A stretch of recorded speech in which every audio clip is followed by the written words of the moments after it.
Not much further.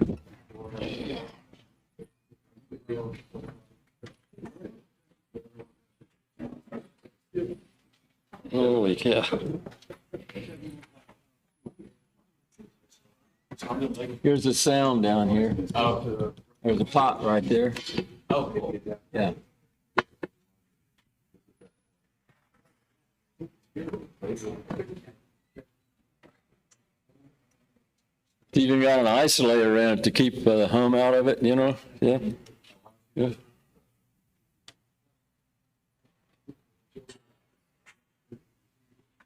And let's see. This mic's hot.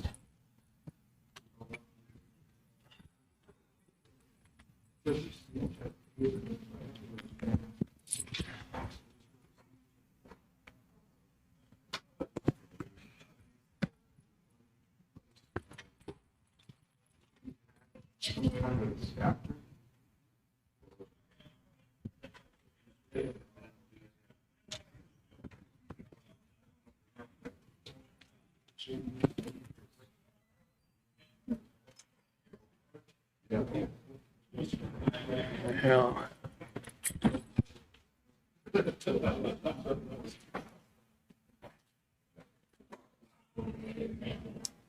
They did record, and I'd like to get the questions on the.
That's where that digital guy's gonna talk.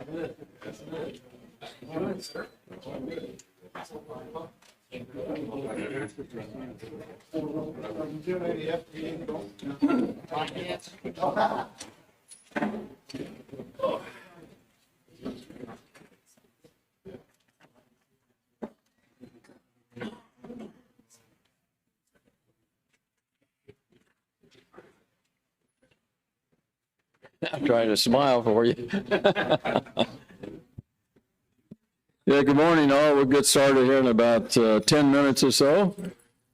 Good to see everyone. We got a great day started compared to what we had last night. If you were out about 9 o'clock, you ran into quite a storm.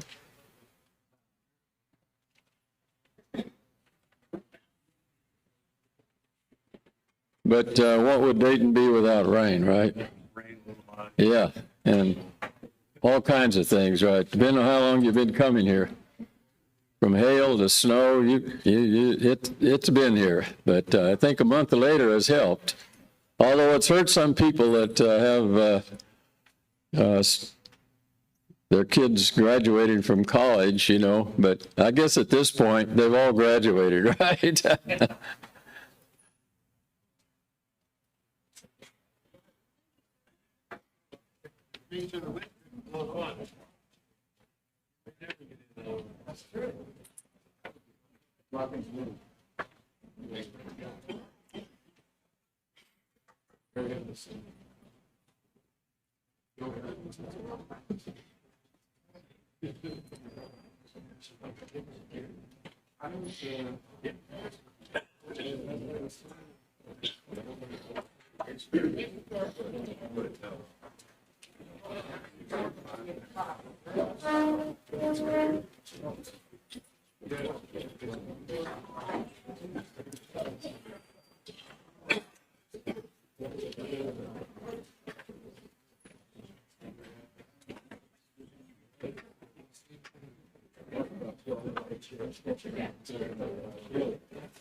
Yes.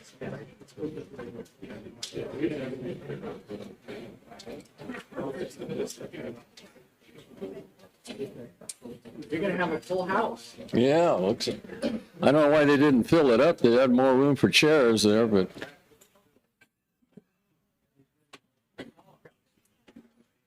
All right.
That way we'll have kind of a jump on it. Shortened slides because I figured I didn't have that long, but yeah, definitely a good idea. You want to use that? Yeah, Okay. maybe not have my email showing.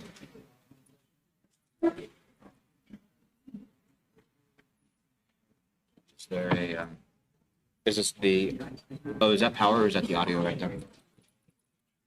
That's power, I'm pretty sure. Or if I played via HDMI, should that just work? I think they must be doing it through the HDMI.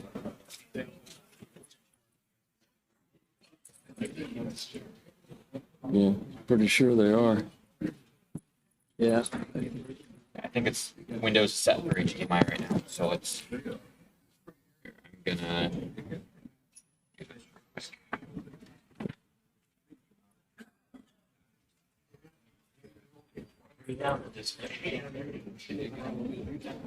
Or actually, no, I need to change the audio settings on here.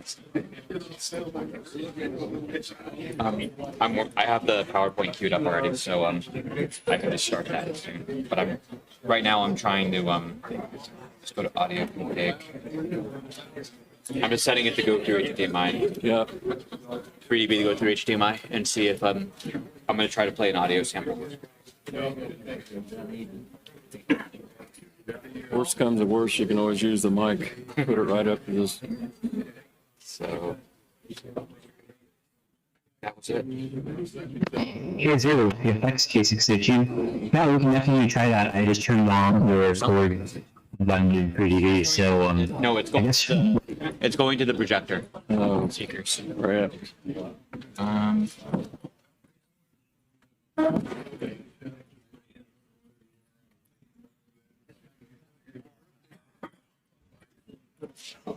No, that is audio. Oh, it is. Oh, I'm sorry. I thought that was power. I was looking at that box to see where that cable went to. Yeah, I was looking for that, and I thought I saw an HDMI cable down there. So we're gonna do this again. Let me change the audio back to the built-in speaker.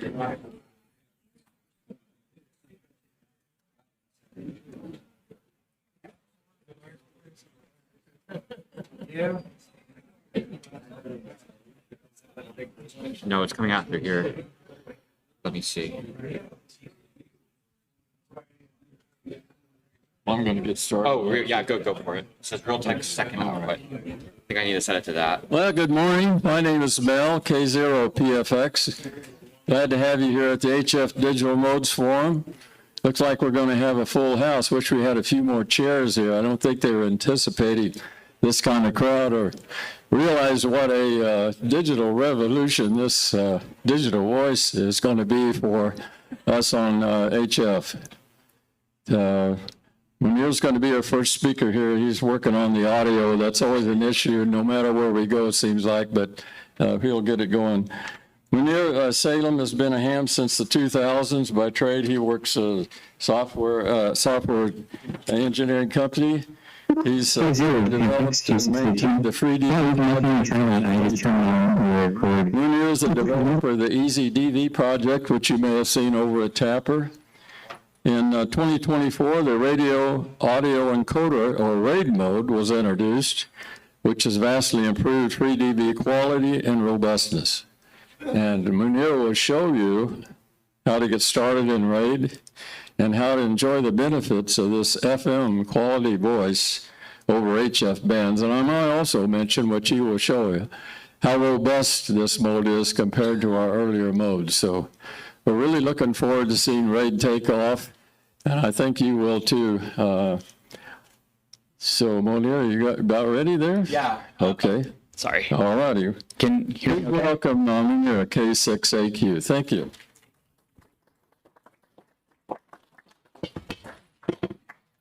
Hey, hopefully everyone had good sleep last night. Anyways, so we're going to go and Mel already talked a bunch about me, so we're going to go ahead and skip that slide. So how many of you have used anything like DMR, D-Star, that sort of thing before? Show of hands. So most of the people in here. Awesome. So basically for those who haven't really used digital voice, from the technical aspect, it's kind of like the same thing as live streaming a little bit. So basically, you take basically how it works technically is you have some sort of analog digital converter, usually a sound card or even just something on a microcontroller. Takes your analog audio, puts it into your computing device, and software on that turns it back into something that can go out over the air. And then on the other end, we basically take that audio and software basically turns it back into analog voice you hear on your speakers or headset. So why would someone want to do this? Well, for one thing, the what's it called? It typically takes a lot less bandwidth. So for example, sideband is about 3 kilohertz wide. FM is about 12 kilohertz. And depending on the digital voice mode you're using, it can actually cut that in half or potentially even more. And as we all know, the less bandwidth your signal tends to take, the more power is in a smaller area, which means less, a lower signal to noise ratio you can decode down to. And it's why, for example, CW gets that when nothing else does.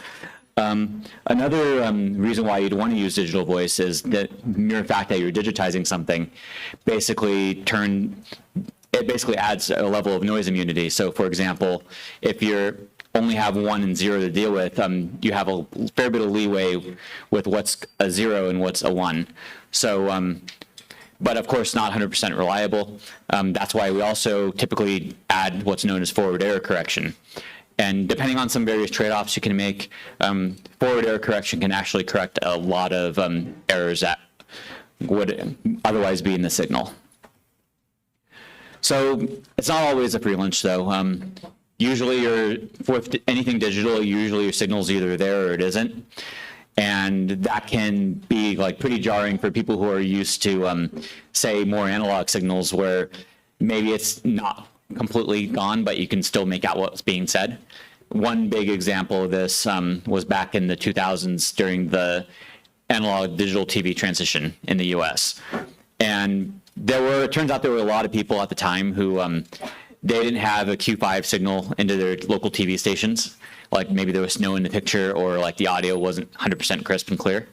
But it turns out human brains are actually really, really good at cleaning that stuff up. So you can actually understand a fair amount of like stuff even when the signal isn't the best. And of course, once we switched over to analog, digital TV rather, and no more analog TV, that wasn't good enough anymore. So a lot of people stopped getting TV at all. And as you can imagine, that didn't really go over that well. And then another reason digital voice might not be the greatest is that it's traditionally had a lot of problems with like audio quality. So like, for example, if I were to talk through DMR, on the other end, it wouldn't sound like how I'm talking right now.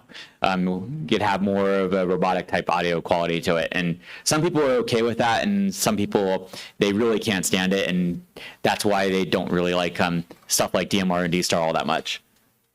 And there's also some additional challenges with digital voice on HF. For example, we don't really have as much spectrum on HF as we do on VHF and UHF. So we have to compress stuff even further. And the typical way we do that is to take out stuff that we know we don't need. So for example, anything above like 3 to 4 kilohertz in bandwidth and frequency, since sideband, for example, like I said, is only 3 kilohertz wide.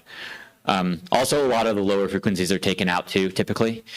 And it's not like we can just take them out and leave them out, because the other end, I was saying the audio quality already isn't that great. You take out just random frequencies without having a way to restore them, the audio quality is going to be even worse. So we do need some sort of way to reproduce them on the other end. And there's various ways of doing that, especially like if you know you're only going to be transmitting speech, for example. There, like Codec 2, which is what FreeDV has traditionally used in the past, and we're going to be talking a lot more about FreeDV in a bit, uses something called sinusoidal speech coding. And what that basically is we only are really transmitting the fundamental frequencies and what's known as voicing data. And then we're using that data to reconstruct the voice on the other end. And then there's various other techniques as well. So what does FreeDV provide exactly? Well, first off, has anyone here ever used FreeDV before? Or so like a couple people? Have you guys heard of FreeDV before? A little bit more, cool. So what FreeDV actually provides is a way you can do digital voice on HF effectively. So without having to buy any additional hardware. And the nice thing about FreeDV is that there's no patents, free download. We'll talk more about how to download it in a bit. And FreeDV, because it's designed for use on HF, is better able to handle stuff like fading, for example. And because it's, I was saying that it's designed to be able to be used without having to buy anything extra. And that's really, really nice, because if you're already set up for, say, FT8, then it's pretty straightforward to set up for FreeDV. And we'll talk about how to set that up in a bit. So a little bit of history about FreeDV. Originally, it was a program called FDMDV, way back in the mid-2000s. And it used a commercial codec that was kind of in a gray area, because the the company who made that codec didn't really say yes and also didn't really say no either. So Hams kind of just ran with it. And it was actually going pretty good for a while. But then good things come to an end. Things happened. The company who owned that codec finally said, no, Hams can't use it. And that pretty much killed the project right away. And in response to that, a guy in Australia called David Rowe, VK5DGR, came up with the Codec 2 library. And Codec 2 is really nice because it was the first patent-free open source digital voice codec designed for HF. Oh, sorry, you want me to move that out of the way? That's my stuff. All right. So initially Codec 2 just had like one mode, but over time more and more modes got added. And today in old style 3DV, I believe there's like 7 or 8 modes you can choose from. And of course, and all those modes vary in like bandwidth. The lowest bandwidth is about 700 bits per second, but then we have modes in Codec 2 going up to about 3000. And that's typically used by, say, the M17 project because they have the bandwidth to spare to be able to have higher quality. So of course there were some issues. For example, 3DV still had the same sort of issues with audio quality that other traditional digital voice modes had, and that kind of sounded robotic. Not the best thing to listen to for long periods of time. And it was made worse because the bit rate was lower, of course. And then there were some voices where it just didn't sound that great, period. And that varied depending on what kind of voice it was. So I think I have audio set up, so let's see if you guys can hear this. It's quite obvious. That sounds pretty It's right behind a 30-foot tower, 30-foot mast. It can crank up so I can maintain the antenna on the more up to the top. Guys are able to hear that okay? Oh.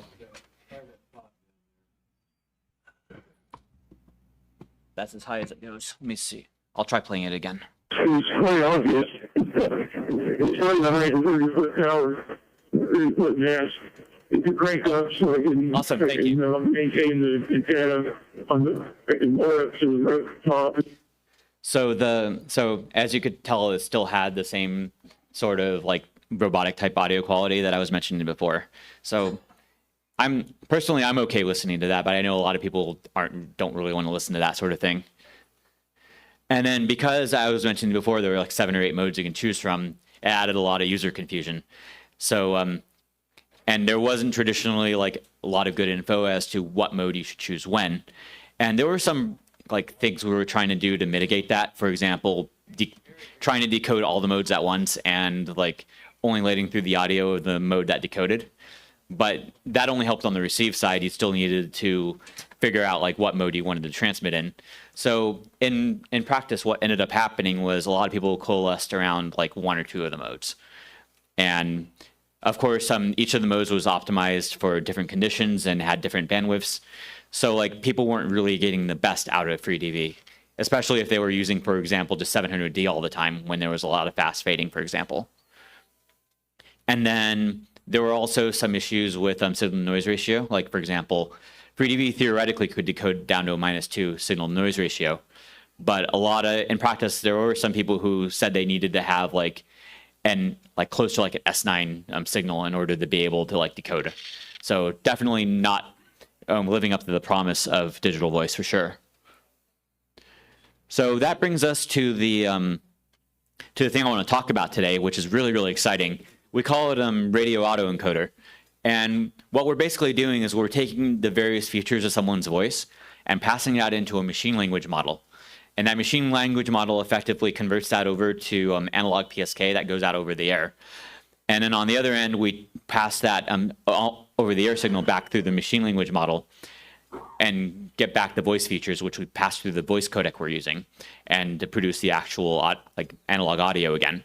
And right now we're using what's known as Fargan, which is developed by the Opus project. Anyone familiar with Opus at all? Some people? So Opus is actually pretty well known for like internet streaming and that sort of stuff. So it's definitely really, you'll hear in a little bit. It's definitely really good quality. But theoretically, we could use any other codec that uses voice features. So here's an example of what single sideband versus RAID sounds like. First, I'm going to play a single sideband transmission. You'll probably notice that you can kind of understand what the guy's saying, but it's really hard to do so. But I'll let you be the judge of that.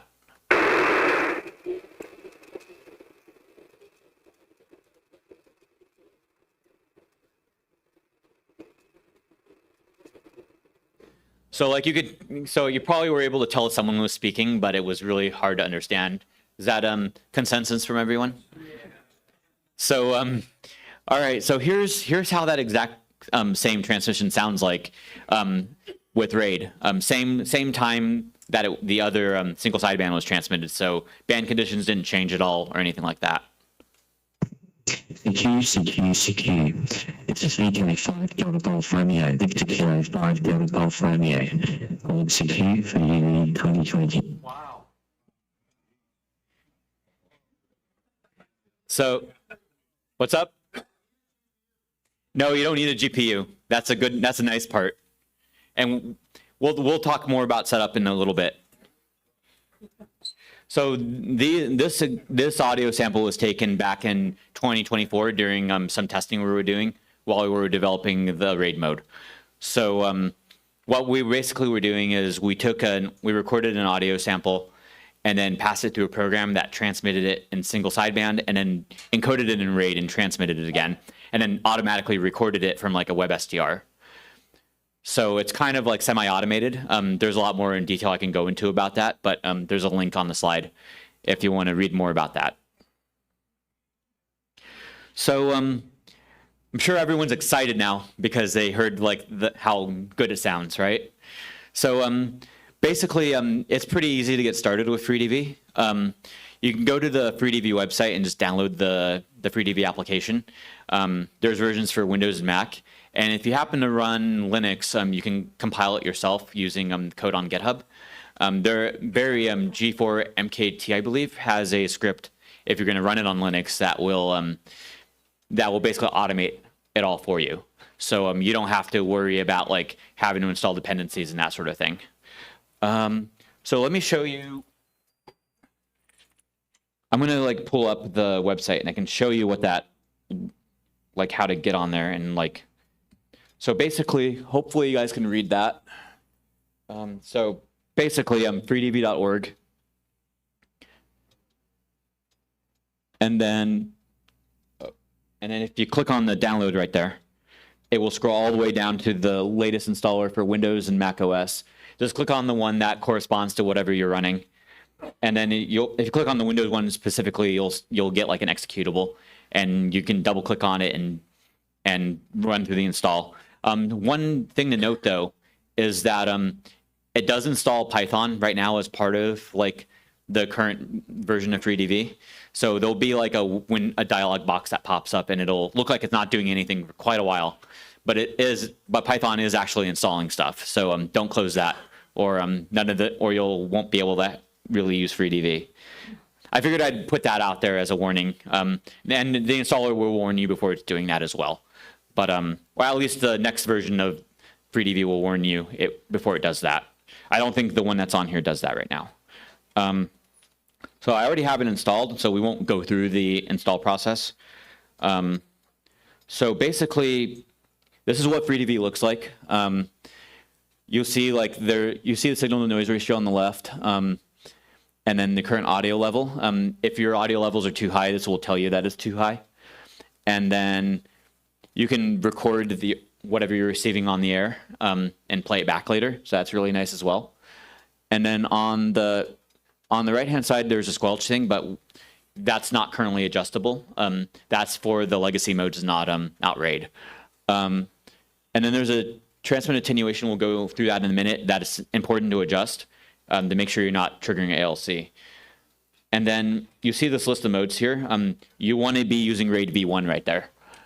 These other ones are the legacy modes. So if you try to use the other legacy modes, you'll find that you'll have a hard time finding people to talk to because everyone is on FreeDV is pretty much using RAID at this point.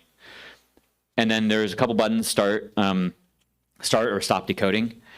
And then there's analog button, which will let you switch over to analog, basically hear what the band noise, and that's really useful to make sure you're not stepping on any like sideband users. And then we have a voice queue function as well, and PTT so you can transmit. But when you first start FreeDV, you can go, what you'll basically see is what is dialog box known as Easy Setup. And you can get back to this at any time by going to Tools, Easy Setup. But what this basically is an optimized setup process for the most common use cases.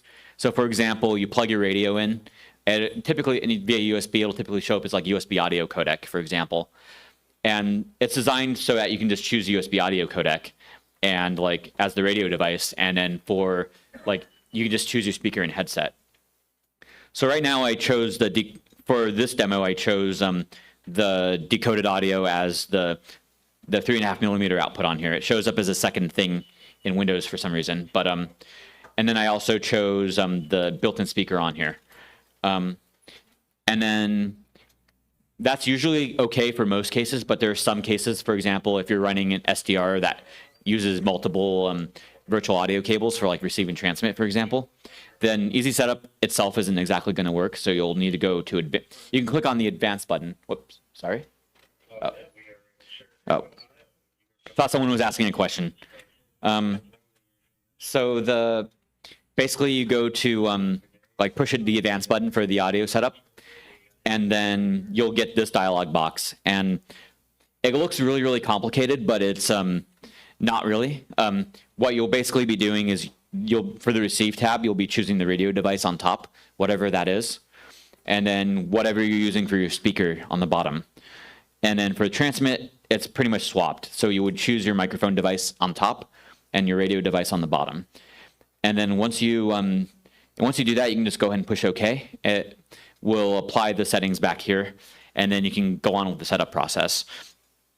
And then the next step 2 is how you would decide on cat control.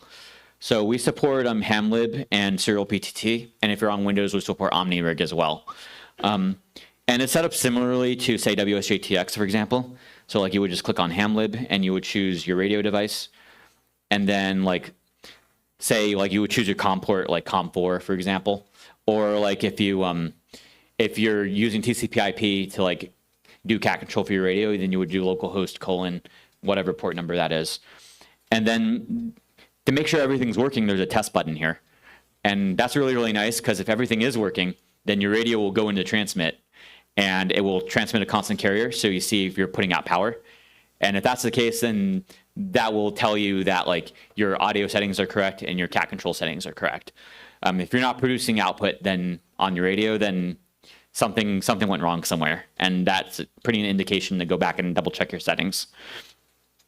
And then same deal with serial PTT. You can just choose your COM port, or whether you're using DTR or RTS and the polarity. And then for OmniRig, it's unfortunately not an easy setup right now, but like you can go to advanced, and you can choose OmniRig down here. And it's pretty simple. You just check the checkbox if you're going to use OmniRig and what rig ID you're using. And while we're in the advanced window, the nice thing about this is you can also configure like a foot switch here as well. So you would just, for that, you would just enable PTT input and whatever COM port you're using for your foot switch. And then once you're done, you can go ahead and push OK. And then finally, I highly recommend it. You want to enable reporting and enter your call sign in grid square. And that's so other people can find you on the air later. And I'll show you what that looks like.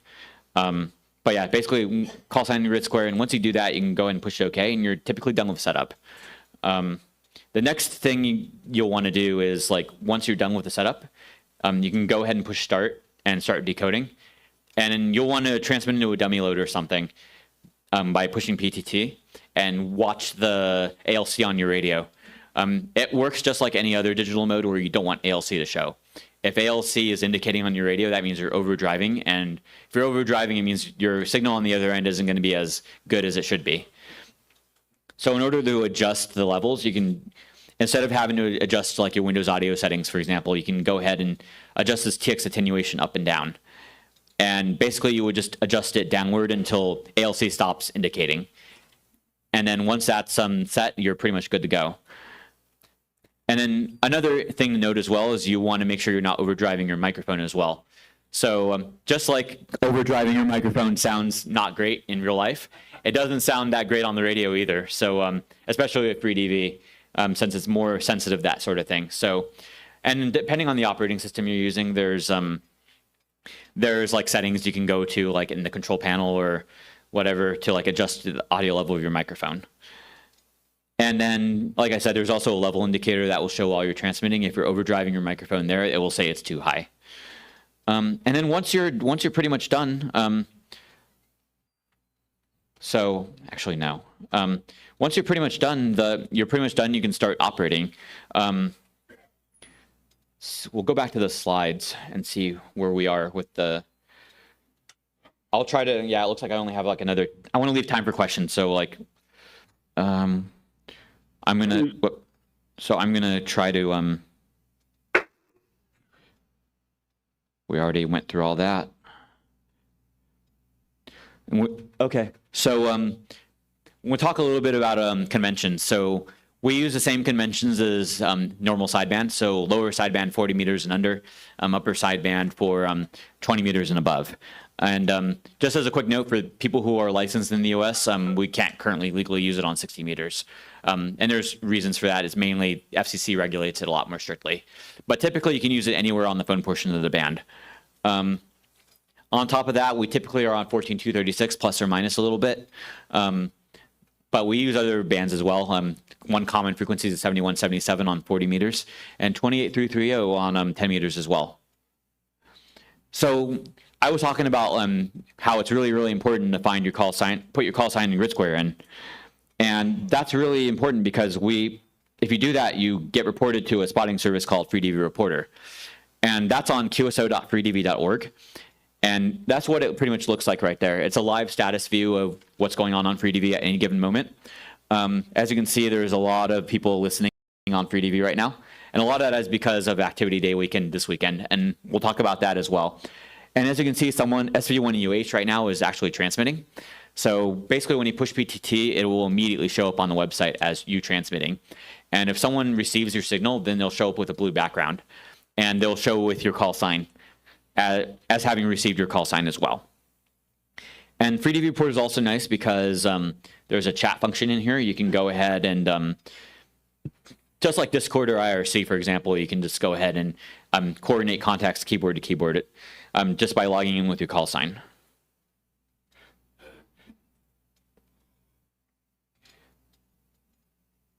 From current slide. So we also support PSK Reporter as well. As for those of you familiar with not familiar with PSK Reporter, rather, it's map-based view of like how your signal's getting out. So it's really nice for determining like your propagation. And then, as I mentioned before, there's FreeDV Activity Day. So basically, what FreeDV Activity Day is, anyone here familiar with JS8 Call at all, or some? So JS8 Call has a monthly activity day type thing. I believe it's like the second Saturday of every month, from what I remember. And so the FreeDV Activity Day weekend is kind of structured around that, like similar sort of thing as well, where it's not really a contest and there's no pressure to log or like get points or anything like that. It's mainly just a time to get everyone who's on FreeDV on the air at the same time and just have fun and work out the mode, and if you find any bugs, that sort of thing. And typically that's 12 a.m. Pacific or currently 700 Zulu on the Saturday, and going up to 12 a.m. Pacific or 11:59 Pacific on Sunday, or like 6:59 Zulu on Monday, effectively. So it's about 48 hours a time. There was one year where it was actually 49 hours, I believe, because it happened to fall under like during the daylight savings transition. So that was a bonus like extra hour that people could play with. So you never know. There's a possibility that you might be using going on Activity Day when next time there's a time change. So this sounds like you probably heard that it sounds really, really awesome. So what's next for us? Well, the one big thing we want to do long term is that we want to actually get free DV rather, especially the RAID mode, inside commercial radios, like say like your favorite ICOM or Yaesu HF rig, and that's really nice. That's really good to do because if it's built into the radio, you can just push the free DV button on the radio instead of having to install a program and like configure the program, deal with all the weirdness of audio cables and Windows and Linux audio and that, et cetera, et cetera. So that's something we're working towards. If you happen to have any connections to any manufacturers, I would love to hear from you after the talk or like back at the FreeDV booth. And that's pretty much it for the slides that I have. If I don't get a chance to answer your question during this panel, you can always come talk to me or Mel over in Building 1, 1909. We're next to Ham Community and the Voice of America if you're having a hard time finding us. And then you can scan the QR code up there and log into our Discord, and there's people on there willing to answer questions as well. And then all else fails, you can always email me. I'm sorry that the email is hard to read, but it's my first name at gmail.com. So Mike Oscar November Echo Romeo at Gmail. And with that, I'll go ahead and I think I have a couple minutes for questions before I have to hand it over to the next person. Let me see if I can do that real quick. I happen to have audio samples on here, so let's see. Oh, hey, we found a bug. Sorry. So let's try that again.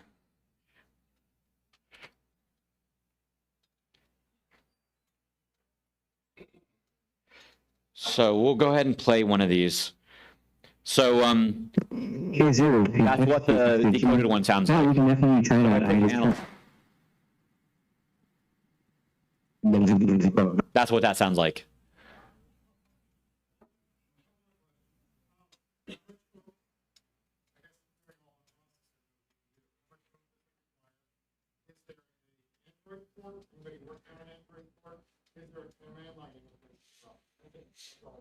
So in the booth, we have it running on the Raspberry Pi 5. That's about the lowest spec I would recommend. People have tried to run it on the Raspberry Pi 4 and it just kept stuttering and not really doing great. So I wouldn't try to run it on anything like less powerful than a Pi 5, honestly. We don't have anything specific for system requirements other than that. But as a general indication, I'd say anything built in the last 5 or maybe 10 years will probably be able to run FreeDV fine. And for Android, we don't currently have plans for Android, but that might be something that changes in the future. We'll have to see.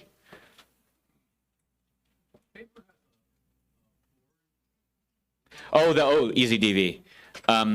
That's a really nice board, but so I'm the person who worked on it, as Mel mentioned. It's a really nice board. Really nice if you want to use 700D, E1600, all the older 3EV modes. Unfortunately, we determined that it doesn't have the hardware horsepower to be able to run RAID. So if you bought an EasyDV device today, you're not going to be able to talk on RAID. But like it will work perfectly fine for the other legacy FreeDV modes. Two interleaved questions. One of them using a word that isn't good in ham radio. Are you channelized? And what happens when signals overlap? So we're not channelized.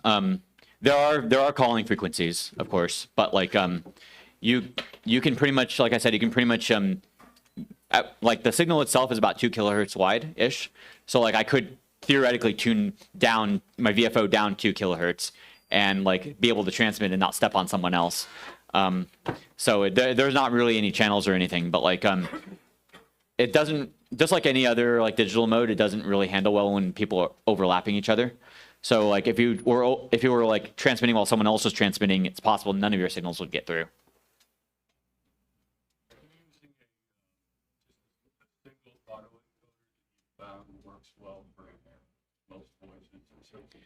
Yeah, we did a lot of testing to make sure that was the case. One of the complaints that people had about the legacy FreeDV modes as it didn't really handle like certain voices, like female voices, for example, all that well. When we trained the machine language model, we trained on like, I believe it was like tens or hundreds of hours of like audio from like different people, different countries, that sort of thing. So, and based on testing, we found that that generally produces good results for I'd say the vast majority of voices, if not everyone.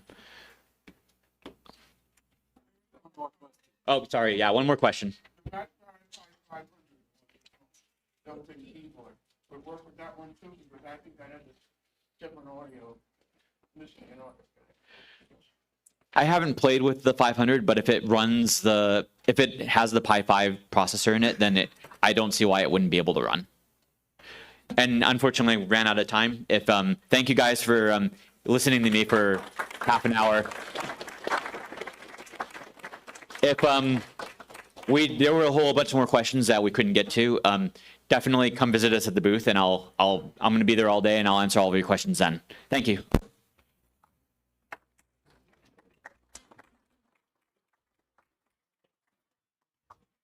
Thank you, Munir. Very, very, very good talk. Appreciate that. Our next speaker is Joe, K5YVY. Step up, Joe. Joe was licensed in 2003, and his interest in severe weather reporting on VHF for the Skywarn program got him into ham radio. 10 years later, in 2013, Joe was introduced to HF radio, and he quickly led to his extra class license, contesting and digital modes. Joe became interested in free data after discovering how well it performs on HF with the Kodak 2.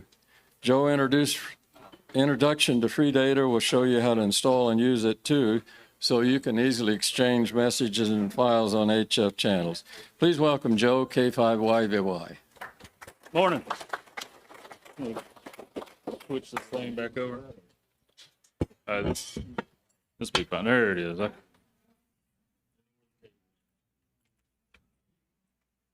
right, good morning to you. Well, a few people showed up to Dayton this. So my purpose is not quite in depth, but man, FreeDV is exciting. If some of y'all for the first time seen that, probably a little exciting. That renewed my TS440 back in the day, man. And I was like, I got digital mode voice on my TS440 Kenwood. That was pretty cool. So I really like that program. So good to hear that. This next bit, free data, some of you may have heard about it. I did a video on it. This is the thumbnail to it on my YouTube channel, but this about 2 years ago. So they've been developing this as like a group of folks that's just putting it together as a little hobby. I'll make this big screen for you. So free data is, instead of using your voice, it's data, like it says, and kind of started out like messaging program. A lot of you've probably heard of DARA. Did I say that right? I'm from Mississippi, so I say words a lot of different ways. So I don't even remember how I really stumbled upon it. I'm a computer nerd. That's what I do for work and as a hobby. And I just like technology. I like to make things work or figure out how to make them work.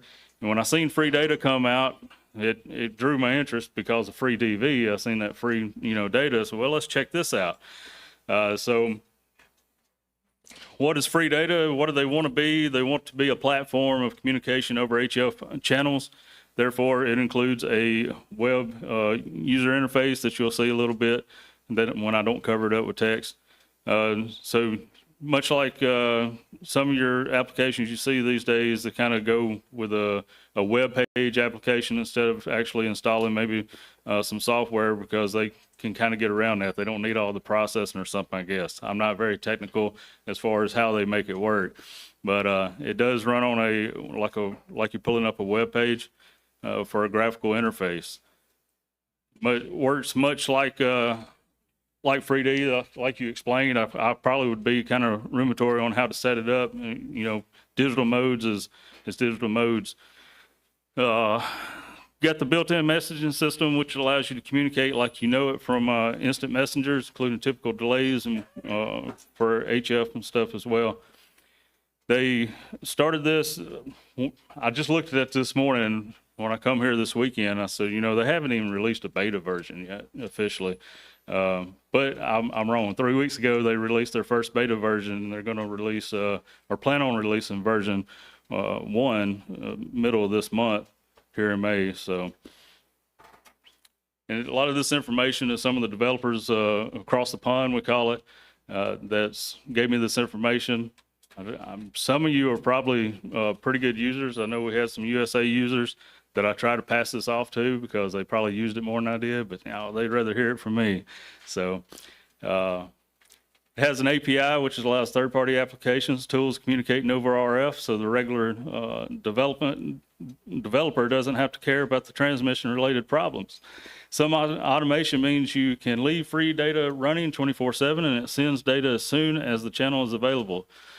So I can open up my free data application and kind of like Munir said with the free data with the website showing somebody transmitting and then turning blue if somebody received it. So this is kind of the same thing, but it actually acknowledges the signal with just a short burst of an acknowledgement back. So you open up the application and you can send out a short burst beacon, and if another station hears you and you can hear them back, they'll chirp back at you. They want to put the features right now that they want to do is they're kind of holding off trying to get that beta and more stabilization instead of just throwing a whole bunch of stuff at it real quick. That's what they kind of been building on in the last couple of years. Future plans is to include group chats. Right now, it's currently just pretty much one-on-one chatting with somebody. You can do more than just text. It has the ability to, if you want to send some, I would suggest small data files, very small, because it will take a while to transmit. Like if you're trying to do a slow scan TV picture, it's going to take a while to send a picture through this mode. The socket interface. So like I said, kind of goes with WinLink. They've been some testing about doing some WinLink connections, and I know they've talked about trying to get it to communicate with maybe a DARA, there's my Mississippi again, client, because they want it to work with more than just one thing. That's kind of what plagues us in digital worlds and stuff. Everybody's kind of got their own thing. You either got to have an ICOM or a Yaesu or something. They can't intermingle. So long-term work is mesh networking. You hear a lot about mesh networks now, which is just kind of us making our own network with each other and our equipments. I'm sure you've heard of the Mesh-tastic, stuff like that. So they've had successful prototypes, so that's encouraging for them. So use cases, this is directly from their website. What can you do with free data?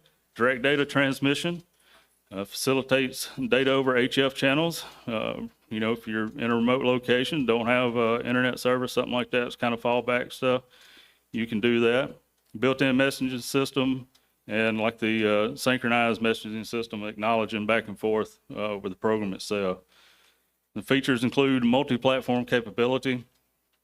It runs on a variety of, you know, Windows, Mac, Linux. They got the API.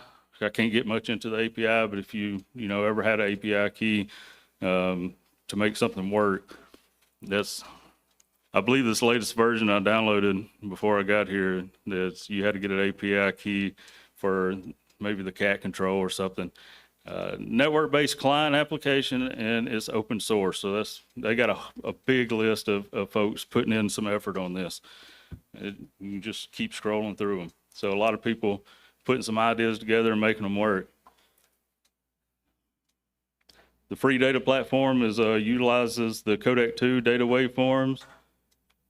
Like I say, it's again on the multi-platform, focusing kind of on communication and emergency engagements. So what free data is not, it's not a traditional internet or cellular communication tool. It's not compatible with a standard messaging protocol. It doesn't integrate SMS, text message, stuff like that. Not a packet radio, TNC, or KISS interface provider. and not compatible with the R-drop or the VARA digital modes. So maybe I was wrong with the VARA thing. WinLink's what I was thinking of. They did make a connection with the WinLink. Finally, I got the text out of the way. So like FreeDV was showing where you could see stations active, transmitting or receiving. They have the Explore site that is a map of activity. You can see right now the development is really heavy across the pond, but there's some U.S. stations that's monitoring. Sometimes there's more than just 3 that screenshot that I got right there. With this, you can hover your mouse, click on those pins. You can see the operator call sign, what frequency they're monitoring on. Excuse me. And tune your radio to that frequency if you see one of those stations, and see if you can get an acknowledgement out of them. And then if you get an acknowledgement, you know you can hear each other and try to send them a message. And there's a view of the station down here in the bottom left, the green pin. I clicked on him. He's hearing a lot of stations over there in that region, and you can see the information associated with them. About the middle of that column, I don't know how well you see it a little bit, that shows the frequencies that they're on. So easy way to find what frequency they're monitoring. This is the one thing I remember when I first started playing with this. I was like, we got a problem over here in the US, guys. Y'all wanting us to, you got to establish some kind of frequencies for people to find each other, you know, and the frequencies that they was using, especially on 40 meters, was every day, if I tuned to it, there was CW conversations going on. And I ain't about to step on no CW guy, right? I may not be able to hear what he's saying, but he'll get the message across. And so U.S. stations primarily moved a little bit away from the Europe, UK frequencies that they were using. So this is the recommended frequencies if you're here in the U.S. using it on 20 and 40 to try to get away from heavy CW operations. And this is where that Explorer map comes in handy again, is click on that pin and see where they're at. And again, listen before you transmit and make sure nobody's already using it. And everybody might get along just fine. So this is the Free Data website. You can go to freedata.app, and they got the wiki and a lot of information, just all the information you want to do to get set up and what to look for, and see if you're more interested in. There's some more links to the Free Data, like I said, freedata.app. You can get to the Explorer and the wiki right off of that, but if you want to just type in explorer.freedata.app, that'll bring you right to the map. I don't have any cool examples. I didn't even think about having an audio set, but you wouldn't want to listen to the audio really, but it's kind of musical if you listen to it on analog. It's a little bit more pleasing than slow scan TV, but you probably wouldn't want to listen to it. It's kind of like being on hold, you know?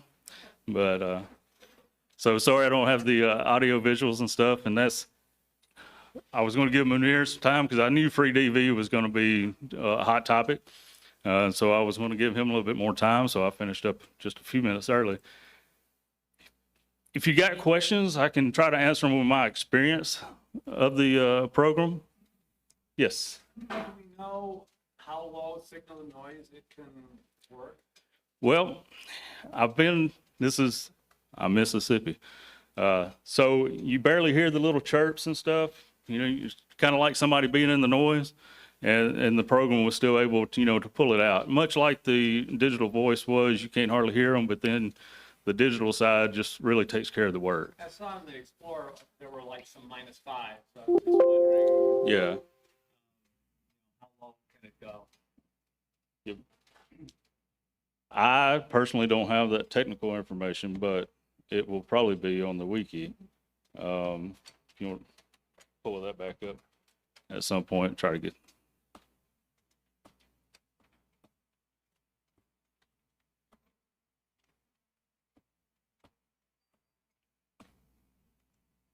There we go. -9. it's not some bad, bad signals. I think we see a little worse when we're trying it over, especially if we're trying to make contact with them over there. But the thing is, it needs more people to try it to make it more fun. I'm going to be honest with you. When I done the video on it 2 years ago, I was like, sweet, got it to work, made some contacts, made some chats, and I moved on to the next interesting thing. And so a couple years goes by, and then I dive back into it, and I'm like, oh, wow, they've made a lot of different changes and stuff like that. Added this, and then going through all their future plans and stuff. And it's got potential, but it needs people. So if you like playing in digital modes and everything, give it a shot. It don't cost you anything. It doesn't really eat up your computer or anything like that either. And try it if you can. Is it really that wide? I'm saying TX bandwidth 2438. Is that?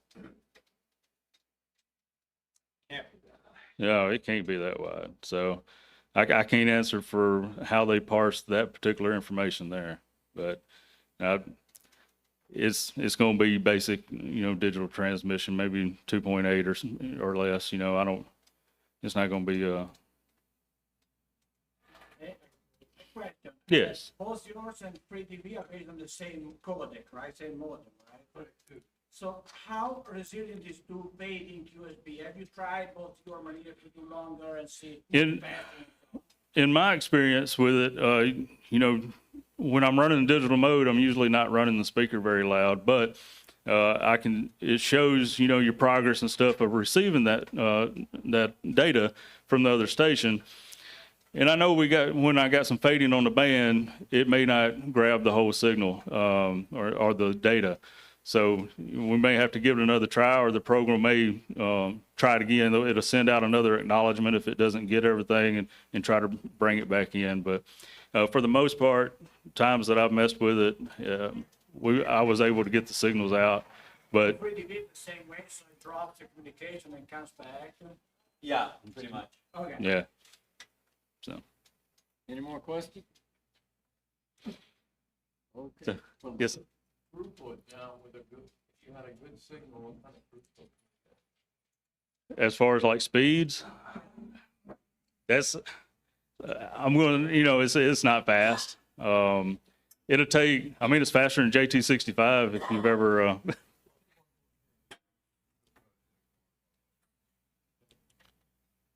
yeah, you don't go and fix you a glass of coffee and take a bathroom break and come back and then still waiting on it to receive. And it depends on how much they're sending you. If they're writing you a book, it's going to take a little bit. But if it's just a few sentences back and forth, it's not bad at all. So, anything else? So I appreciate you listening to me. Mississippi talking, and I'm not a developer of this. I'm just a user of it. I'm just like the rest of you. I like it as a hobby and tinker around with it. So my purpose was just to introduce, hey, go check this out. There's another digital mode that needs some more people on there to try to get it going. So I appreciate it.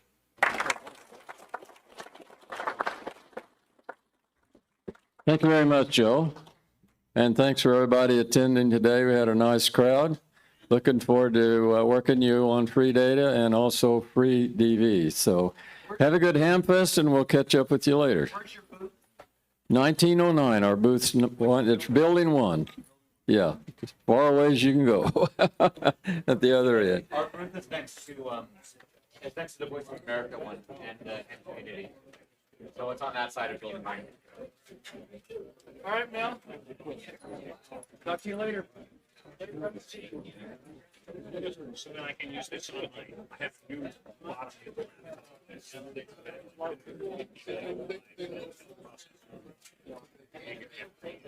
I don't know. Okay. Like, the board's already used up on the option. I don't know about this.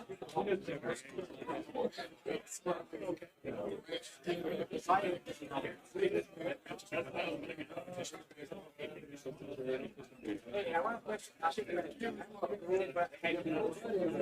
never remember, but I'm Delta Charlie. The type of one. We are more competitive.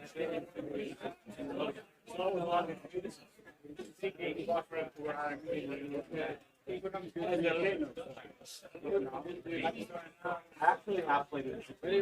Oh, you can. So we're trying to figure out how to post I'm saying that we are trying to learn some engineering basics.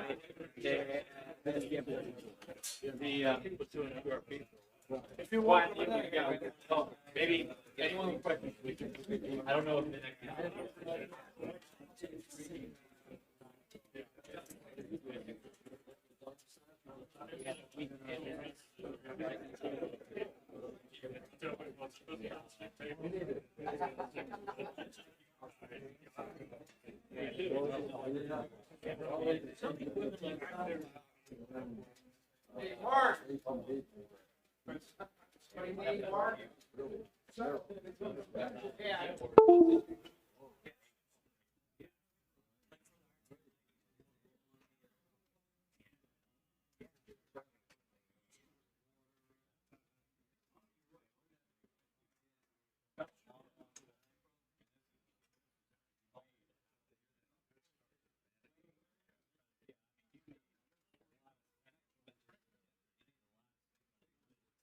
Yeah, I think.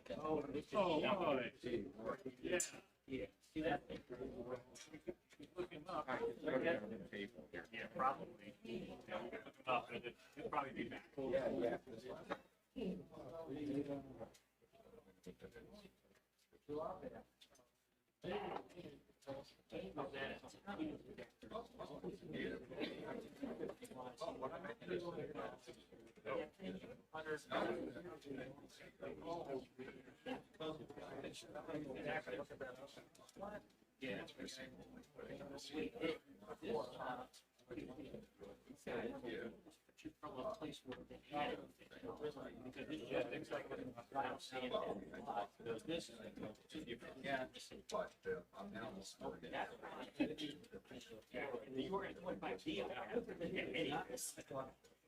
And that's why it's so little. And all it did was hold. Yeah. It's like you're not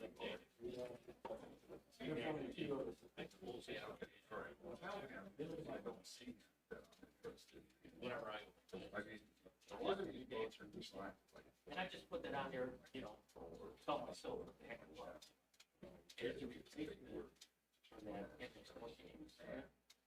Which all it has is 50 ohm resistance.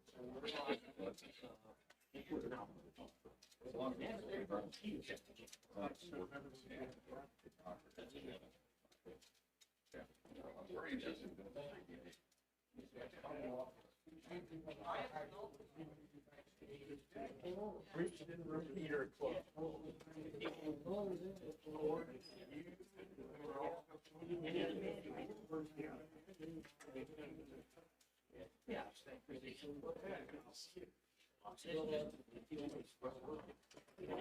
In the service manual, it actually has this schematic. But you need to.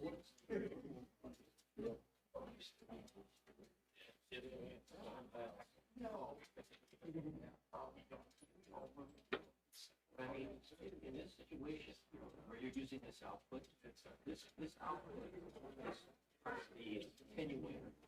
When you look at the manual. Yeah, it's multiplying this. This is what. Yeah. It basically tells you that you do this started here, yes. Normally.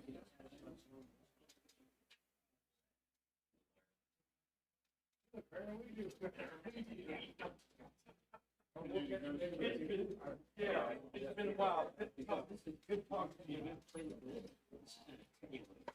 Because this here was used like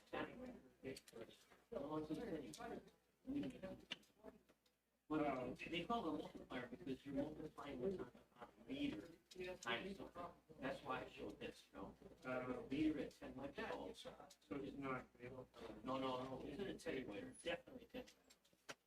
So that's why I showed the calculation. 10 microvolts times 10,000. Yeah, so they are.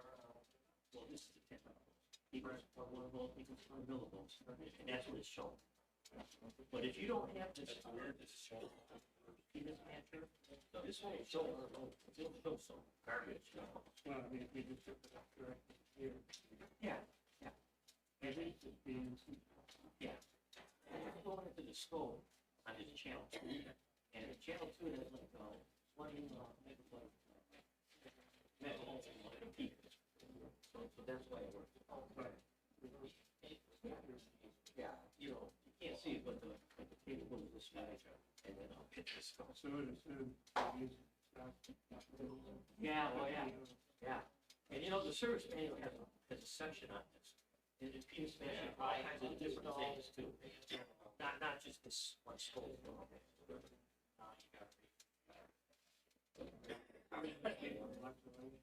Yeah. Okay. Yeah.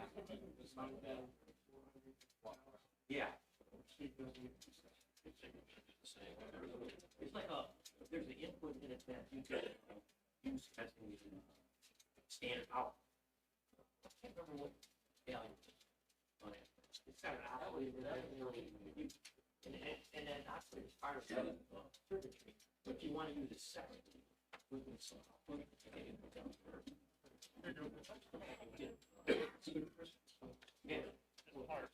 Yeah. And that's usually, yeah, you can use it for something else, you know. I never have. That's what this is for, too, the external. I can use external. You can plug it in.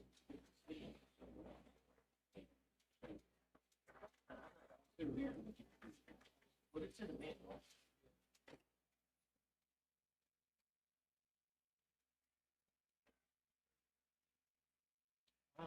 Free laptop. Look at that. You know, it big.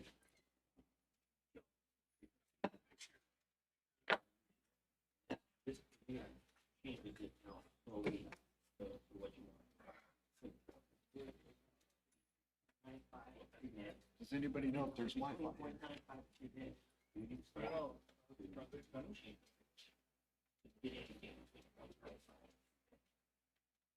See if we can find this.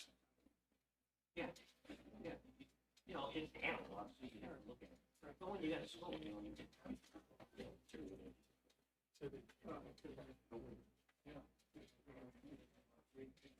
It's all hidden.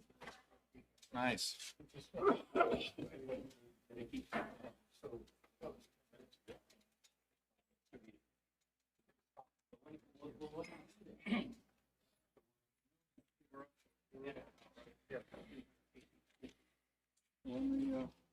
You got your stuff, right?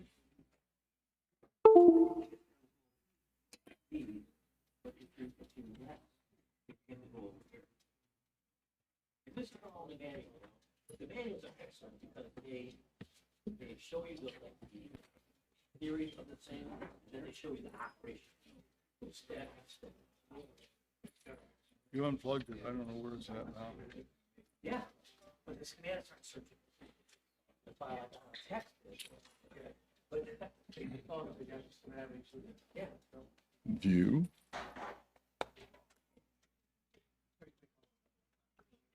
I need that message to go away. So I'm gonna have to tether. Let me get things going here.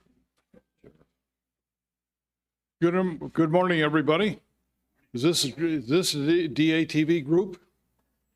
I thought it was the previous people still here yet, but looks like we're just about ready to go. We started a few minutes early. Still coming in a little bit. Welcome, everyone. My name is Art Tousley. I'm WA8RMC. I'm the head of the ATCO ATV group in Columbus, Ohio. And this is DARA. We work together. DARA is in Dayton here. And we're going to try and talk a little bit about digital amateur television. I normally start off, other than introducing myself, I usually have Gordon West. Everybody know Gordo? Okay. Gordo normally gets up in front and gives some one-liners and wakes everybody up. So I think that that's a real good idea. But this year he said he was contracted to do something else and could not attend the Hamvention. But he says, you're on my list for next year. So next year, guys, if you like him, if you liked him before, he'll be back next year. So in place of Gordon, we've got Joel Wilhide, KD6W from, I want to say California, but that isn't right. I was, but no, Tucson, Arizona. Tucson, Arizona. So in the sunny area. But he's going to take the dry heat.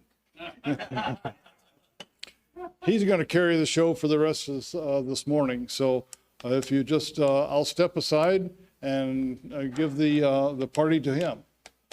Thank you very much. Welcome. Let me ask first, how many active ATVers have we got here tonight? One. Oh, that's not good. How many people don't have a clue as to what ATV is? Yeah, really. Oh, well, that exceeds the one. Okay. Well, we're going to try and change the former part and get everybody, the one active, we're going to try and get more active people. At least that's what we hope. But I've got some products that I'm trying to work on software-wise, and I got the hardware done, got the software going. You stop by our booth at 1003 and 1004, and you can see the brand new receiver, digital ATV receiver, that standalone ATV receiver that I've got going.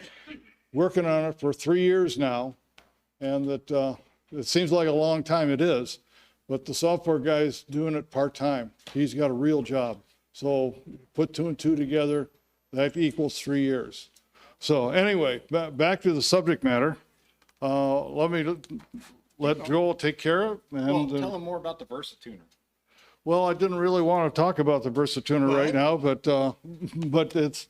I will say that the product, it's a digital ATV receiver that receives both DVB-T and DVB-S. It is a standalone device, did not require a receiver or a computer or anything like that. So, and it is more sensitive than some of the other receivers that are on the market.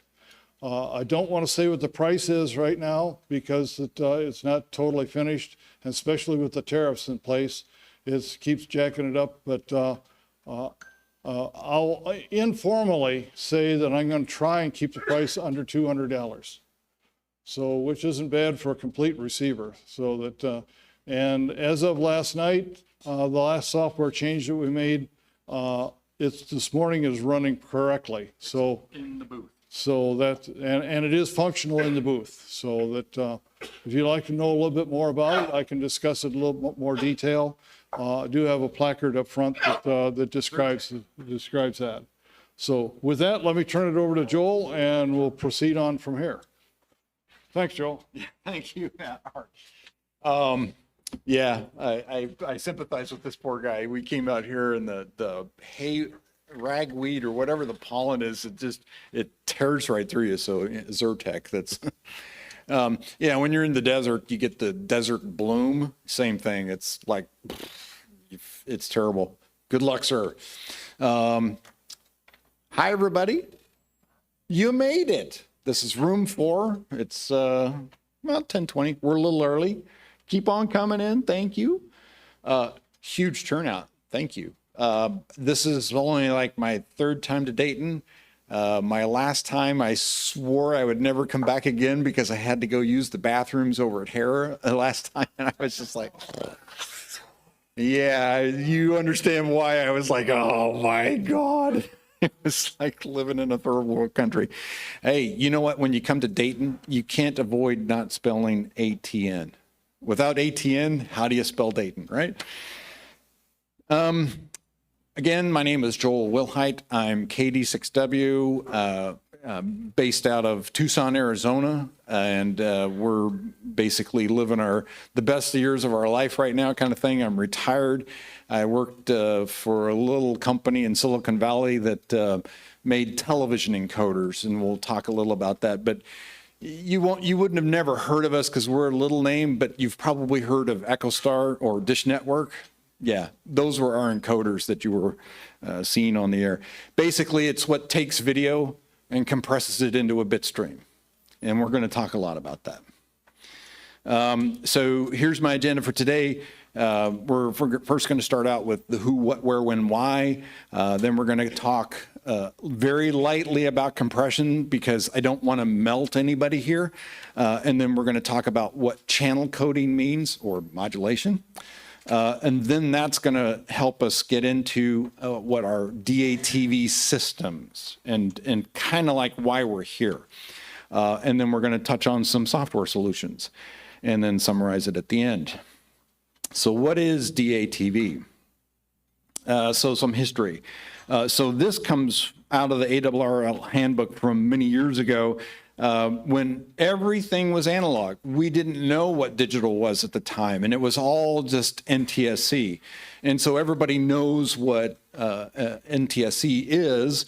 It was the National Television Standards Committee. So basically, the system that they developed, RCA and all those guys, were how to draw lines in a raster to be able to create video.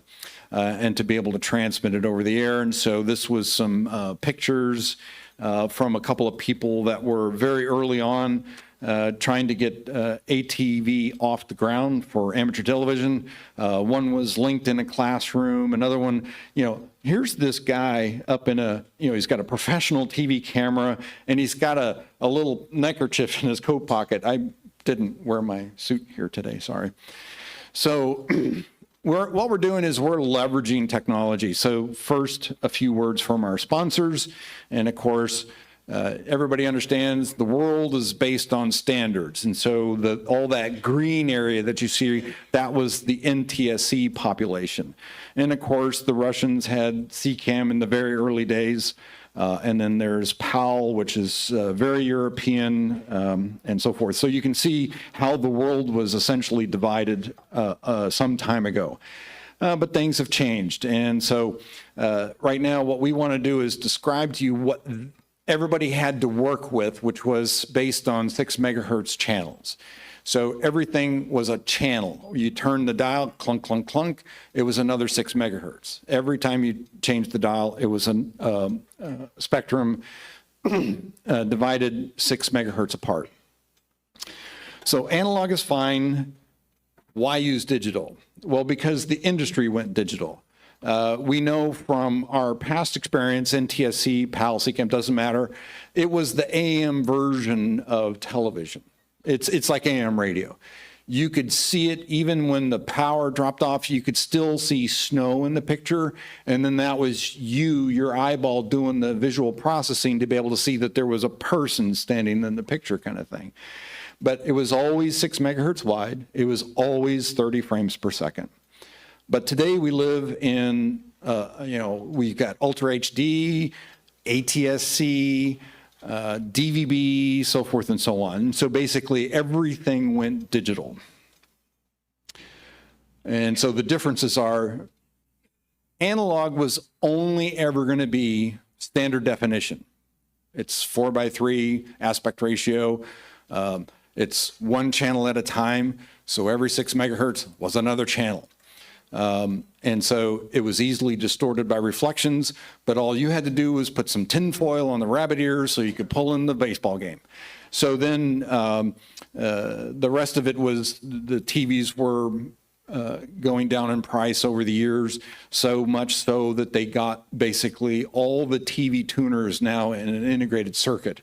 But then everything went digital, which meant everything could go up in resolution.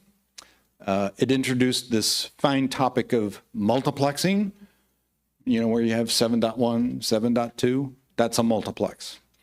And of course, it added processing delay. Digital is not free, and we build a bunch of cycles in some of that delay to be able to improve the picture quality. And of course, now there's this steep learning curve, because how many people know how digital TV works today? Raise your hand. That's fair. It's TV engineers, right?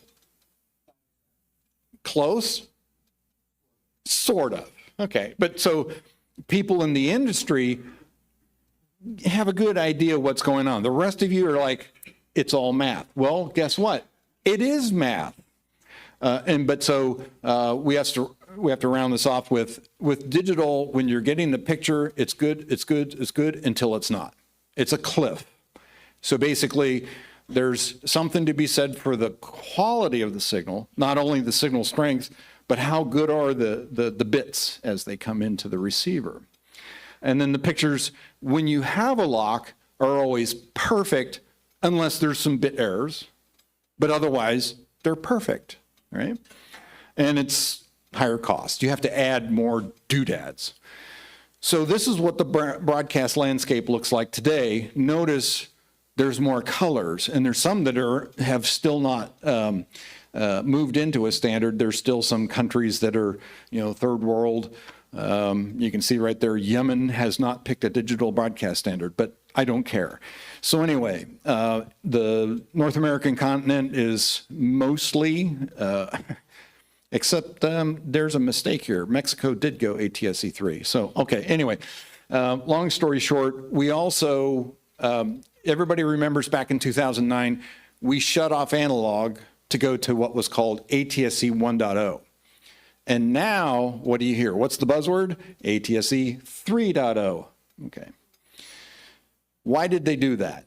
And so I'm bringing this topic up because these are these things we have to think about as amateur radio operators of what do we want to leverage in the technology. So the reason why 1.0 happened was, and why we're moving from 1 to 3 is they removed a bunch of spectrum. They did what was called a reverse auction. And so the broadcasters lost a bunch of spectrum. So they're having to pack the channels in much closer. They're also under a ton of pressure from streaming.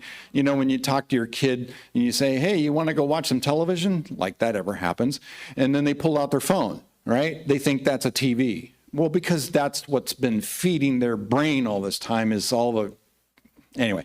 So, and the other part of the conversion was when they started the conversion from analog to digital, they were using MPEG-2. Well, MPEG-2 was ratified in 1995. Actually, October of 94, but ostensibly after the ink was dry, it was 95. So MPEG-2 was really old in 2009. Well, now it's 2025. It's really old. In fact, many of the patents have expired. So that means it's free. You can build it for free. So the standards evolved, meaning the people that write all those documents that detail all the details, they've changed all these documents. They've added a bunch of documents. And plus, all the TV technology has vastly superior upgraded. So remember when plasma TVs came out and that was the rage. It was the best TV quality. Yeah, now we have OLEDs. And OLEDs, the dark is dark. When they turn the LED off, you can't get any darker than off. And that's one of the things that they're discovering about the display technology is they can improve the dynamic range of a display device. So that's the big takeaway. And so the other reason, I'm not going to put it here because it's kind of semi-political, is they want you to buy a new TV as often as you buy a new phone. I am not kidding. They literally want you to buy a new TV every 2 years. And it's like, what? I just bought that TV, that kind of thing. So in light of this spectrum crunch that happened, this is the channel lineup that they're left with. And so what that meant was the tuners are now even more limited. The tuner that's in the TV is only ever going to work on those channels in the United States. Now, if you ship that TV to a different country, it's different spectrum. And so their software locks out by country code. And so basically, they do have universal TVs, but they're never going to tell you what that unlock code is because that's their secret sauce. That's how they know how to charge money. So should hams use ATSC? After all, it's free.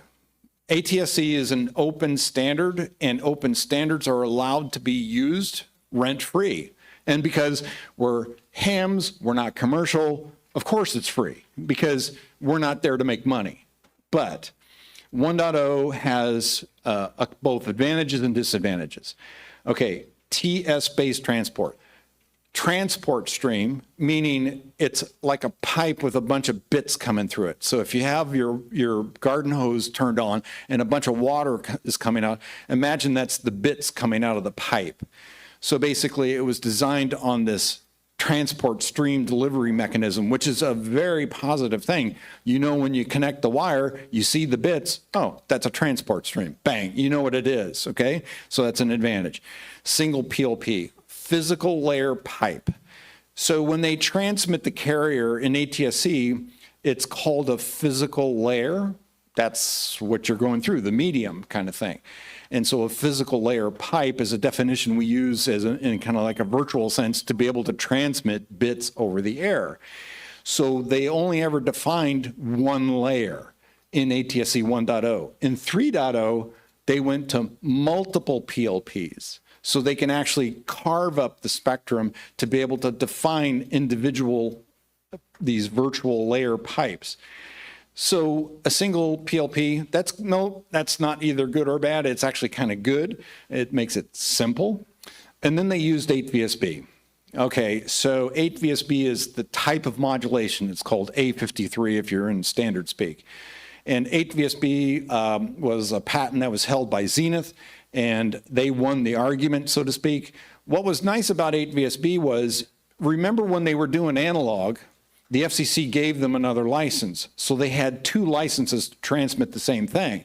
Well, in some cases, they put the analog next to the digital in the spectrum. So every 6 megahertz, you would see either an analog TV station or a digital TV station. So back when they had lots of frequencies to choose from, they just doubled up. Well, the nice thing about 8VSB is you could put an 8VSB next to an analog signal and the analog TV wasn't going to be as corrupted. You wouldn't see as many sparkly things. So the reason why they picked 8VSB was it worked nicely with the analog stations in a packing situation. You put a COFDM or a different kind of signal technology, and it was very rough. It was always going to be a problem kind of thing.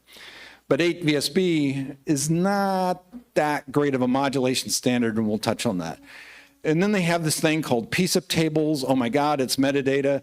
It's data about data. So it's a long topic, but it's kind of complicated. But that's how they put the call sign next to the channel number. So when you clicked on the channel and it said what the call sign was, that's PSIP data. It's just data.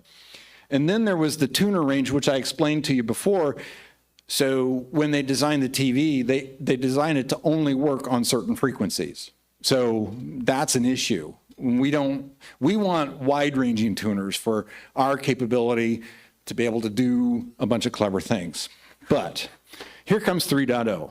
It was designed to deploy many things, including Ultra HD. Well, how many Ultra HD signals have you seen? Yeah, you got to go to trade shows to see that stuff, or you buy the premium ticket from Comcast to watch the Olympics in Ultra HD, and it was on cable. It wasn't over the air. It was like, oh my God. So anyway, it's a problem because it's an issue for them to be able to distribute Ultra HD. You have to understand, Ultra HD is 12 gigabit of data uncompressed. So if you're doing distribution for Ultra HD and you're trying to keep the picture perfect, you don't want to add a bunch of compression steps just to deliver it to the TV. So the problem was distribution. But they also included high dynamic range because the TVs could do it. They also deployed what's called digital rights management, DRM. We call it encryption. Yeah, don't get me started. That's another controversial thing. But the reason why they did that was a little company called Aereo, who did not sign the retrans agreements for what the cable guy had to pay. So they were getting TV for free. Yeah, Fox put an end to that real quick. They had a lot of lawyers. So that's why DRM happened. So then they also included 7.4.1 audio, and then most importantly, streaming. It's built into the 3.0 spec. We'll talk more about that. But the cool thing is 3.0 modulation, which includes for the multiple PLP, which I described earlier. It also integrated what's called single frequency network technology. It's the ability to, instead of one high power, high tower location, they can have a bunch of low power, multiple low power locations and synchronize all the transmitter. So no matter where you live, your signal it's additive between the two transmitters or three transmitters that you're in between, kind of thing. SFN became very popular in Europe because in Europe, like in Germany, the Deutsches Bundespost, if you bought a TV, you would always see Deutsche Welle on channel 7, no matter where you live, because anywhere in Europe across the country of Germany, channel 7 was assigned to Deutsche Welle. And so basically you would not have to learn all the channels in the different locations. You turn on the TV, you went to channel 7, boom, there's Deutsche Welle, because it was all single frequency network. That's where this came from. There's a long political story about why that's going to happen here in the United States. But anyway, move on. I know too much. I'm dangerous. Okay, sorry. So they also included frequency division multiplexing, time division multiplexing, and layer division multiplexing. So you put all those together and you get this far superior modulation technique, and it follows what's called the Shannon curve. So there's this guy, his name was Shannon, and what he defined was how many bits per hertz can you stuff in a carrier, and there's a curve to that. So as the curve goes up, you can cram more bits into it, but then the signal, it's a long topic. But so anyway, buy me a beer and I'll tell you the rest of the story. What I'm telling you is 3.0 follows the Shannon curve. You can't, it's like the speed of light. You can't go any faster. You can't get any better than the Shannon curve. This thing follows it. That's how good 3.0 is. So the 3.0 standard includes things like HEVC. That's what you see, H265 up there. That's the formal specification for HEVC. It includes Dolby AC4, and it includes what's called dash packaging, or ISO BMFF for you really far out there weird streaming nerds. So ISO BMFF, it's not necessarily packets, it's more like chunks. So it's not necessarily a transport stream, but it's how the web works. So when we're transmitting pictures over the internet, you're using ISO BMFF. ATSC3 is based on ISO BMFF. Any case, they invented what's called the ALP layer. That's the conversion process to take ISO BMFF and put it in a form that can be transmitted over a transmitter. Pretty simple. It's very straightforward, actually. And then there's no more PSIP tables because they moved everything to XML. What's XML? Metadata in the form of a web document. So if you know what an XML editor is, you can look at what was the PSIP table. It's all the guide data. It's all the channel information. That's all that is. It's just metadata. So then 3.0 can be delivered over one or more transmitters, either multiple single frequency transmitters, as I mentioned, spread out geographically, vastly improves coverage, yada, yada, yada. Or you can have two carriers bonded together. So inside the data stream, there's information that says how to find the other carrier. And the effect is what you could carry on one was, say, 25 megabits. You bond two of them together, it's a little less than 50 megabits, but it looks like one big fat carrier.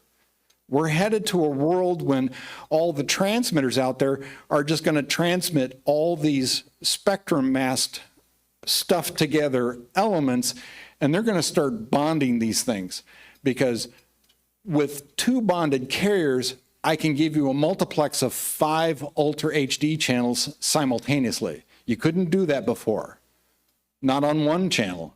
You can only get maybe 1 or 2 Ultra HD, but you put 2 of them together, and I know how the StatMux works, and I can make it work so that you can do essentially Cinemax over the air. You know how Cinemax has multiple channels, or HBO or whatever, HBO 1, 2, 3, 4, whatever? It's that concept.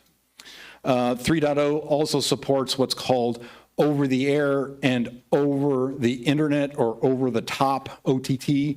So the concept is while you're transmitting over the air, you can also transmit over the internet. So if your TV's connected to the internet and it sees the over the air signal, the TV can say, hey, I've got more resolution with the same signal coming from the internet. Do you want to watch it in Ultra HD? You say, sure, bang, boom. It just took you off the air and took you to the internet. They know how to do that. So we have our issues on the 440 band. So our amateur television spectrum is down below where the repeaters are at. Repeaters are traditionally the 440 to the 450 part of the spectrum. So we're down at the 430, 420 at the very low end to avoid the satellites and the repeaters and that kind of stuff. The problem is we ran into the Air Force, and it's called pave pause. So out in New England and out in California, the 440 band was darkened. We can't use it at all. And then we ran into issues with other so-called coordinated systems. And we actually ran into one here at Dayton. And we have a suspicion it was a backup camera on somebody's RV. And they transmitted right on top of our input. And so we're in the process of direction finding that guy right now. So this is what's been happening, and it's our own people doing it to us. So like in LA, they have a massive amount of coordinated links down in the 420 part of the band. So the problem was, where did the TV guys go? Well, they had to do an MOU and all this kind of stuff, and they went to what's called DVB-T, and it's only 2 megahertz wide. It's this clever thing that we can do in television. So in summary, gee, I better go faster. This is a great project. It's just that like I said, there's a big learning curve, but thank you all for coming to learn. Part 2. Okay, this is where the heads will explode. Okay, first thing we got to talk about is what's a channel. So a channel is a term used to describe either the carrier, so if it was NTSC, channel, you would see a different video when you change the channel, but what you were doing was tuning the frequency to the next 6 megahertz and so forth. But now that everything's digital, a channel is more aligned with what is a program. 7.1, 7.2, those are different programs, but they're on the same frequency. They're just multiplexed. We never had multiplexing before. So we have to go with, here's what you knew. You took a video camera, you hooked it up to a video modulator, you added some power to it, and you blasted it into your TV, tuned to a cable frequency, and all of a sudden it worked. This is what we've been doing for a long time. This is where we came from. We're not throwing any of this away, but this is what we used to do. But now we're going to bring you the advanced world of bridging analog to digital, because we want to leverage that fun equipment. So now I need to abstract a few things. One of them is I have to take the video input, video and audio, feed it to an encoder. The encoder turns it into a bit stream. It's digital bits. Then if I want 2 channels, I get another encoder, I take its video and audio, and I take those bits and I feed them into a multiplexer, and the multiplexer stacks all the bits in line so they come out through one single pipe. And that one pipe is fed to this thing called a modulator. Obviously, we are not allowed to transmit square waves into the spectrum because we would be talking to everybody. It would be bad. So what they do is they take this modulator to transform the bits into symbols.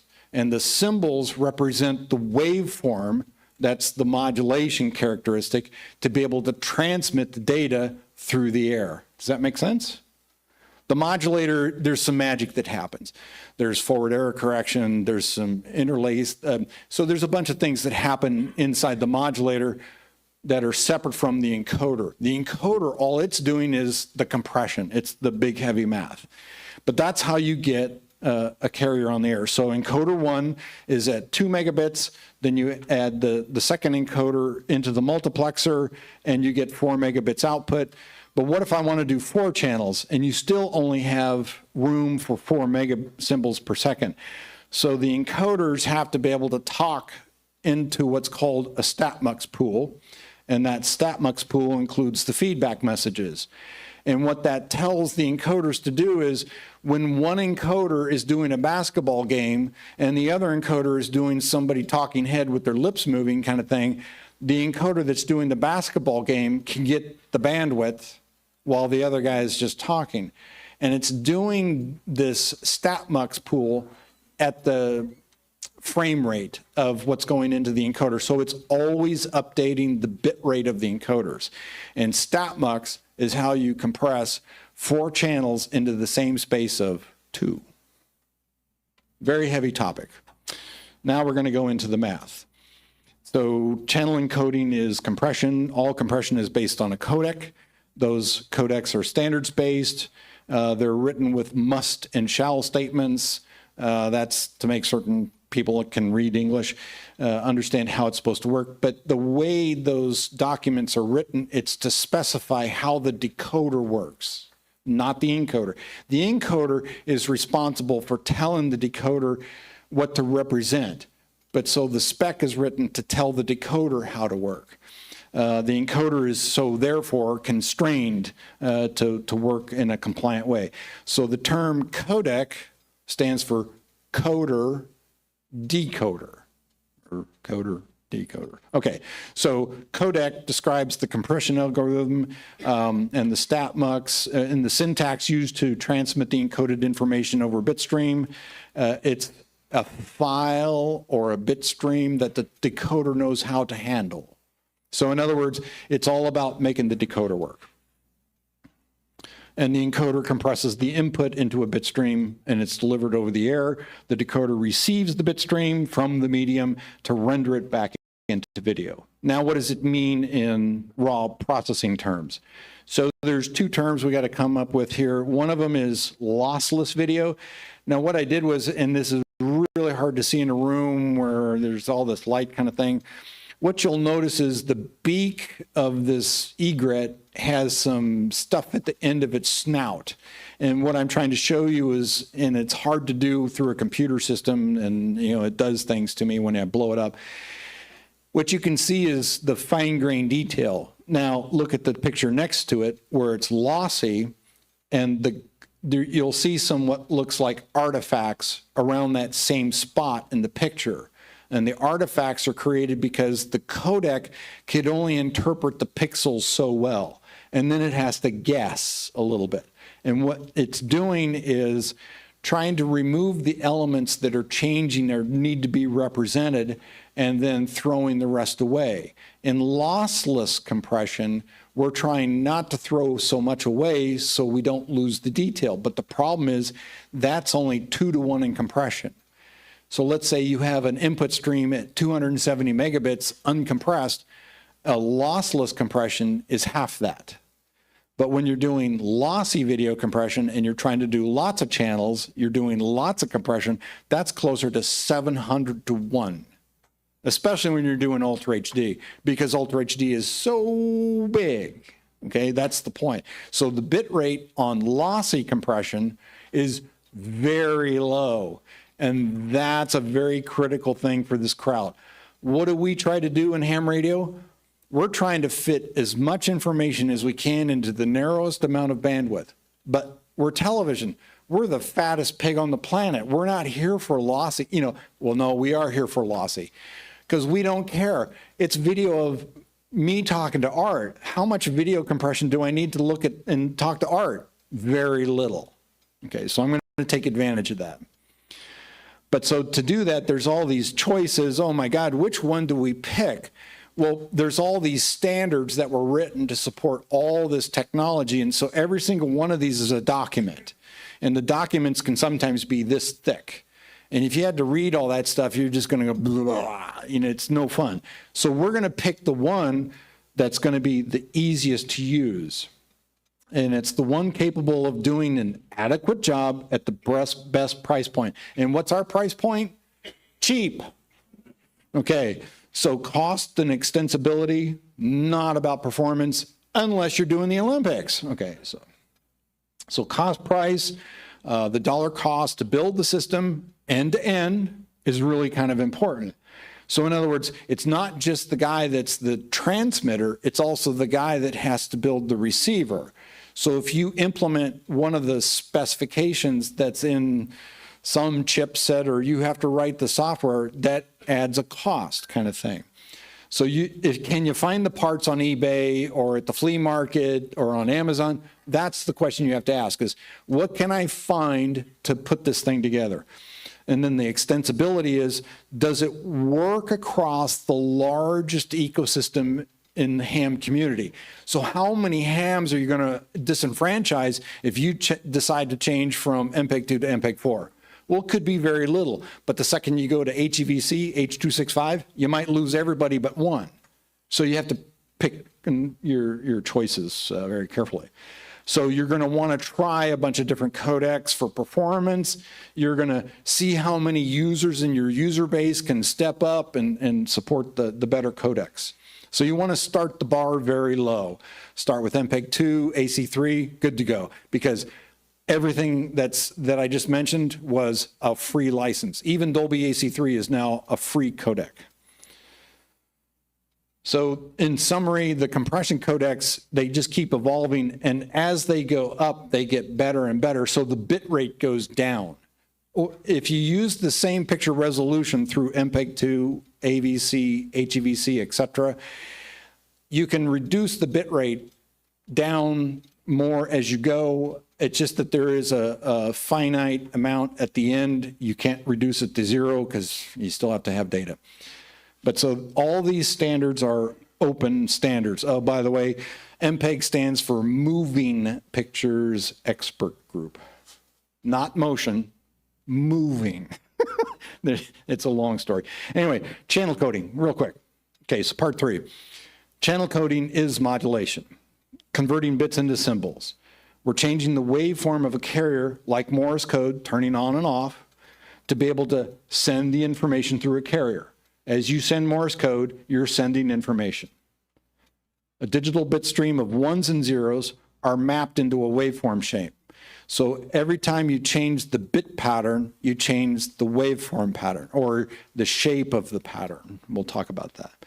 As the data changes, the bit pattern represents a symbol change, and adding a processing, they also put in extra processing. It's called forward error correction. It's one of those things we can do inside the modulator to help the receiver fix bit errors.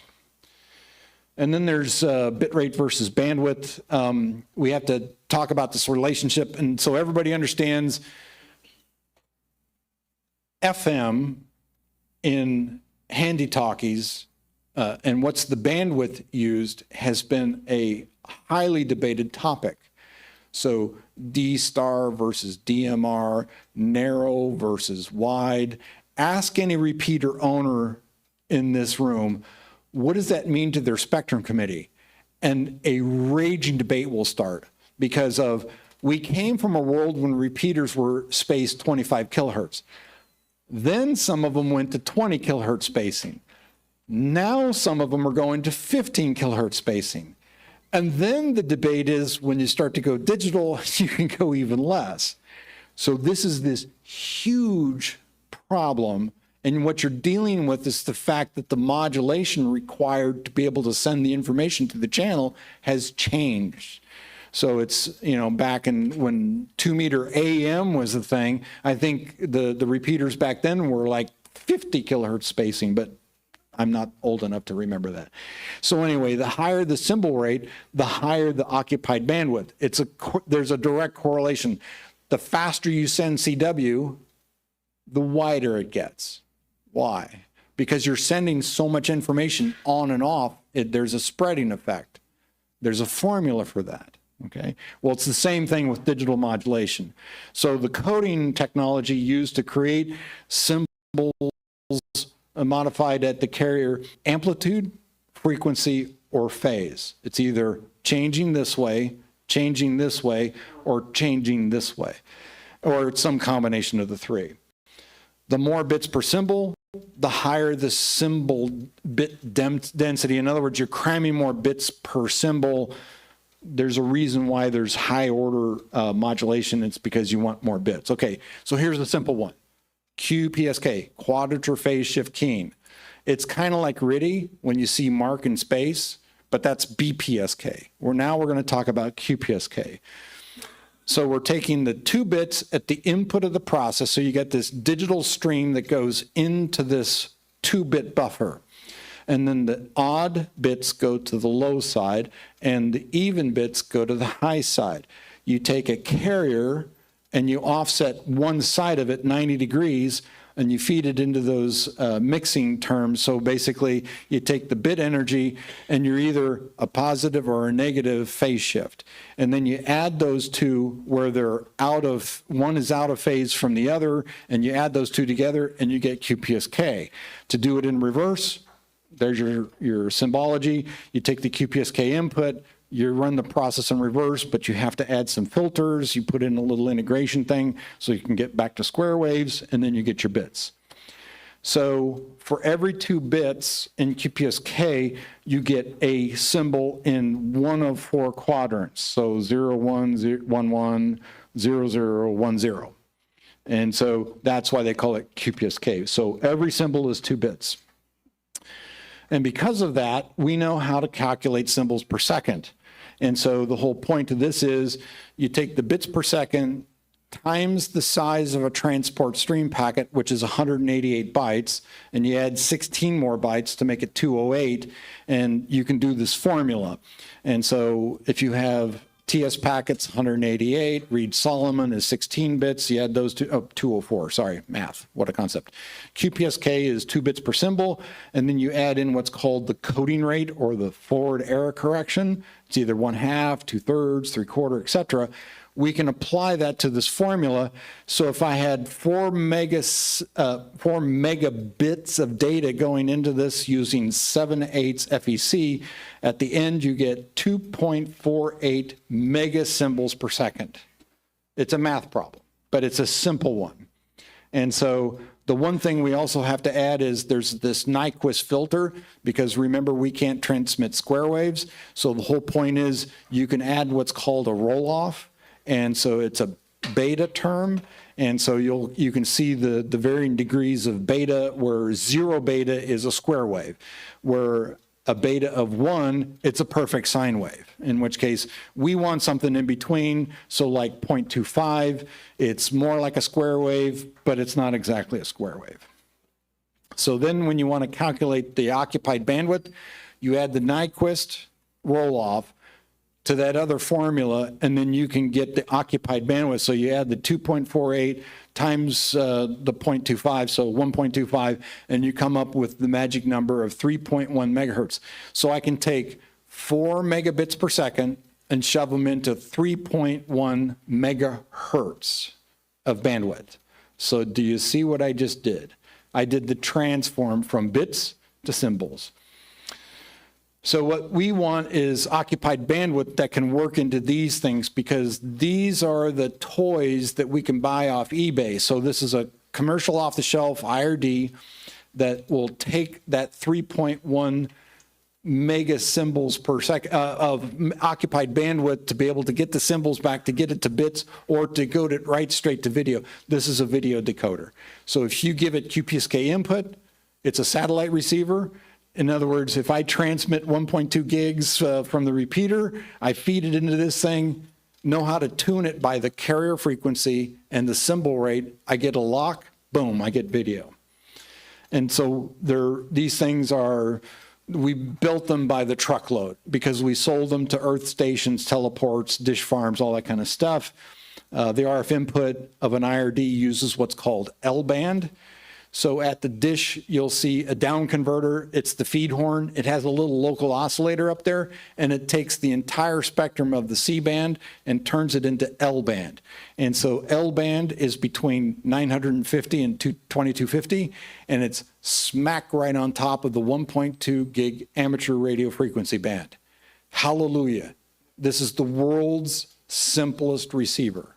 And it takes just QPSK input to an antenna for 1.2 gig, and you can start receiving the signal from ATCO. Perfect.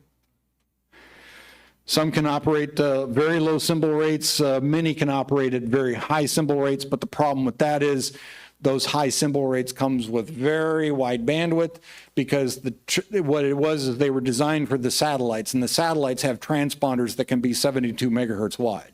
So that's because they want to carry lots of data. So it receives QPSK, it can demux the transport. So if you have multiple programs, you can tell it which one to go get, say pick off number 1, pick off number 2. It can also inject bias up the coax. So IRDs were meant to feed a small amount of DC electricity up the center wire of the coax to run the electronics up in the feed horn. So that C-band receiver feed horn has a little local oscillator up there. So you have to feed the electricity up there to run that piece of electronics. We can use that same DC to run a little preamp. It's a very clever concept. Let's move faster. So digital amateur television is all about efficiency, because compared to analog, like the green one here, you can see it's doing its old analog thing. It's taking 6 megahertz wide, but I can have other carriers in between that are a mixture of different digital amateur television systems. So I can have a 4 megahertz repeater right next to a 2 megahertz single frequency going to somebody else kind of thing. So you can split it up. You can do things that you couldn't do in analog with digital. That's the main takeaway. So in summary, QPSK is low cost, most flexible solution, easiest to deploy. Now, it's true, it's not built into all the TVs, so you have to have a little set-top box. Okay, Art's making one. He can tell you how hard it is to make a set-top box. It's not easy, but his is working. The point is that set-top box is what takes in that technology and then decodes it back to video, okay? But so in a word, DVB-T is not as cheap as DVB-S, because DVB-T is the terrestrial standard from Europe. And so anything you find that's a DVB-T solution was probably sold for the drone market or the backup cameras that we keep seeing out here in the parking lot kind of thing. So the point is they sold that because there was a chipset that they could get for cheap. Well, but DVB-T comes with a price that's higher than DVB-S. So that's why we say what we say. ATSC is not a clever solution. It's that it's built into the TV, but if you have to transmit it, oh my God, you need help. So QAM is the lowest cost one because it is built into every TV. So in other words, nothing else to buy if you're a receiver. And so we've been demonstrating it. We have the little mini repeater in our booth, which has the ability to transmit channel 57.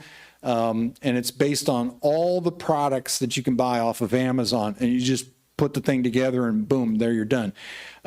So I will probably add a BOM list to this presentation later on, but for now, if you come by the booth, we'll just give you the hand notes and show you where it is on Amazon. We use this out at Quartz Fest, which is the thing we do out in the desert every January for a week. You're out on BLM land, and all the campers from all across the United States, even guys from Germany have showed up. And they come to this, and we're all kind of like in a big circle. So we televise multiple stages during Quartz Fest using QAM. And so we put up about 10 watts.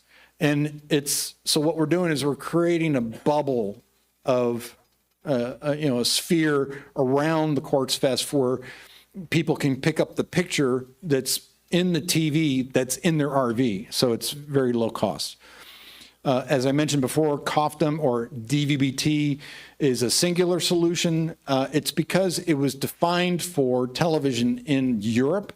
So it's built into the European model of the TVs. So for us to be able to use it here, you have to go find a third-party solution. They're out there, but they're not the cheapest solution. And then, of course, we mentioned ATSC 1.0. Even though it's low cost, what's the problem? None of the channels land on ham frequencies, so that means you have to have a frequency converter. Yeah, so and plus you have to know what PSIP is, and that's a headache, and I don't want to talk about it.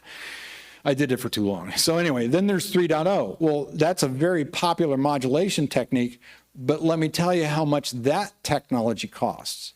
It's way more expensive than anybody in this room can afford. An H.265 encoder costs more than the watch and the car put together that you drove here in, right? So in other words, it's not cheap because it's too new. Question? Isn't COFDM used in ATSC 3.0? Does it? Isn't COFDM used in 3.0? It's similar? Okay, so this is a whole nother discussion. Buy me a beer and I'll tell you that story. So what I do need to mention to you is its all new modulation scheme was invented by a company that decided to be outside the patent pool. And so when TV manufacturers went to go license it, they couldn't get a license from one guy, and he was the submarine dude that torpedoed LG. And so LG just flat out turned off ATSC3 in their tuners, and they said, until this is resolved, we're not going to support the US market. And it was like, that was the worst thing. And of course, they're allowed to do it because they hold the patent. So, you know, what are you going to do? Are they going to sue Sony and Samsung? Oh, hell no. Samsung is the 800-pound gorilla of TV manufacturing in the world. They outsell Sony and LG combined. They have more patent lawyers than Carter's got liver pills, okay? So we'll leave it at that. Part 4, DATV systems. Okay, remember this thing about multiplexing, channel 7.1, 7.2. Okay, I have to describe this to you in like what's called virtual pipes. So here's this transport stream that's carrying all these bits. Inside that pipe, you'll find pipe streams that carry the video, the audio, the metadata, and those are sometimes combined to create what's called a virtual channel. So there's pipes inside of pipes, turtles all the way down. Okay, so the whole point of this is this is one way to look at what the delivery system is doing. And this is more to talk about metadata. So metadata is data about data, in which case you'll see there's little pipes that say metadata. And those little pipes tell the decoder, here's how you find all the stuff. And this is one way to look at it.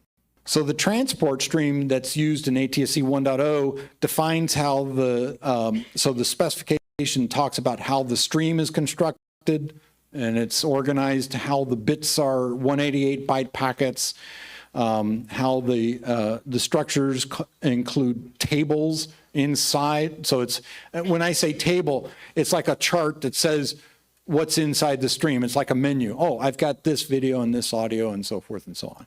And then every video and audio and data packet includes tables, has a unique PID. So that's how you find the PID for the video, the PID for the audio, the PID for the metadata. They all have a number associated with it. And so then the video is what's called packetized elementary streams, because the packets for a video sequence or a frame of video are larger than you can fit in the payload of a transport stream packet. So what they do is they take these sometimes as high as 1,000 bytes long and they chop it up. So they call it a PEZ stream. And then we talked about the tables. It's like the TV guide. And then the transport stream can vary as many numbers of PIDs up to 8,192. So they defined it to go from 0 to FFFF hexadecimal. And it looks like this. So the packets come flying in, and if you could stop it in time, you take a snapshot, you can see there's a string of packets here. The videos are the ones in red, the audios are the ones in green, the tables are every so often in the gold, and every once in a while we stuff what's called a null packet in there just to make certain that the transport stream is exactly the bit rate it's supposed to be. So it's perfect. You can't be less, and you can never be more. If you have too many bits, they have to fall off. You're going to create bit errors. If you have too few, you stuff packets in between to make it the right rate. So our repeaters up on the mountaintop are going to look something like this, where the video inputs come in. You don't care where they could be NTSC, it could be from an IC905, it doesn't matter. You have a video input that comes in, you feed it to a video encoder, you take that encoder, you feed it to the digital modulator to make the waveform, you slap a power amplifier on it, and then you can now start transmitting to the integrated receivers, meaning it tunes the carrier, it decodes the packets, you see the video. So this is how you make the world's simplest repeater. It takes an encoder, a modulator, and a power amplifier like you had before. By the way, the power amplifier needs to be a little bit more design characteristic is that it has to be very linear. And that's because when you're modulating a waveform, you're going to create what's called a Bart's head, new term he just learned. And the Bart's head, when you look at it on spectrum, goes up, goes flat, and then goes back down again. And that's because you're modulating all the symbols in between one edge of the spectrum to the other, and that amplifier has to be designed with that in mind. So a clever DATV repeater will look something like this, where you have multiple analog receivers going to multiple encoders that are connected to this multiplexer, and that MUX allows you to have multiple channels. And you feed that to the DVB-S encoder, and then you transmit all that data, and then the set-top box can go click, click, click. You can see all the different channels on all the different packets. Now, to upgrade a system, you can have an IRD coupled to the same antenna input, and then have a switch at the encoder that says, which video do I want to listen to?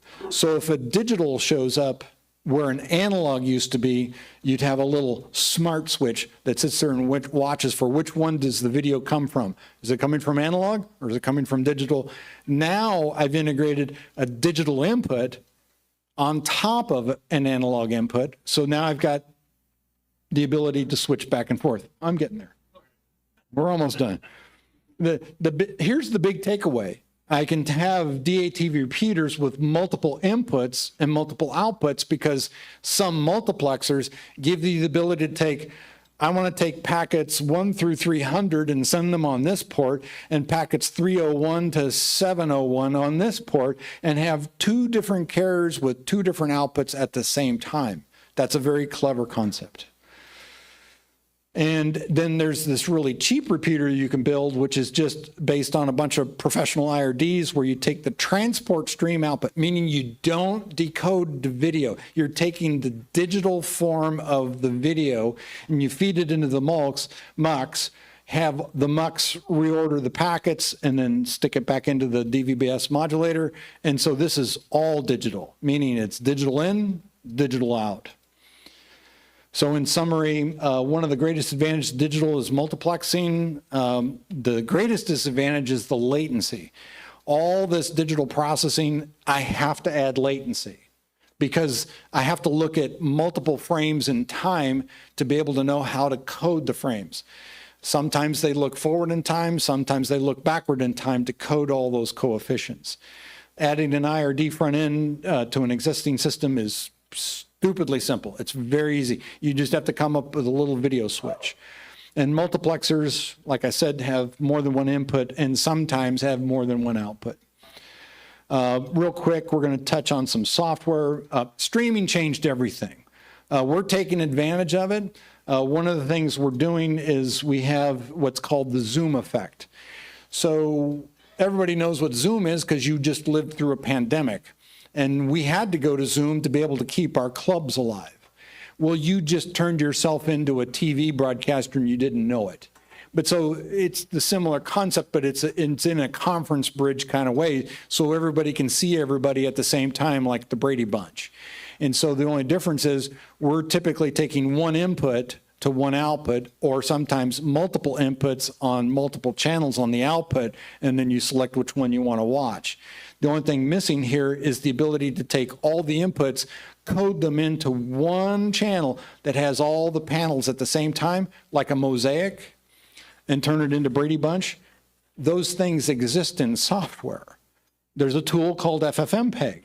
It has the ability to do this. It's built into the code. So a clever person might be able to figure that out. And so this streaming concept came up.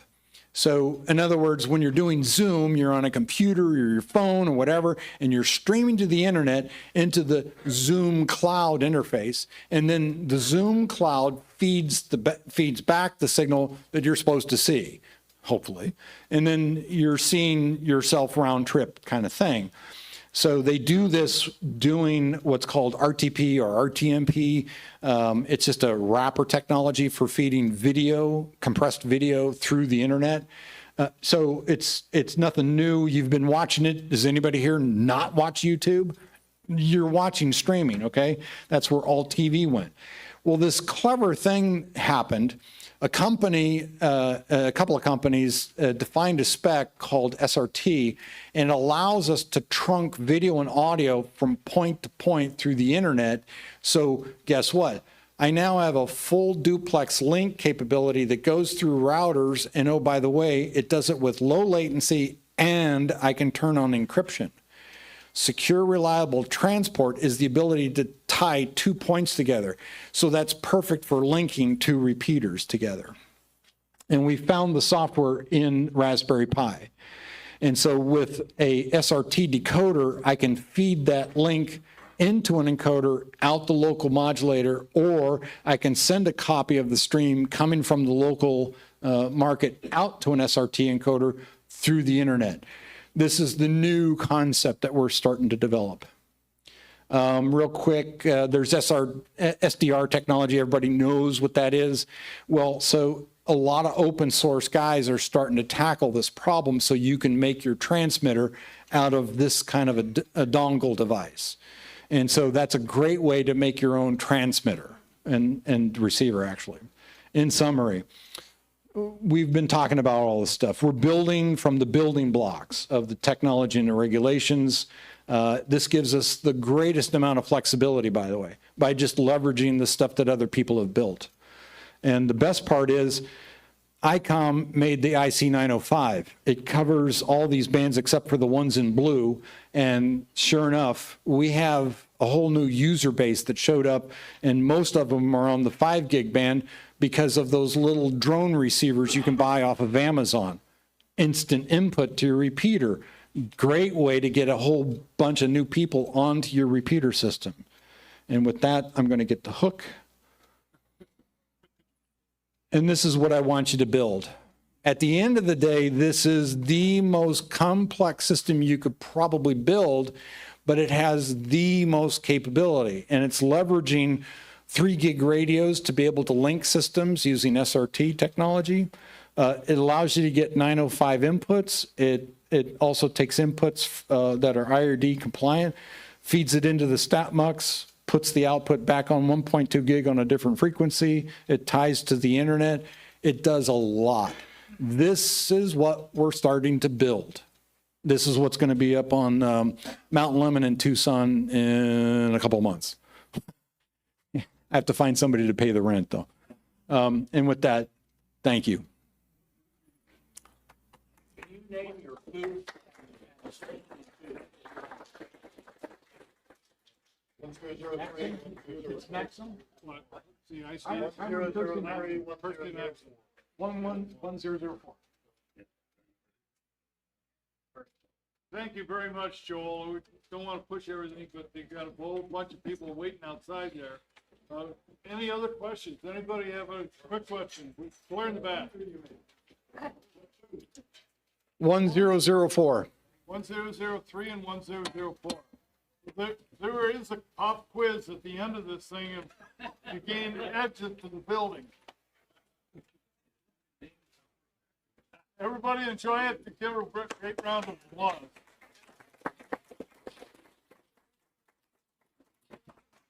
Maybe we'll do this next year with a little change in topic. This year. Thank you very much. Good talk. Enjoyed it. I have a digital repeater in St. Louis. Awesome. Yeah. Stop by. Yeah, you got a lot of ideas. Thank you. Let's talk more. Hey.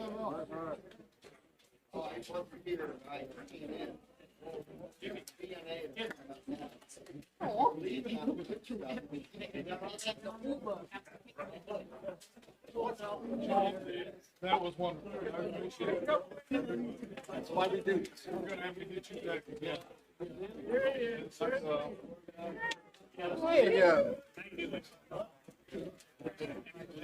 Are you guys, are you gonna be in the booth tomorrow? Okay, yeah, I don't have my cards with me. I want to keep in touch with you. Oh.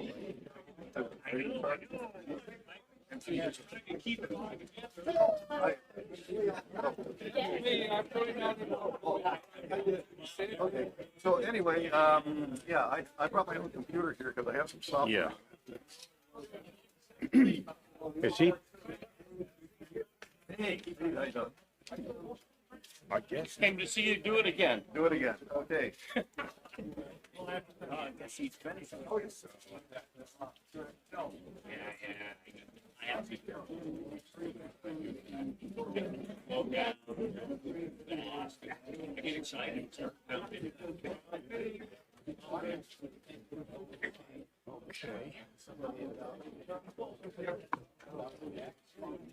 Yeah. There you go.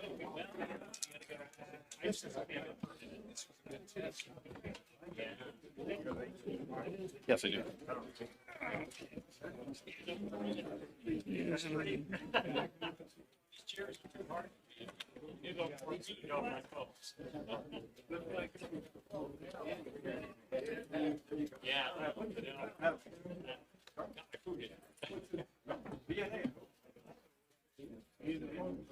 So you don't need any of the stuff to go down there.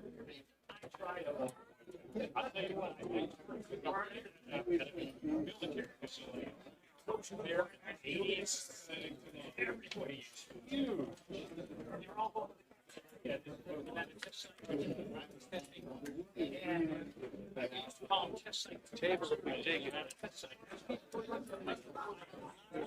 Okay.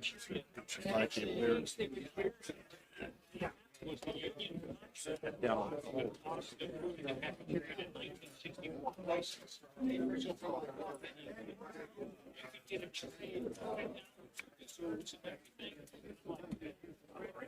You need audio? No, I don't.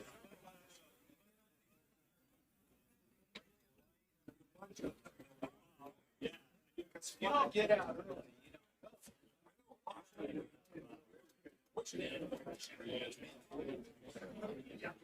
Yeah, it's a little small.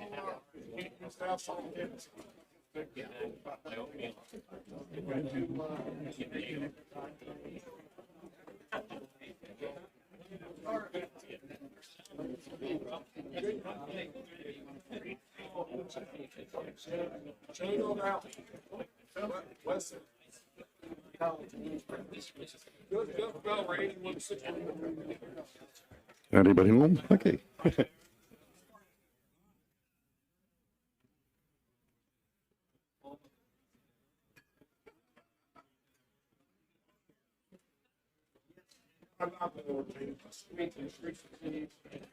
That's all I got. It's okay.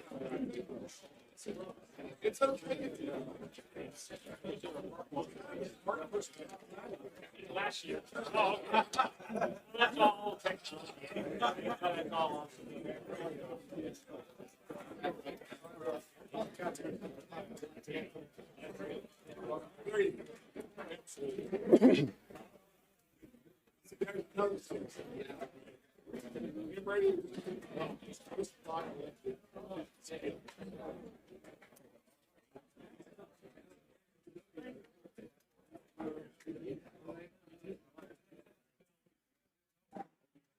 And another young for the kids.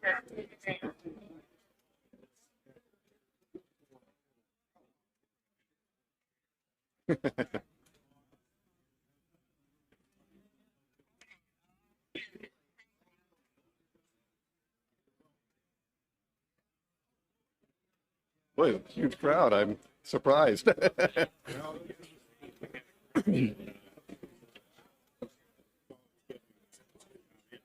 Yeah. Wow. Wow.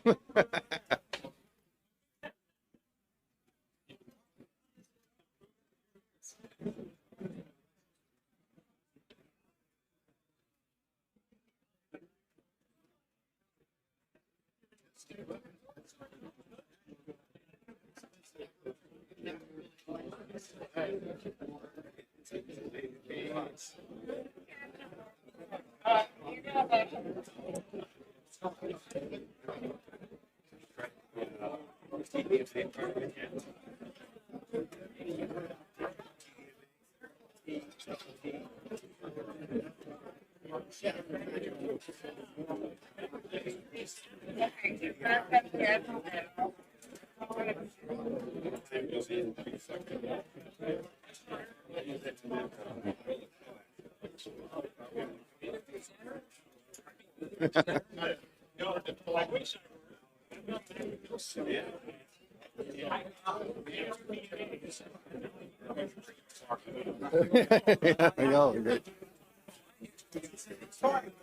Very good. You going to introduce me, or what do we do?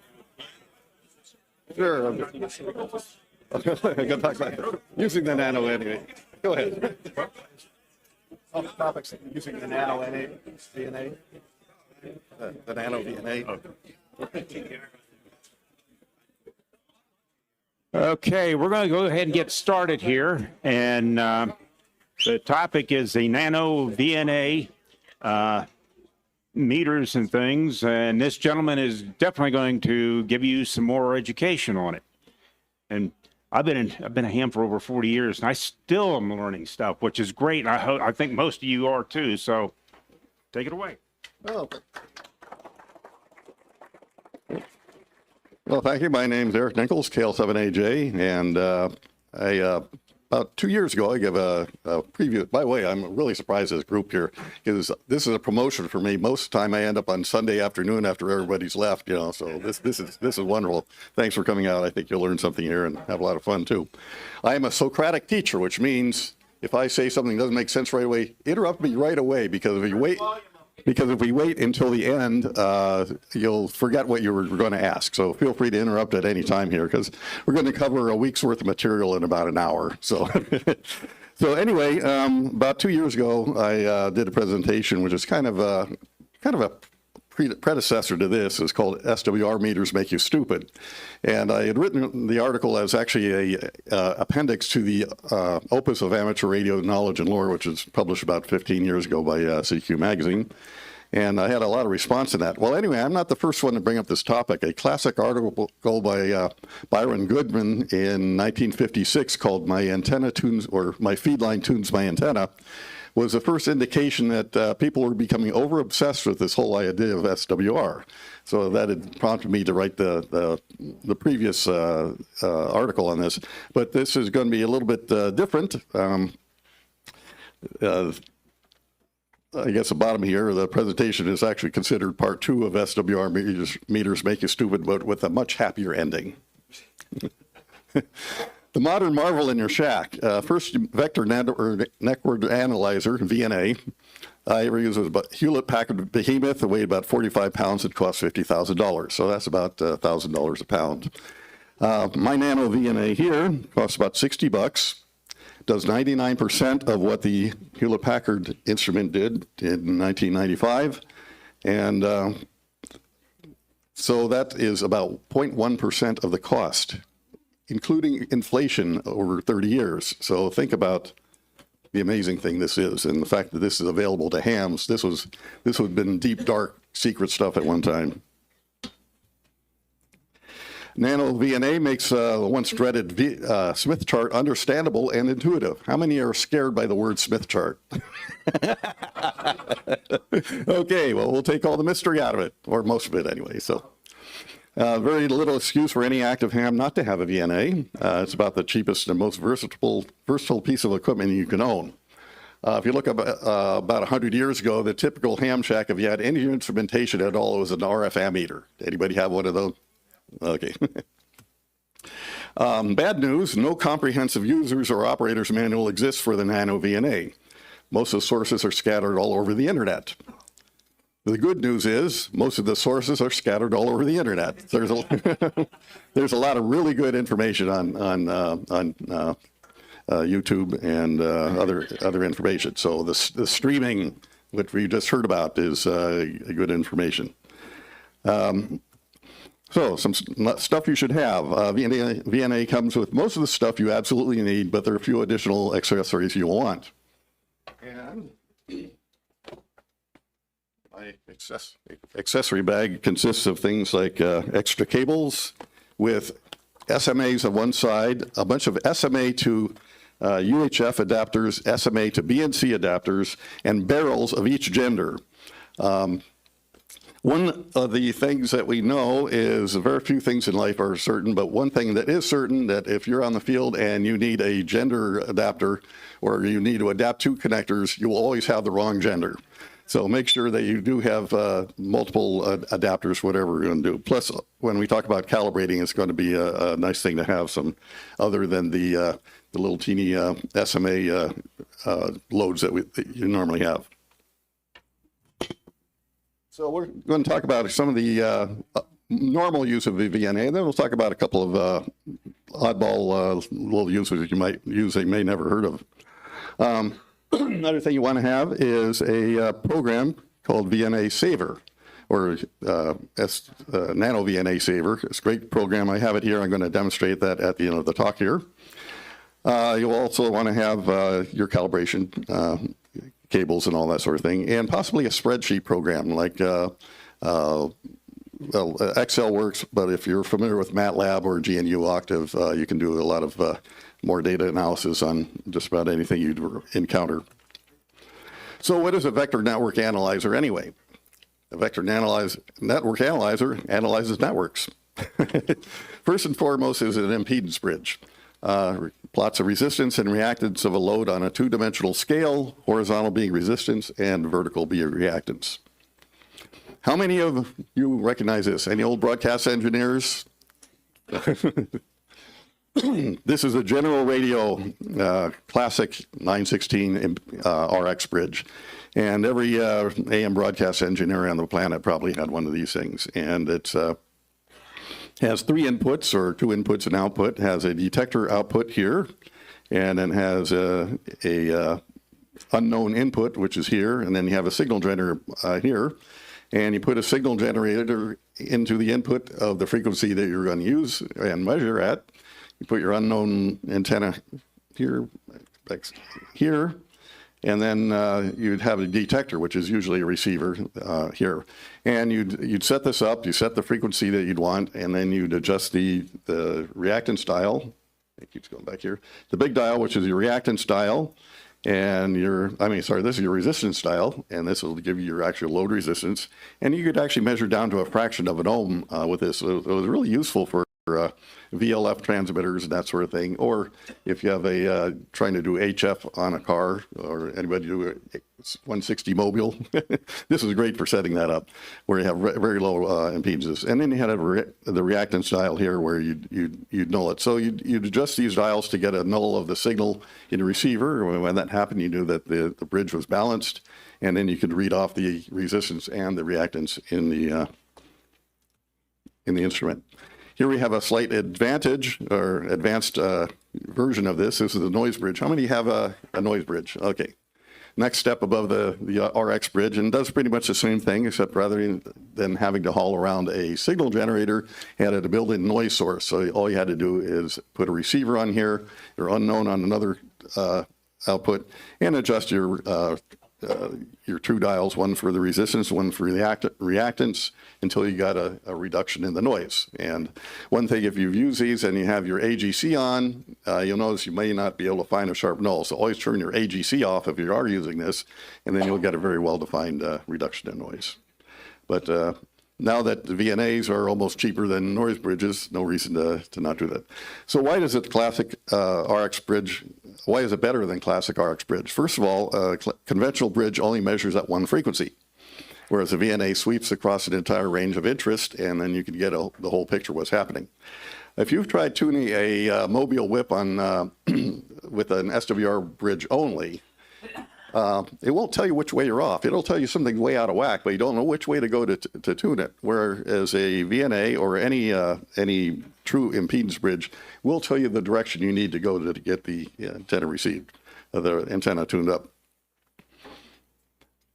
In addition, VNA is capable of performing 2-port measurements. We'll talk about them, and something even most modern antenna analyzers cannot do. And this allows you to measure filter performance and even evaluate amplifiers. So let's get started. First thing you need to do after booting up your VNA of any type, and there are other equivalents to the nano VNA, but that seems to be the most popular, but any VNA pretty much has the same procedure, is to perform the 3-point calibration. And this involves taking whatever cables you're using, and we want to be careful that we calibrate it at the end of the cable. So although the normal procedure is to put your calibration loads right on the device itself, we want to know what the impedance is at the end of our test cable. So if we have 300 feet of cable, we can calibrate that out. So it really doesn't matter how bad or how lousy or how long your cable is. If you do the 3-point calibration at the end of the cable, all the characteristics of the cable are nulled out. So we want to do that. So we have what's called the image plane, and that's the place where we're actually doing the measurement at. We want to know what the impedance is at the end of our test cables. So we take our 2 cables, no matter what length they are, and then we go through the process of, first of all, with an open circuit, we hit our open on the calibrate, and then we hit the short on the calibrate, and then we hit our load impedance on the calibrate, which is normally 50 ohms. Now, a lot of people don't realize is a nano VNA can be normalized to many different impedances. It doesn't have to be 50 ohms. I've used it as high as 300 ohms. I don't know how accurate they are if you use it really high impedances. We can experiment with that. But anyway, the first thing you want to do is normalize it so whatever characteristic impedance you're working with, that ends up in the center of your Smith chart. But again, we don't have to do it that way. We have a lot of variety in here. As long as we're consistent, once we calibrate once we normalize it to that impedance, any measurement we have after that point is referred to that impedance. Before performing 3-point calibration, it's best to set up your sweep from beginning to end of the frequency that you want. Now, if you don't have any idea of what frequency this antenna or whatever you're measuring is at, you can do a wide range sweep, but the accuracy kind of falls apart. So you want to kind of just do the frequency sweep pretty close to where we want to measure anyway. This is called the stimulus setting in nano. There's 2 ways of setting that. When you can set the beginning and the end frequencies, or you can send the center frequency and the range of the sweep. So either one works just fine. So then you send your calibration function on your VNA. Then you have reset. Usually you don't have to do that, but I always do that anyway. Then you enter the calibration menu, and with no terminator, press open.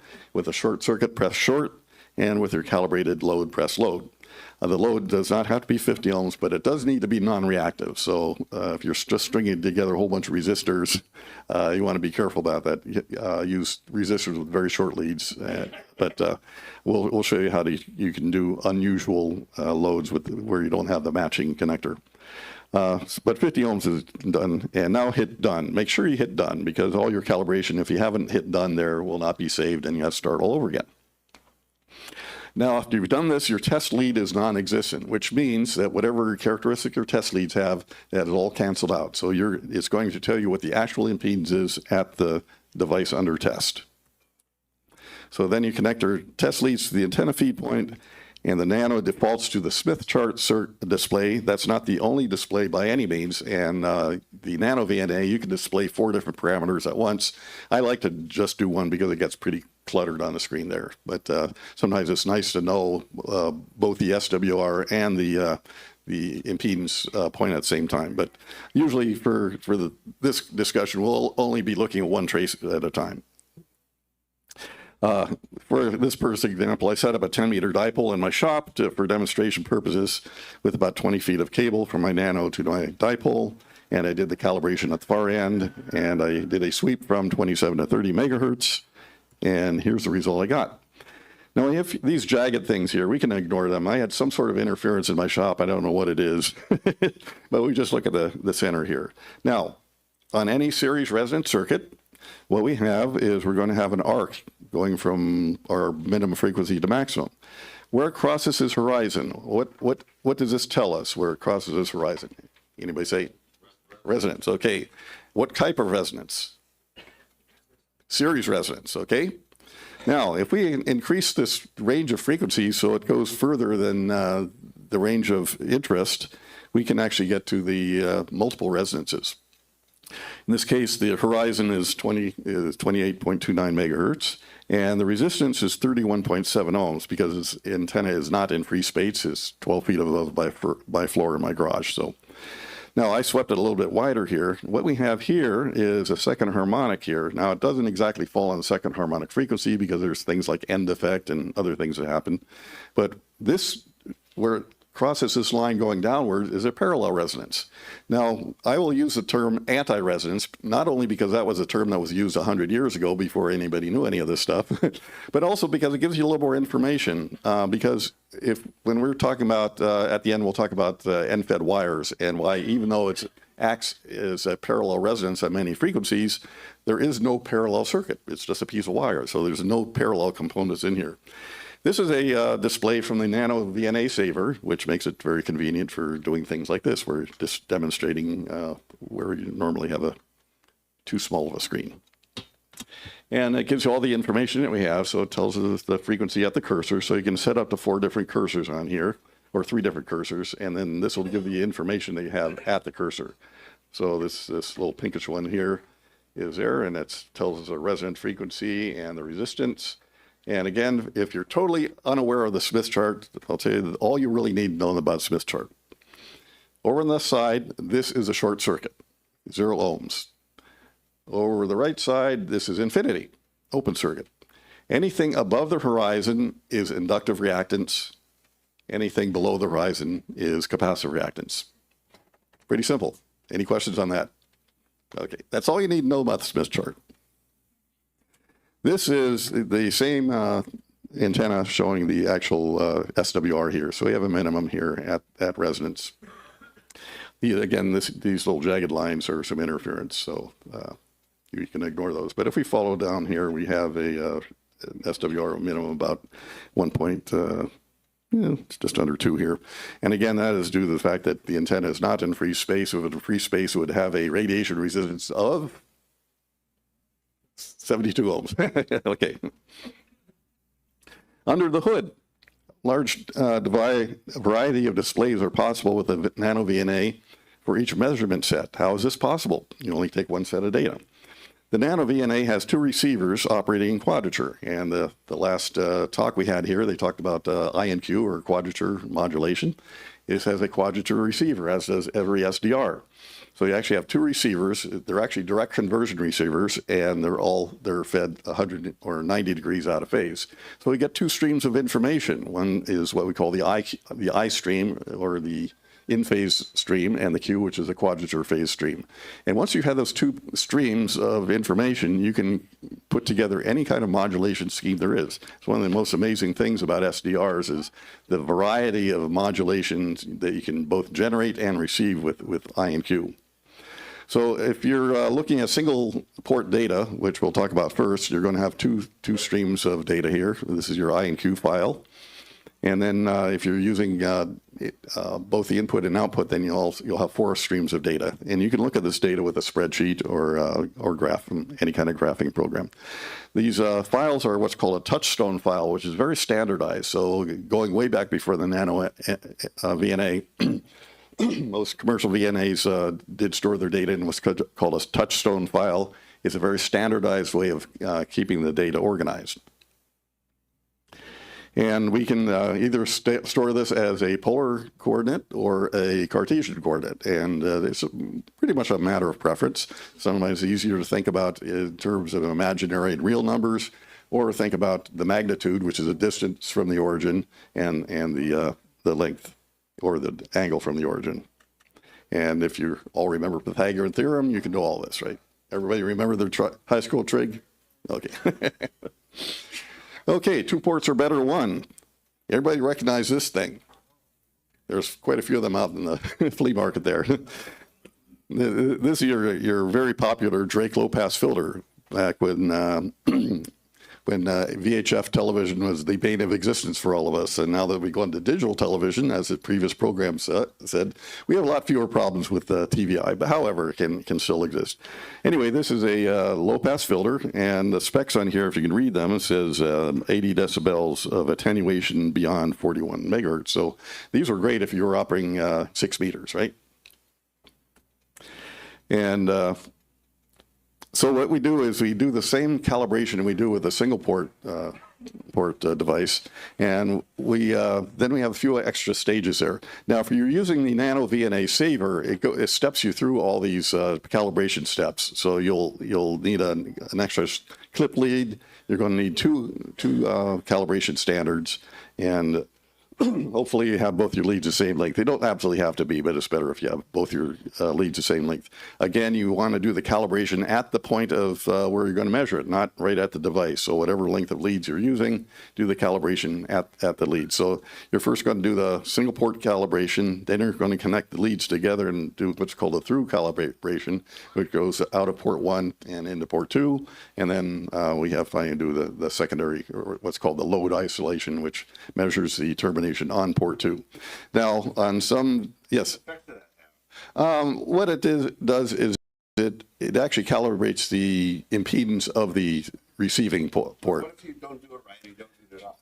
If you don't do it at all, it may work okay. but if you have extra long leads there, every time you have a transmission line, it transforms the impedance from one to the other. So then it change the SWR. Well, It'll change the split. It will change what it reads. Again, you can use any impedance cables you want, but as long as you do the calibration at the far point of the cable, that's what what's called our image plane. That will tell you what the impedance is there. So any length of transmission line will transform the impedance from something to the other, unless it's exactly half wavelength long. So if you know your transmission lines, yes.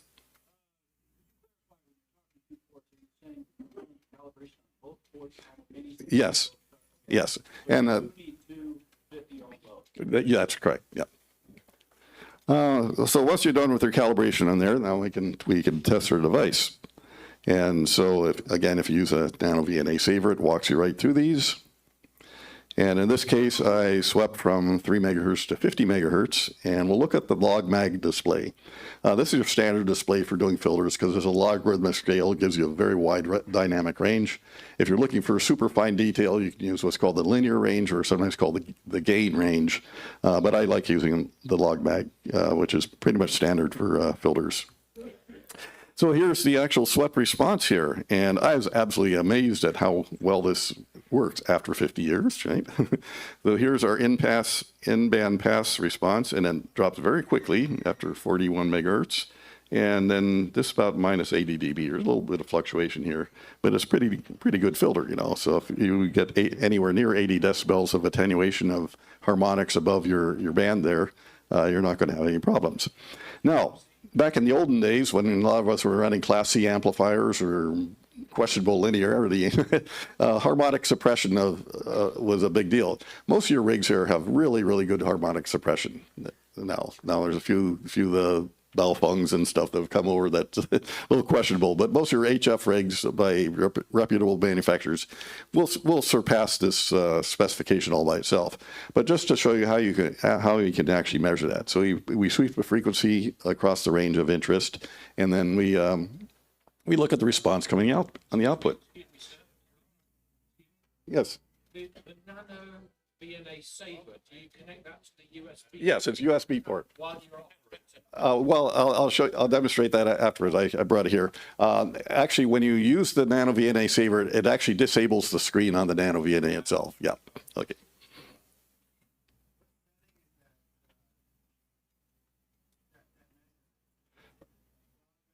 Yes, log back. Little bigger scale. Now this is looking at the SWR on the input, and this is also pretty impressive. So we have, pretty much a perfect match down here. And then, of course, we have the SWR increases substantially as we get out of the passband, because if we aren't passing that, signal has to be coming back somewhere, right? So that shows up as SWR, unless you have a dissipative filter. Now, there are cases where you want a dissipative filter, where any reflected information or any reflected signal from the filter after the point is not is all burned up. But that's a lot more complicated filter design. Okay, active devices. If we want to measure like a low noise amplifier or something like that, we can also use this. We use an input and the output just as the same as a passive filter. We have to have some way of supplying power to that, so we use what's called a bias T. Sometimes it's just called a power inserter.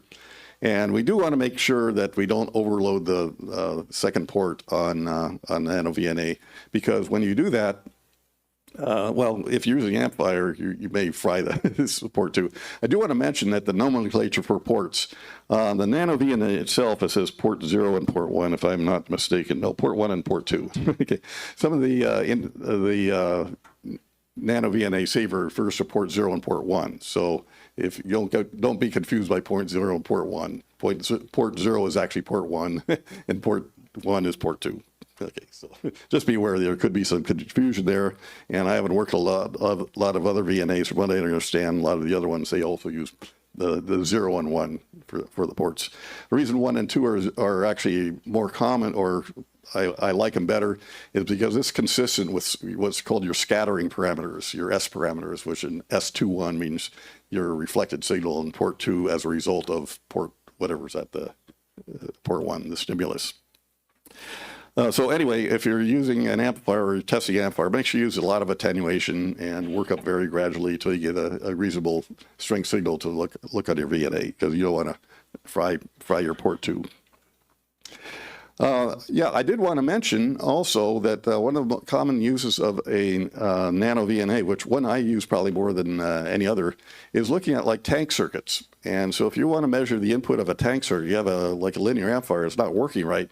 And you say, well, how do we do this in the past? Well, usually used a grid dip oscillator. You took your grid dip oscillator, found your tank circuit in there, and you looked for a resonant frequency on your grid dip oscillator. Nano VNA is really good for this. The only thing you need to do is remember that the plate impedance of a tube is very high. It's going to be on the order of 1,500, 2,500 ohms, depending on what sort of amplifier you have.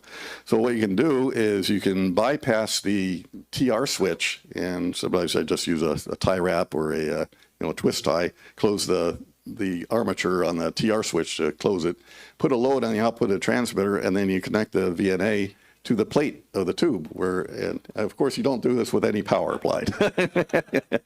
Connect your VNA to the plate cap, and then what you do is you adjust your pi network to get about 2,500 ohms. And if it isn't working right, you'll definitely not see anything moving on your VNA. But as you adjust it, you'll see that the resonant frequency will move up and down over that parallel resonant arc, and then it'll move in or out depending on what the loading is. Yes. On the Smith chart, yeah. Time domain reflectivity, reflectometry, TDR. The old way of doing this, if you want to measure how far a fault is in the transmission line, you took a pulse generator and you took an oscilloscope and you sent pulses through and you look for the reflected pulse, just like closed circuit radar. Very effective, very cheap to do, and it can be quite accurately. There's also a TDR function on the Nano VNA, and it works pretty much the same way, except there's a couple of things that are different because it cheats. There is no pulse generated on a Nano VNA. So if you're using a TDR function and you say, where's my outgoing pulse? There is none. What it does is it sends a swept signal. So you set the sweep range between about 50 kilohertz and 200 megahertz or so, depending on the length of your cable. And you set that up to what's called the transform function, and the transform function performs a fast Fourier transform on the swept signal, which as far as FFT is concerned looks exactly like a pulse. So you'll get your pulse coming back there, and the time on your scale is going to be read out directly. So a couple of quirks of that because of the way that it cheats to do that is, first of all, you aren't going to see your outgoing pulse because there is none. But also, if you, on a normal TDR system, if you put a short out there, your return pulse is going to be upside down. So outgoing pulse, if it's an open circuit, it'll be up. Short circuit will be upside down. It'll always be upwards on TDR. So regardless of what your reflection is, it'll always look as a positive going signal. That is because FFT protocol does not recognize polarity. All it recognizes is absolute value. So it will apply you the absolute value of whatever return signal you have. Now, even though it cheats to do TDR testing, it's actually quite accurate. So I use mine all the time for measuring cables. Take your time. Yeah, if you've never used a VNA or never worked a Smith chart, there could be a bit of a learning curve, but don't be daunted. Play around with it a lot, measuring anything that can be measured. And as we said at the beginning, the VNA is the best antidote to SWR stupidity. So we're going to talk about backtrack a little bit here. Low SWR for the right reasons, okay? Properly interpreted SWR readings can be very helpful, but low SWR is never an end unto itself. When using lossy transmission lines, low SWR can keep additional losses to a minimum. Also, when approaching the voltage breakdown limits of transmission lines, which we hardly ever occur in amateur power levels, but it's possible, or other transmitter components, having low SWR will assure those limits are not exceeded. Here's some notes on end-fed wires. I had to add this in because these are so popular now. Now, here's a very interesting chart. Now, if this is a standard Smith chart, this would be pretty much a spiral. But we got this kind of funny-looking triangle thing, and that's because we have two logarithmic scales. This scale here is logarithmic as well as the vertical scale. As in the Smith chart, this horizontal scale is resistance, hopefully all radiation resistance. Feed point resistance of an antenna always includes any lossy what we call ohmic resistance, which is loss resistance, as well as the radiation resistance. And then the reactance is the reactance. This is used with a theoretical 100-foot long free space antenna. Now, an end-fed half wave looks the same as a center-fed full wave, right? So anything that we see here, we can apply to either a center-fed antenna or a half wave, depending on which harmonic we're working at. Well, what I want to show here, and it'll be pretty self-evident once we go through here, with this 100-foot antenna and a frequency sweep, and again, keeping in mind this is not your normal Smith chart. These are highly logarithmic, which means that conditions actually a lot worse than we see here. As we move up here, we see that our reactance goes from highly inductive reactance or capacitive reactance to our resonant point here, and our resonance here is about 5 megahertz. And as we increase, we see a gradual increase in radiation resistance, but the reactance also goes more inductive, okay? But what happens here is we see it above 9 megahertz. This is a reactance scale. Remember, this is logarithmic. This is 7,000 ohms of inductive reactance here, and this is about 7,000 minus. And between 9 and 10 megahertz, we have this precipitous change of reactance. This is our anti-resonant point. So what does that tell you if you're trying to make an end-fed wire operate here? It's going to be super touchy, isn't it? Anybody had experience with end-fed wires on even harmonics and noticed how touchy they are? This is why. Is because we are working with these anti-resonance points, which by their very nature are always going to be precipitous change of reactance. Now again, we can continue in frequency, and here we have about third harmonic here, and here we have a series resonance circuit. So what common and bands do we use that we use fundamental and third harmonic? 48 and 15, right? Okay, works beautifully, okay? So we have the same situation having here. So it'll work very nicely on the third harmonic. And then again, if we went up to the fourth harmonic, we have this precipitous change here. So these are these anti-resonance points. So how do we deal with those? I mean, EFWH experienced people? We can either avoid them entirely, which is my preferred method, or in the olden days, what was the first really common end-fed antenna called? A ZEP, okay? How was a ZEP fed? With what? With a quarter wavelength section, a Q section, okay? What do we know about the characteristics of a quarter wavelength transmission line of any impedance? It inverts the impedance, so it's very high on one side, it's going to be very low on the other. So we extended a quarter wavelength, and now that brings our impedance back here where things are manageable, okay? What's the modern day equivalent of a ZEP antenna that just about everybody's played around with at one time or another? J-pole, right? J-pole's just a stretched out ZEP. So we have a half-wave antenna fed at the bottom, and then we have a quarter wavelength transmission line, which converts a very high impedance to a manageable impedance at the bottom. So anyway, this chart here is very revealing, and I like showing this to anybody who anticipates using an EFHW antenna. Not that it's a bad antenna at all. It's a great one. I use them all the time. But to recognize if you want to make this thing tame, or if you want to explain why this thing doesn't behave like you should, you do this. Now, what's the disadvantage of using a quarter wavelength stub on EFWH? It's only a quarter wave at one frequency, right? So there's a couple ways you do that. You can have either multiple sections of quarter wave length that you can switch in. I do know a couple of hams that are doing that, or use an antenna tuner. I have nothing against antenna tuners at all. So anyway, just be aware of that. Again, the radiation resistance is a function, or I should say the efficiency is a function of radiation resistance compared to all other resistances that we have.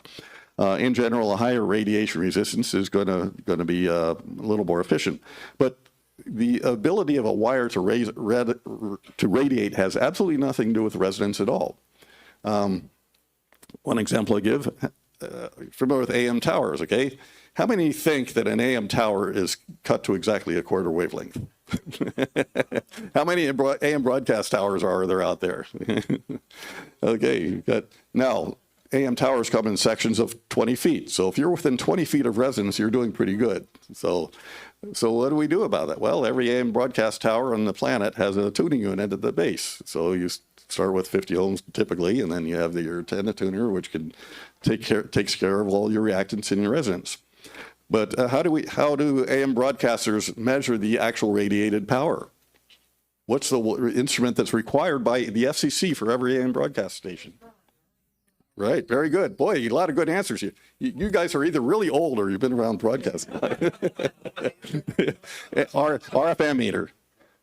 So you have an RF ammeter at the base of the tower, and your FCC license specifies the radiation resistance. What does it not specify? The reactance.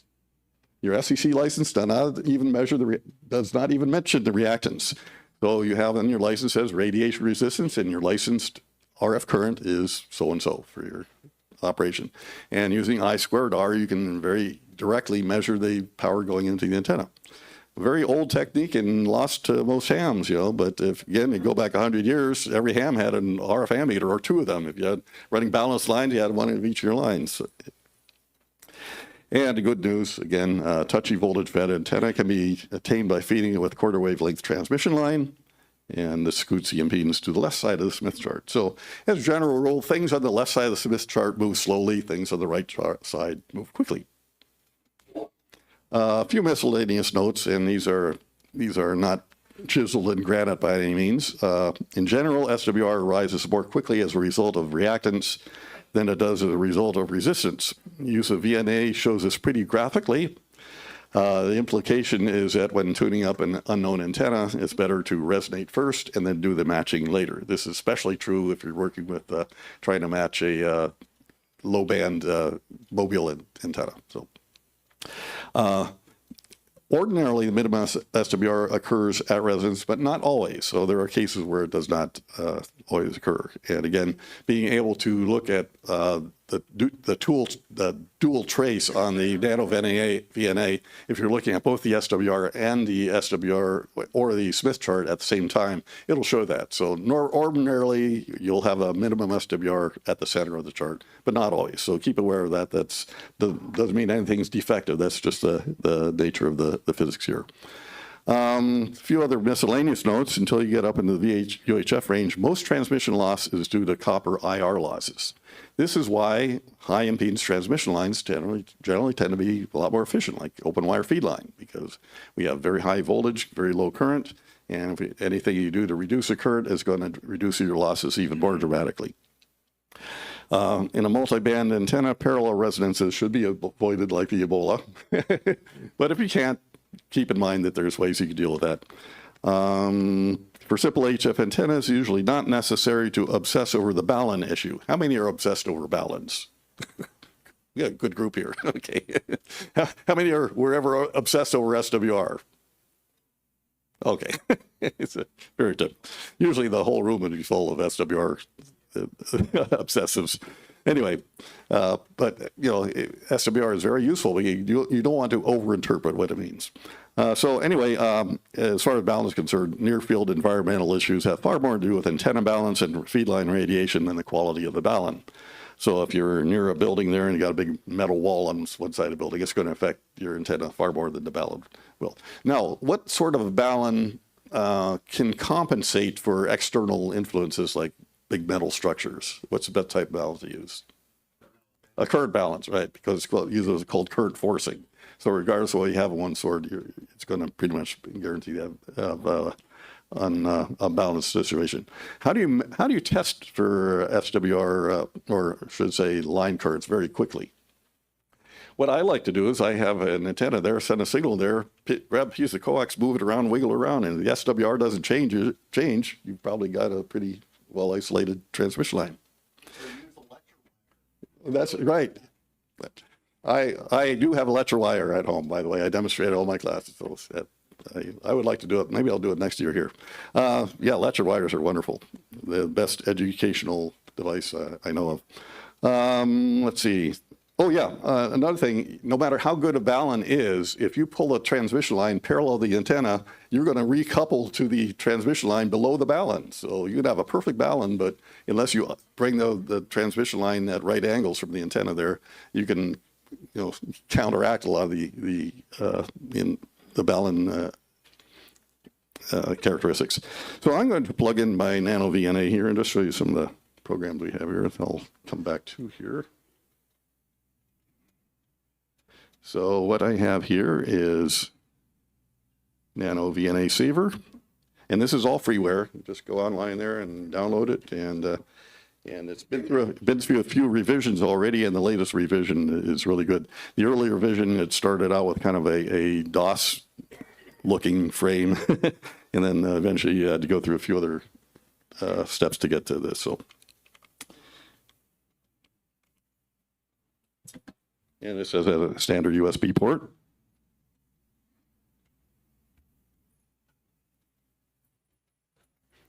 And first thing you want to do is go to the port here, and hopefully it finds it. Works even better when you turn it on.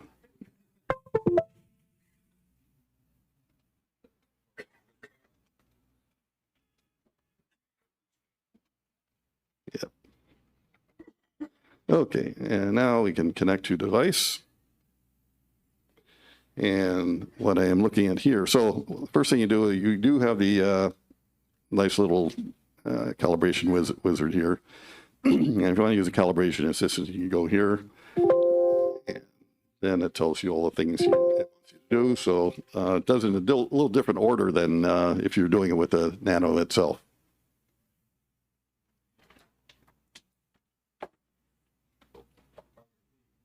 Bag of tricks. So let's see here. We'll take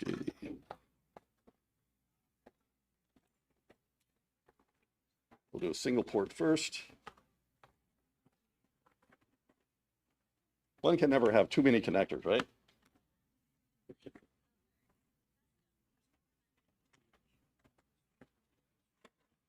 Mind to check the isolation on it. And it's right. Okay, so here's a 50 ohm load here. And somewhere here I have my homebrew shorts.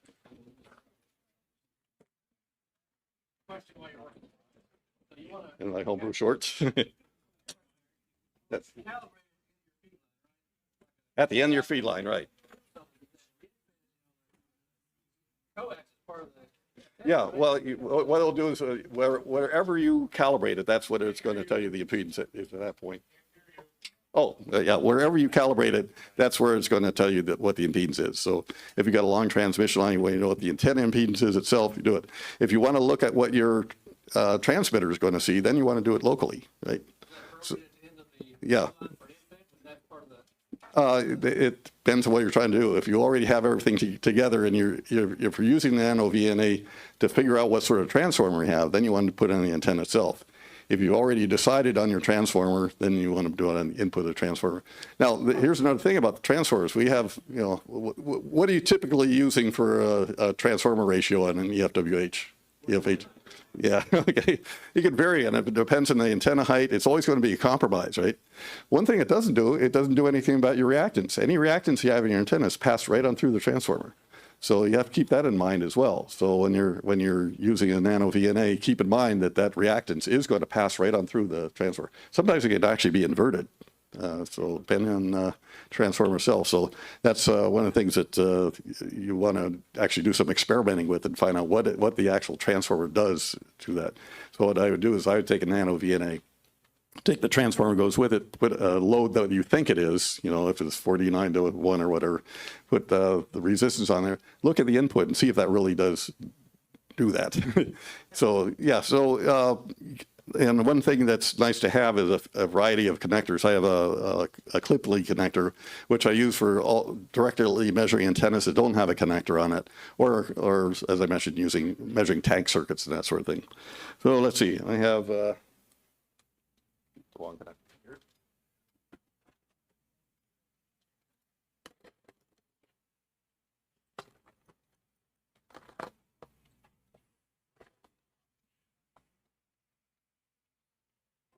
So I just proved my point that so here's one that's got a, yeah, that's right.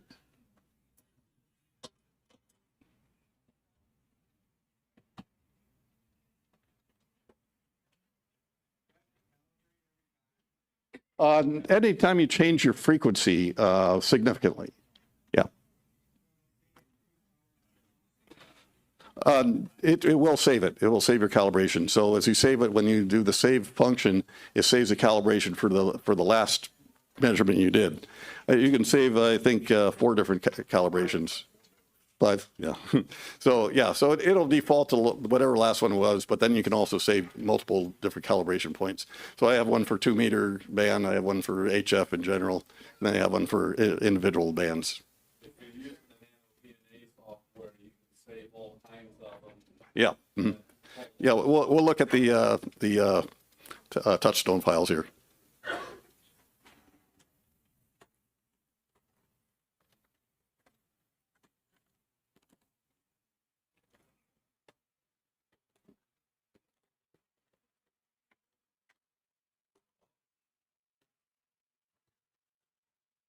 B and C barrels, you can never have too many of them, right? So again, as I mentioned, this the calibration order is different on here than it is on the actual VNA, but that's okay. Just keep in mind. So it says, please connect the short. You hit OK. Okay, please connect the open. In this case, the open. Now, you might be wondering, why would you even need an open circuit? Well, you get up to UHF and stuff, the length of the connector actually becomes significant. So you want to actually use a calibrated open if you're getting up to the microwave bands and that sort of thing. But this is DC, for all practical purposes, DC, right? And then it says put the open there. Okay, so now we do the open. And now we put the load standard on here.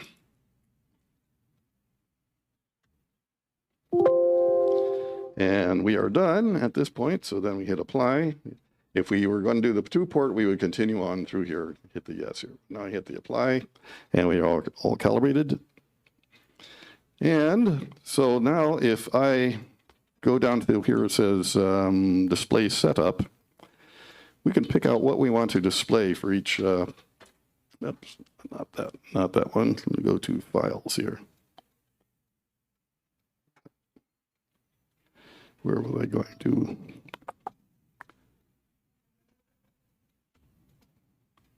Oh, yes, on display setup. So we can look at 6 different displays at once.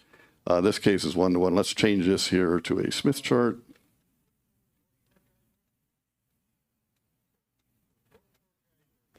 And we have a little blue dot in the middle. If you can.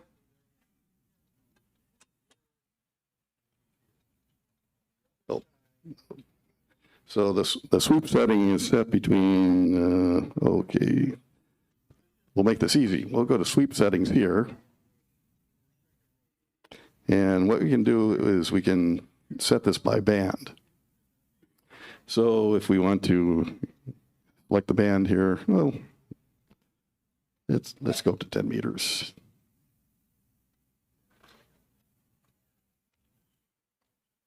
And we do a sweep.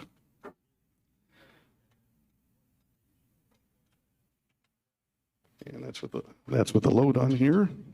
And we'll do that again. And we see the dot. Can you see that dot? Little green dot over here. And now let me put a set of clip leads on here.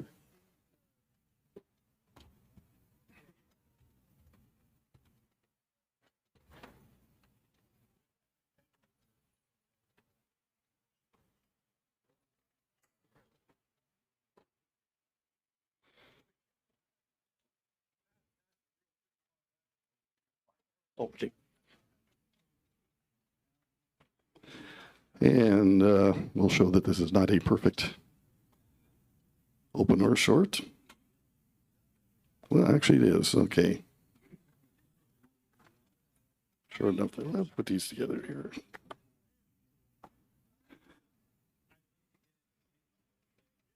Okay. So here we have an arc here. And the reason it's not a dot is because we have a certain amount of inductance in here. So if we, I might be able to change the shape of that a little bit. Okay, shorten it up a little bit. You know, even shorter.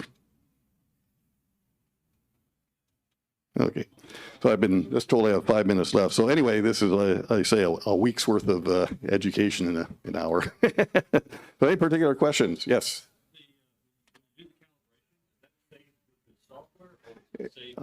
It stays with the software. Yeah. Yeah. That's correct. That's right. Now I don't know about the other VNA models here, but the Nano VNA saves it here. And again, the front screen is disactivated when you're using the Nano V. Yes. Pardon me? Oh yeah, there you can change. It defaults to 201 points. There's a deep dive somewhere. I've done it somewhere. I forgot where it is. You can change it. But generally, that's one reason why you want to use a sweep is kind of limited to where you're using it. You know, if you do, you get when you start getting the jagged edges. I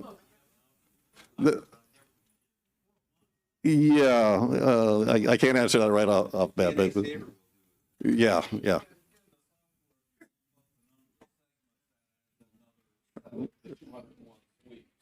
Right. On the DNA itself, you're pretty limited. Yeah. It does several sweeps. Right. No, it's, Right. Right. And the way you know you don't have enough points is you'll see jagged edges rather than nice smooth curves. Yes.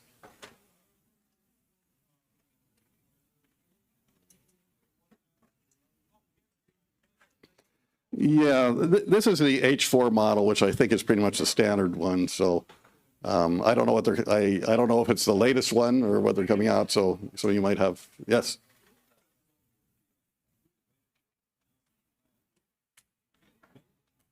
Pardon me? Oh, who invented it? You're talking about the nano VNA or VNA in general? Oh, that's a good question. I'm sure it was somebody at Hewlett Packard. Yes. For taking screenshots or pictures or printing out what you see on the screen. Oh, yeah, you can either just do a screen print. I don't have time to get into the touchstone files, but you go to files here. If you just want the data, you go to file here, and you can just save one port file or save 2 port files, and it'll save it as your touchstone file. Just give it a name. Otherwise, just use like a snippet screen print. Yeah, that's right. Yeah.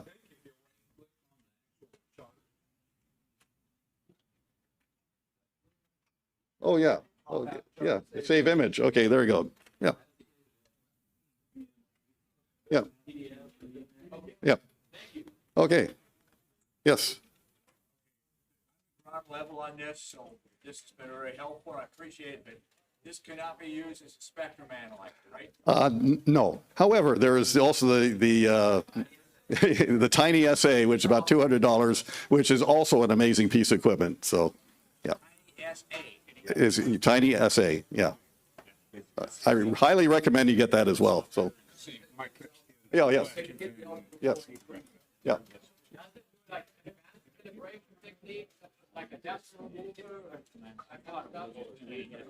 Oh, you're talking about just a consolidated piece of information, or?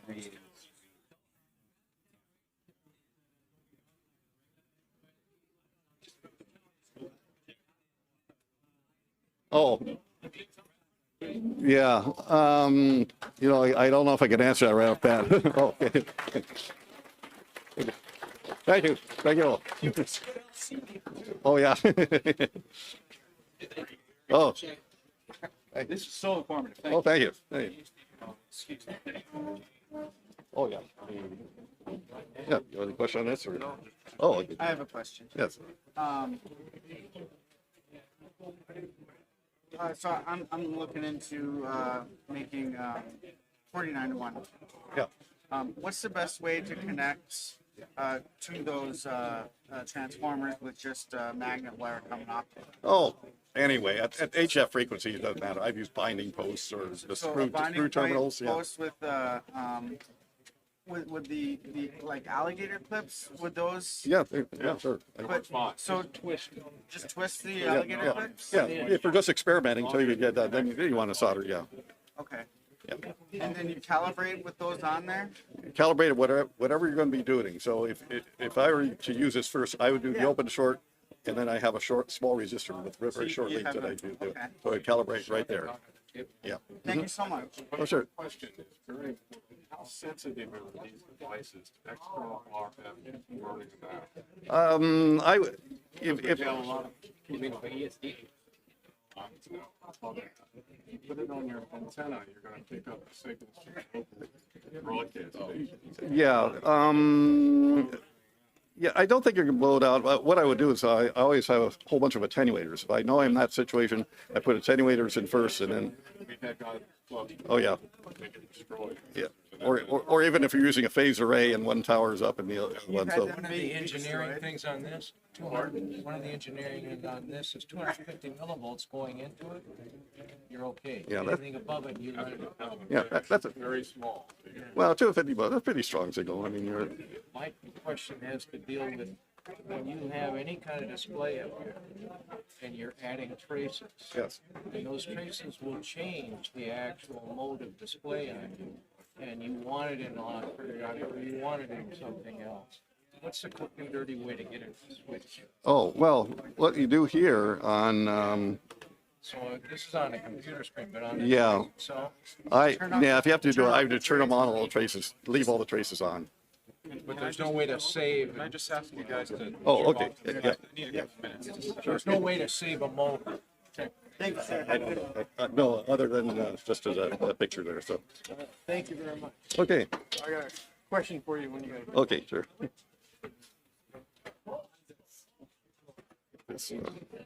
Appreciate the business. Oh. You've earned something that is very You know, in the industry. you know how many slide rules I have? Thank you very much. Oh, great. What bird is in the Q&A? Oh, sure. Oh, that's fine.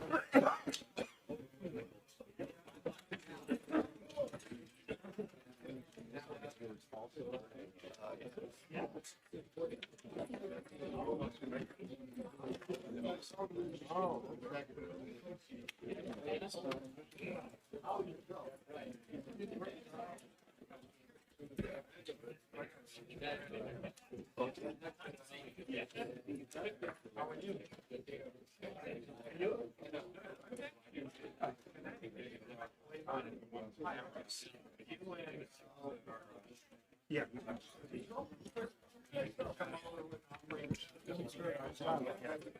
Set this down.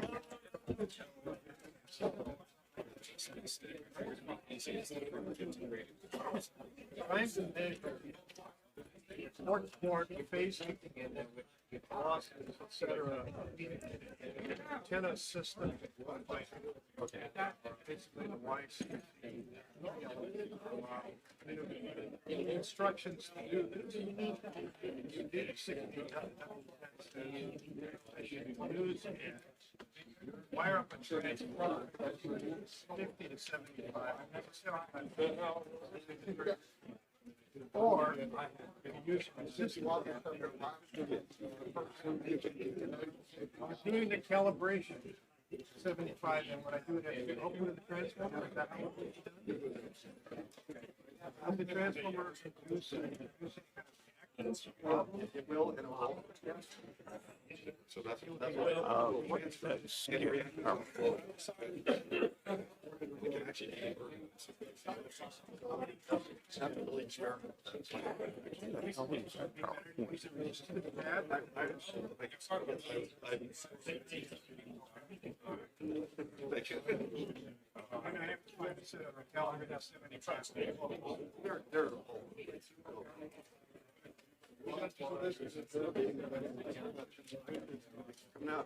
Yeah, very interesting. It's a long learning curve.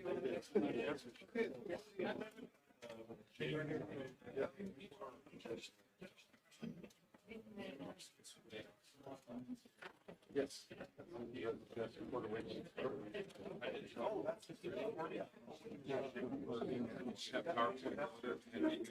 We have sound available as well for the laptop.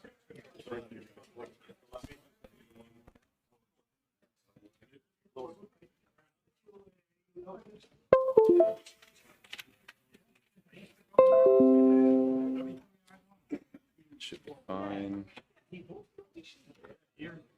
Yeah, it's everybody's PowerPoint. They just never clear it all. Yeah, I'll just do it right from the drive here. You know, I always work.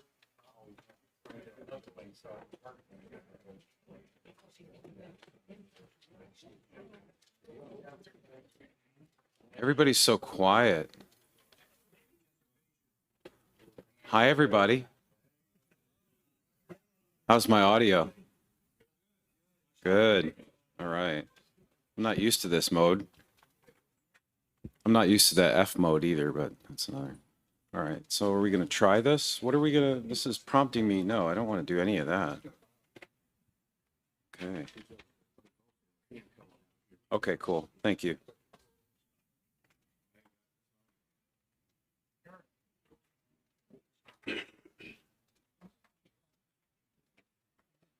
All right.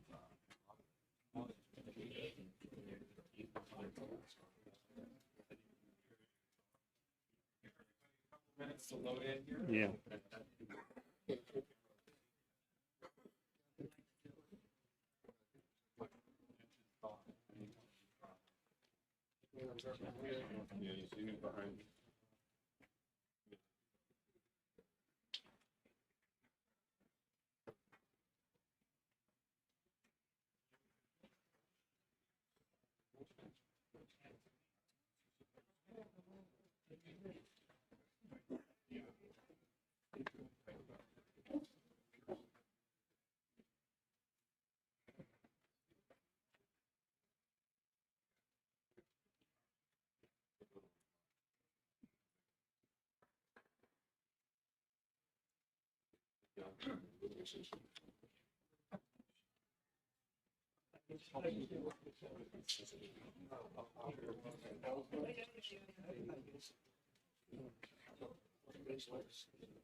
I hope everybody is enjoying the Hamvention that you're here. And this forum is the VHF, UHF, and microwave. And if this isn't, as one of the faculty where I used to work would say, you're in the wrong room. So we'll go ahead and get started. This sounds like a very interesting program, and I'm going to be sitting there listening. All right, good afternoon, everybody. Are you all in the right room? Yeah. All right. It's really my pleasure to be here to host the forum this year. It's actually an unexpected honor for me. Tony, K8ZR, our longtime, forum host for this forum, was unable to be here, as many of you know, because of a death in his family. So he asked me to host the forum. So I'd like to just, it's a very short forum this year. We're going to try to stay on track because there's only 2 of us presenting. And so I'd like to, with no further ado, I'd like to start out with just a couple of announcements and then introduce our first presenter. So many of you, let's do a quick survey. So how many of you are on 6 meters?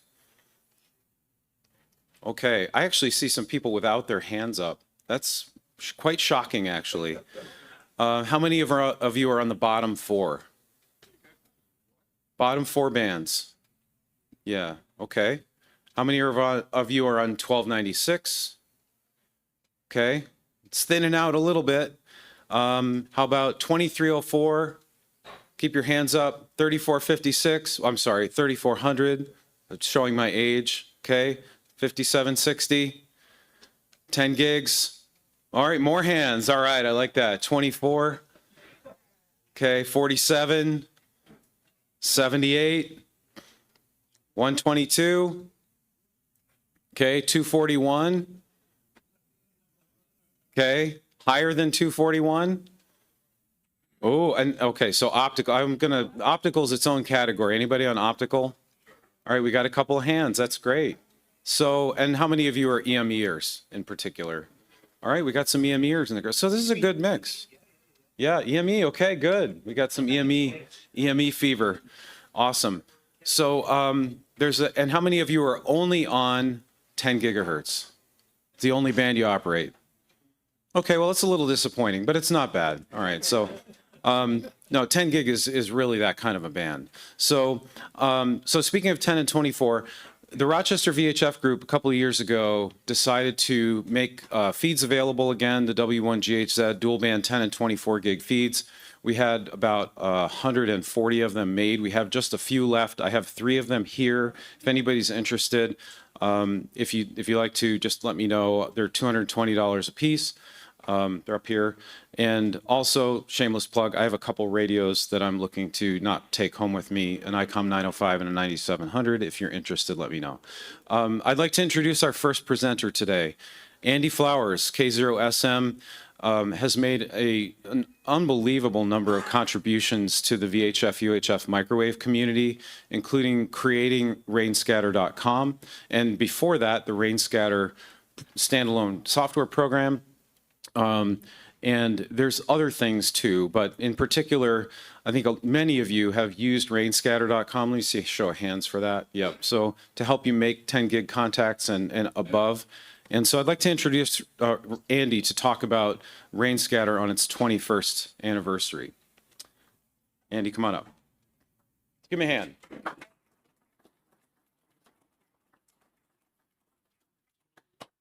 All right, I'm gonna struggle with Russ because I don't think this microphone comes with a foot switch.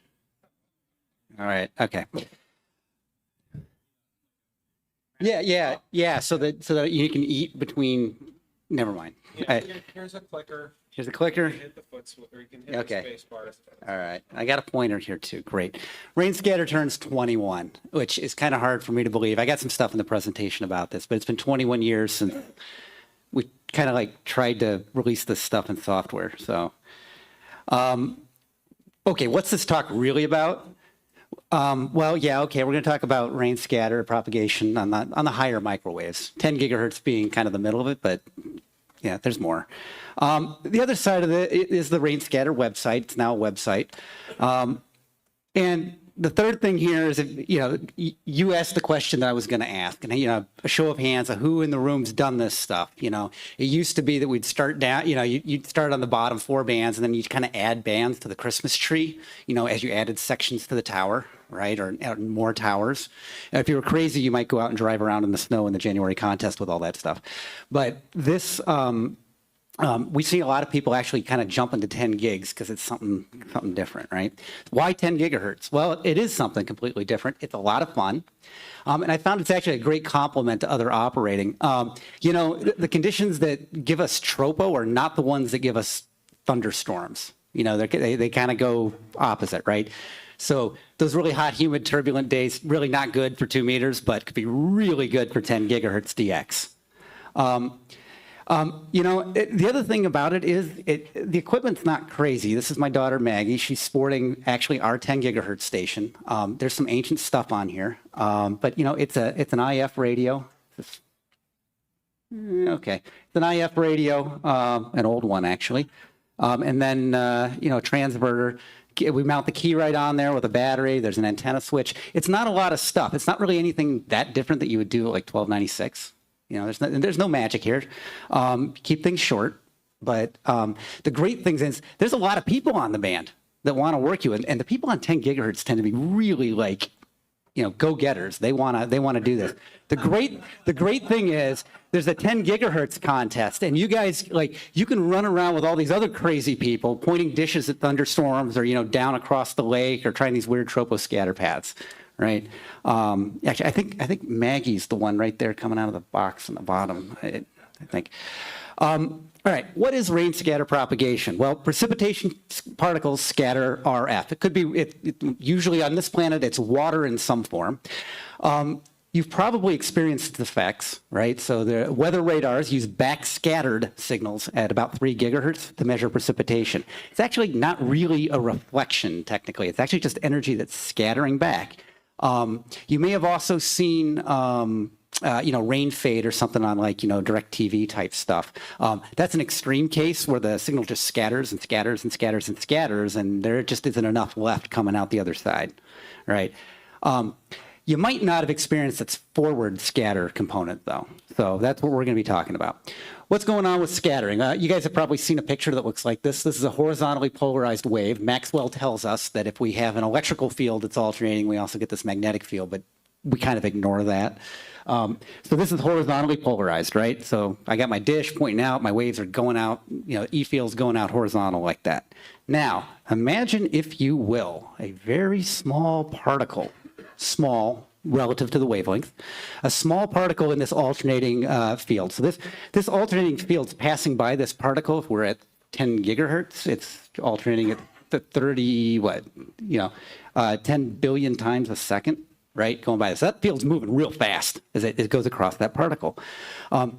What's going on to the particle? Well, if we zoom in, small particle, right? So that E field, that at any one instant, this is like a really fast camera, if we can look at this, right? Basically says across that particle, at any one time, that field's pretty much constant, right? So what's going to happen if you have a dielectric, all right? This is what makes dielectrics. You're going to polarize the molecules inside that particle. If it's water, you guys know this, right? Water is kind of a polar molecule, right? So you can, it responds to an electric field, but it's going to slam the molecules one way, and then it's an alternating field, right? So they're going to slam back the other way. What antenna does this? Well, this is actually a dipole, right? You're going to be moving a charge back and forth.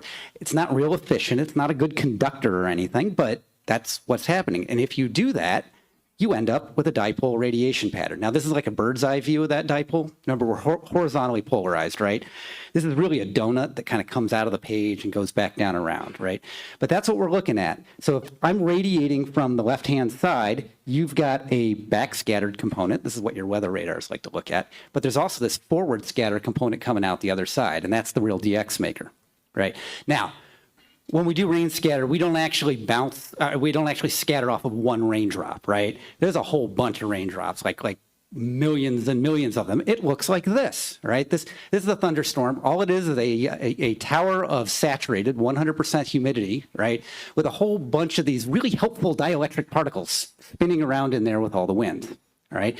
And that's what we're illuminating with our antenna, all right? Turns out, you have lots of little tiny dipoles. Now, they're all randomly placed, right? But the field's all hitting them in essentially the same direction. So they do actually add up. They add incoherently, for those of you who want to be technical. But they do add up. And so lots of little tiny dipoles make one big dipole when they average out, like over millions, right? And this is what we're looking at when we're trying to do rain scatter, right? I might be 100 miles this way. There's a storm. There's somebody else in 100 miles on the other side, right? And these are the scattering lobes that we're trying to use. All right. Now, inside of a thunderstorm, you have lots of things going on. This would be like a severe thunderstorm, right? So there's an updraft because of the adiabatic cooling of the air and the moisture condensing out. Right, big updraft, you'll get water condensing out. Enough of it, you get raindrops. If there's a big updraft, you can get really high up and be super cooled before it actually turns to ice. Eventually you get ice, that can be hail. This could be 40, 50, down south, you might even see 60,000 feet at that overshooting top if there's a real strong updraft. That's way up in the air. To RF, it might look like this, right? I don't know what the vertical scale is on this, but it gives you an idea. The dark is where the maximum scattering is going to happen. So you can kind of tell where the hail and the rain is falling down. You can tell the updraft is in the back where there's not as much, right? But this is what our antenna actually sees. Right, kind of tells us that there's a lot of scattering volume way up in the air. There's good stuff up there that we can make use of.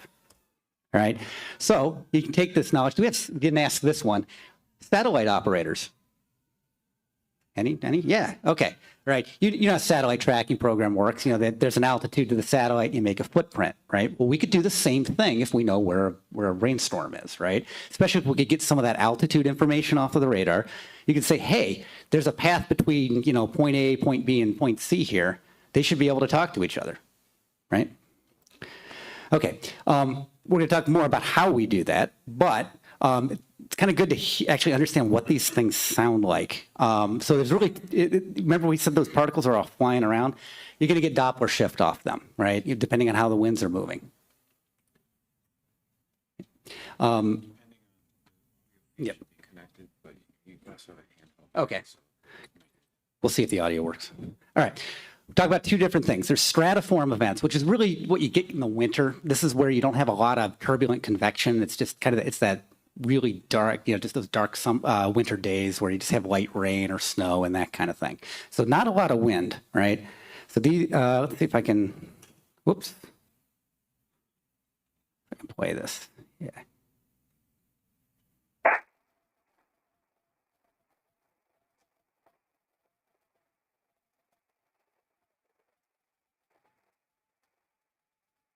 Right. You hear it, it's kind of a raspy sound. You can still hear the tone in it, right? Right. Here's the same kind of sound you get off of snow. Right. And these next ones are going to be all on the same path, by the way. So you're kind of going to compare apples to apples. Whoops. Butterfingers here.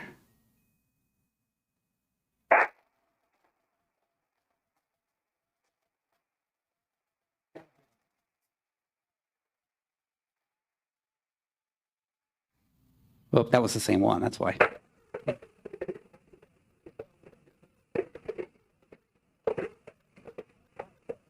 What does it sound like to you guys on 6 meters? Okay, now you know who your 6 meter operators are. Yeah, all right, so that's real light wind.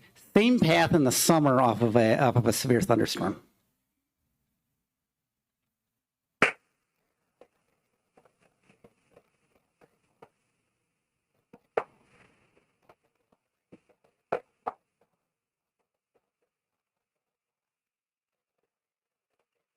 All right, so he's louder. That's one thing that's happening, but he's also more distorted, right?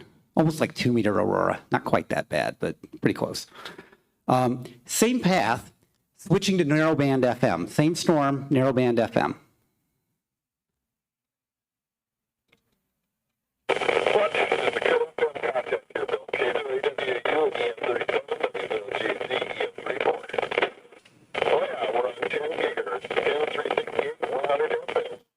Right, and what's going on there is you're taking the frequency, the frequency spreading is just turning into an amplitude noise in the background. So that can work if signals are loud enough. Here's a backscatter path off that same storm. So this is where both stations are on one side, bouncing back over one's head.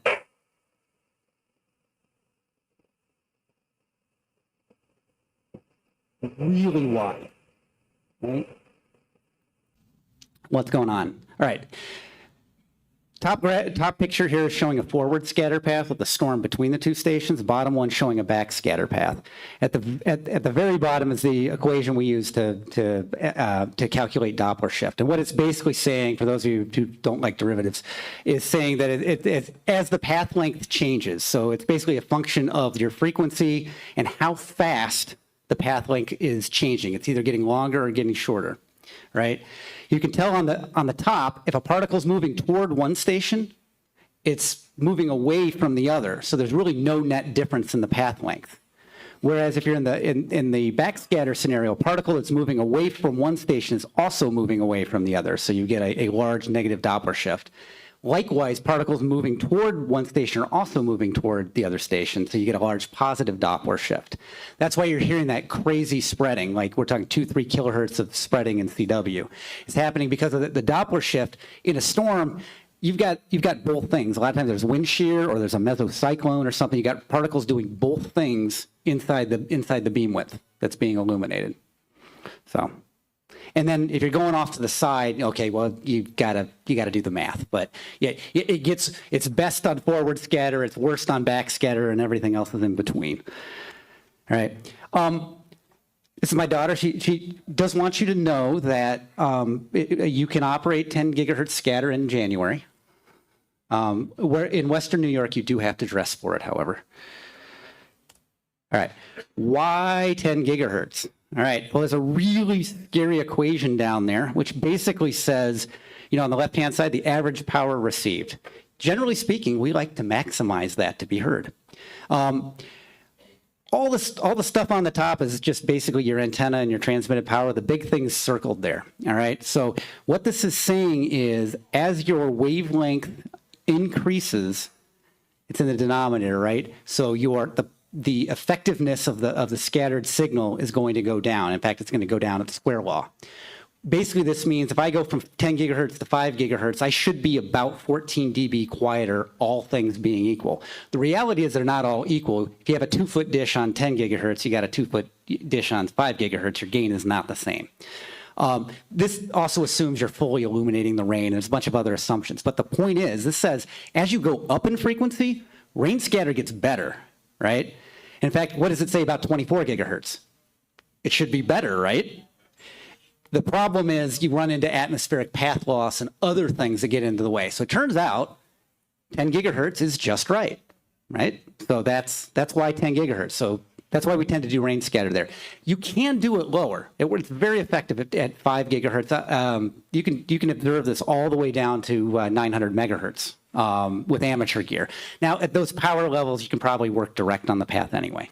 But just, you can do this on other bands. Making a rain scatter QSO. On the microwaves, we tend to have to do a lot of coordination to get antennas pointed and that sort of thing. So usually you end up contacting the station one way or another before you're going to try it. Nowadays, that's usually phone text. It might be an online chat. In a contest, you might work from other bands down below, but on a given weekend, it may just be, we're going to play 10 gigahertz today because it's the only game playing right now. The weather's terrible for anything else. We have found that when you're portable, it is really hard to bring with you a 2-meter station that can work as far as a 2-watt, 2-foot dish on 10 gigahertz. At least at SSB quality, where it's actually possible to coordinate. The stations are just that good now. I couldn't say that 20 years ago, but we're there now. anytime there's severe weather, there's usually somebody to work within range. We generally try to point at each other and send dashes and try to find the scattering volume. By the way, we send dashes. I've heard out west they like to send a carrier. Is this true? Or is this like anybody from like W6 microwave? Yeah, it's true. Okay, we don't send a carrier. How do you tell? Yeah, I mean, or if it's really weak, how do you hear it in that 3 kilohertz of, unless it's pulsing on and up and down? You got to be able to hear the noise, pulsing, to be able to find the signal and hear it. So that's why we dash, for what it's worth. And once we get it aligned and we hear each other, you make the cue, conditions will change. Practice, practice, practice. First Saturday of every month is a microwave activity day, and it's an excellent time to get on. One, it makes sure your gear actually stays working. I can't tell you how many times I have found something broken that Saturday, but it was fixed for the contest. You might ask, well, how do I find these storms? Well, that brings us to rainscatter.com, which is the website that I administer that Russ alluded to. All right. A little bit of a backstory. Some of you were actually around for this. The RainScatter software came about really because of 3 events in 2004. Sun Microsystems open sourced their Java programming language, which made it really easy for a bored graduate student in an apartment in downtown Rochester who missed his radios to actually kind of learn a little bit. Also, I was talking to KM0T on the phone. He said he was watching his weather radar, using a web browser, drawing paths, and using a protractor with a dry erase marker on a CRT to figure out where to point the antenna. And I said, there has to be a better way. I thought it'd be neat to do this just automatically. You use the mouse and we can make that work. And the first incarnation of this was actually a desktop Java application. It looked like this.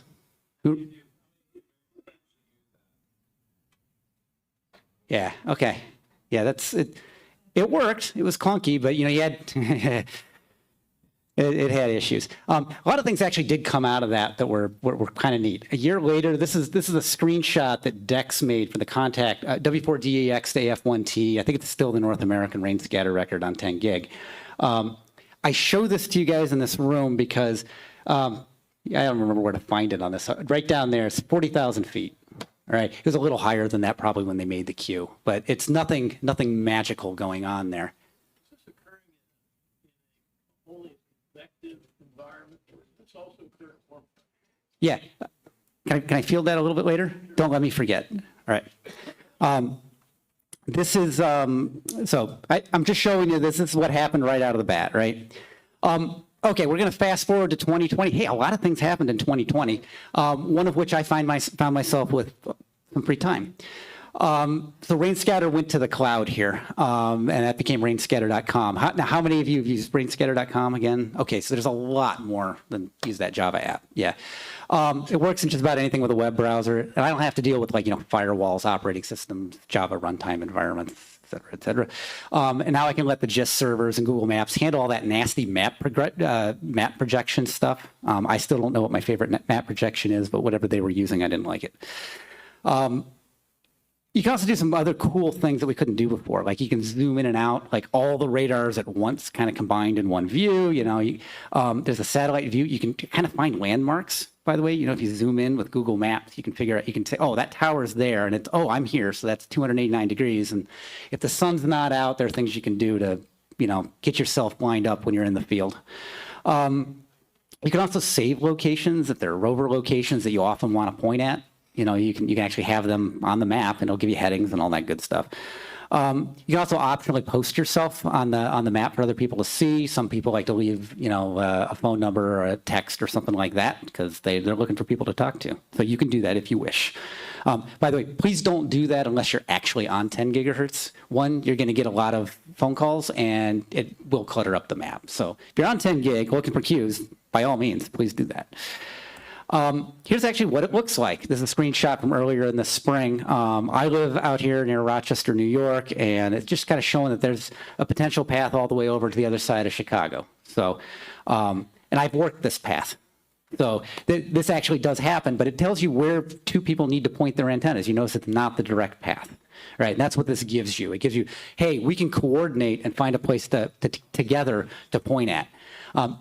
In the 10 gig contest, you'll find people actually call CQ into the tallest storm around and start working people 400 kilometers away. Happens a lot, actually, which that blows my mind that you can do that, but rain makes that possible. Pointing around in tropo, that's hard to get two people lined up well enough to find each other. Under the hood, it just looks like this. You got a bunch of weather radars that are throwing data into an FTP or an HTTP server that the National Weather Service hosts. The back end just runs in Amazon Cloud Services, and we're pulling stuff from Google Maps and Enviro Canada for all the imagery and that sort of stuff. And then a lot of the math just happens down in the web browser, so it makes it a little more maintainable than a full desktop application. That's what anyway for the curious. That's what's going on underneath. What's new for 2025? So one of the things you've got in the application is a little window. This is the information it gives you. You click on a storm, it'll tell you your heading. It'll tell you the other person's heading in parentheses over there. So by the way, you guys have done this. Like somebody's in a rover and they go, "Where do I point my antenna?" Well, now you can tell them.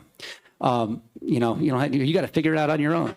It's, of course, not a reciprocal heading, right? Because you're pointing to a third point out there. So you can't just subtract 180. And that only works if you're close enough anyway. It'll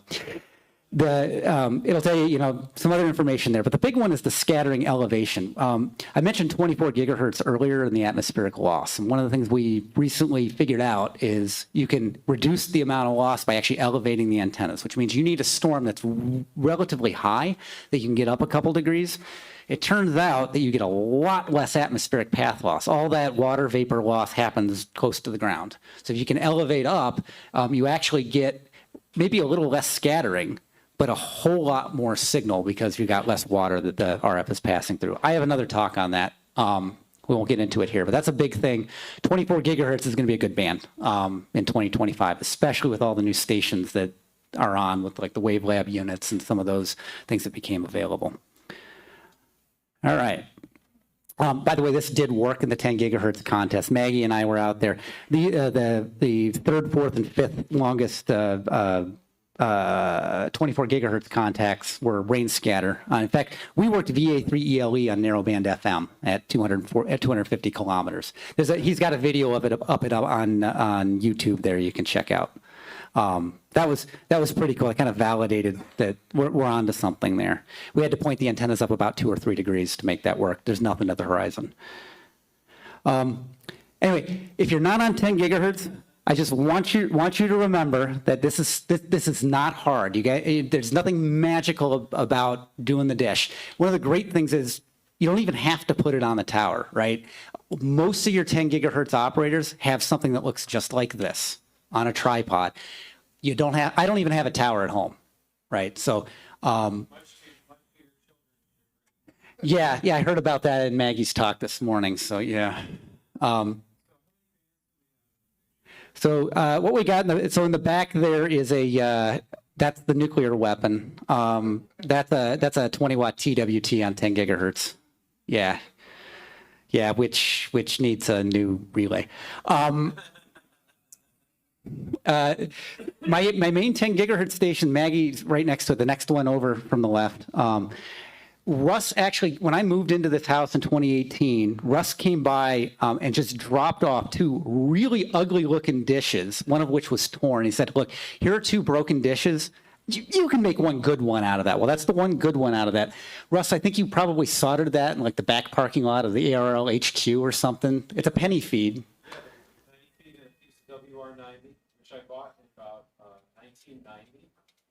Yeah.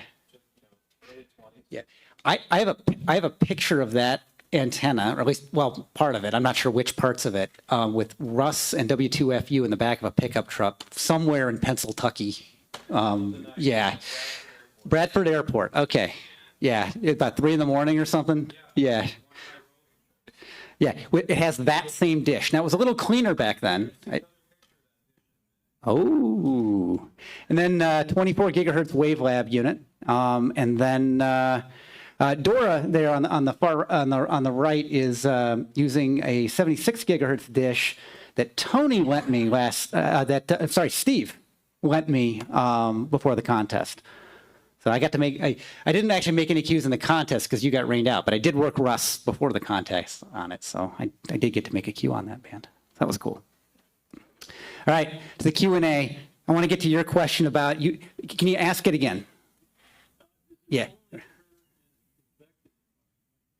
Yeah, so what you need is scattering particles in the air, all right? So the convection usually is what gets the stuff way up in the air where you get the largest footprint and the largest distance. The answer is no. Just advection type stuff where just slight lifting. Like what gets you your stratiform rain in the winter? That'll do it. It's just, it only gets up to like 15, maybe 20,000 feet. Not bad. I mean, you'll work easily 400 kilometers on that with typical stations. So yeah, anywhere there's actually rain, you can do it. More severe weather actually will be the big DX makers. Now the good news is typically the weather's pretty good where you are. The bad weather's in the middle, so you don't have to go out in bad weather for any of this. It's oftentimes oppressively hot because in the summer you might be in a high pressure system out in front of it. But no, anytime there's precipitation, doesn't matter what it is. It's just the convection is what gets you the altitude. Well, it duct. So what you can't do is you can't do multiple. Yeah, because what you've got, basically you've got dipoles now. You have no gain coming off of these storms. So you can't, go 300 kilometers to this storm and then hit this other storm that's 600 kilometers away and then come out 300 kilometers down here. There's going to be no signal left because what you've scattered, there isn't much left. Yeah. We found that you have to pass through a lot of rain to get to where the big scattering medium is. You're going to lose a lot. Yeah, and if you want to know more about that, there's somebody in the room who can tell you a lot about that. WA1 MBA. I was at the mud paper. Was it 2019 maybe? Yeah, it was a long time ago. Yeah. Okay. Yeah, I think it's on his website. So you can go check that out. But he actually talks about the problem of rain fade, right? And the trade-off that you get, and he does it by frequency, so you can look at that as well. If you have a lot of rain you got to pass through, just like your satellite TV antenna, at some point you get extinction, right? So there's a trade-off. The best thing is kind of, you get that squall line, right? And you're working perpendicular to it. That's worked really well because oftentimes it's clear on both sides. Sometimes on the back side there's a lot of rain, but it tends not to be real high. So if you're far enough away from the squall line on the back side, it can be fantastic. That's where that's where I made my 850 kilometer Q to K9PW, like literally from the garage that you saw in the picture. So, anything else? Questions? Yeah, go ahead. Yeah, you can. Yeah, take it. You could. The only thing about them is the feed. You want to make sure you got a 10 gigahertz feed on it. The horn, yeah, the feed horn. A lot of people use offset fed dishes. In fact, Russ will tell you it's probably preferable. Yeah. It's easy to efficiently feed an offset dish. And if you keep the feed, you've got a pretty good guess at where the phase center is going to be to put a new feed down. Whereas if the arm's not there, you got to go through all kinds of mechanics to try to figure out where it's supposed to be. Yeah, if the arm's there, I'd reuse the arm, yeah. Which time? You have time for more? One more. You. That's good. Does dish size matter? Yeah, I know. All right. All right. So I'm gonna, I'll jump into this polemic. Okay. Here's the thing. The bigger that dish gets, the more narrow your beam width is going to get. All right. This is all fine and good until you have to point it at something and be right. And one of the things is once you get so narrow, you got to keep it steady. Mechanically, it gets nasty. I mean, if you go bigger than 2 feet, you need a lot of hardware to hold that thing. 2 foot is about as big as I would get. Mine's actually about 20 inches and it's fiberglass. The 18-inch dish is very popular. If you go bigger than that, you may be asking for trouble, right? Now, if you're trying to get on the moon, now you got something that's half a degree wide, right? So if you can, you want to get to half a degree. If you go more than that, that's not going to really help you much either. It'll make your tone a little better. See, I'm going to wander into the polemic now. This is great.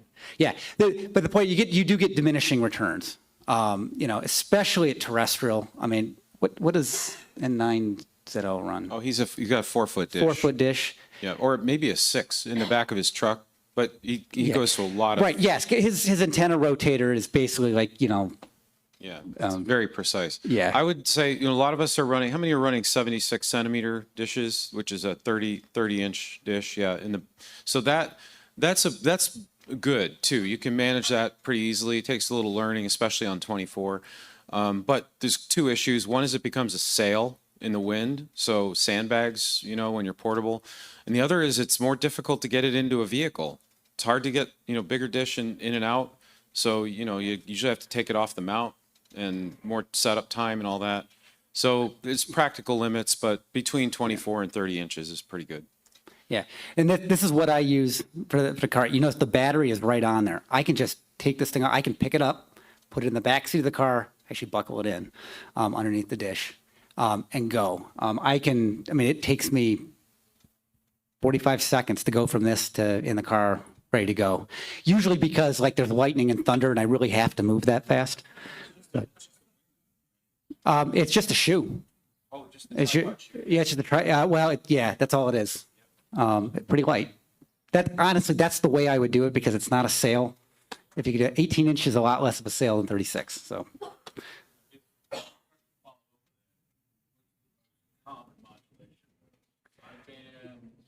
I would say CW probably followed by sideband.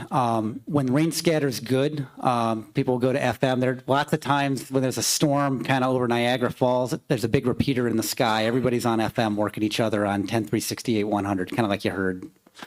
But that's an unusual sort of thing. It's fun though. It's a lot of fun. Yeah. How about a big hand for Andy?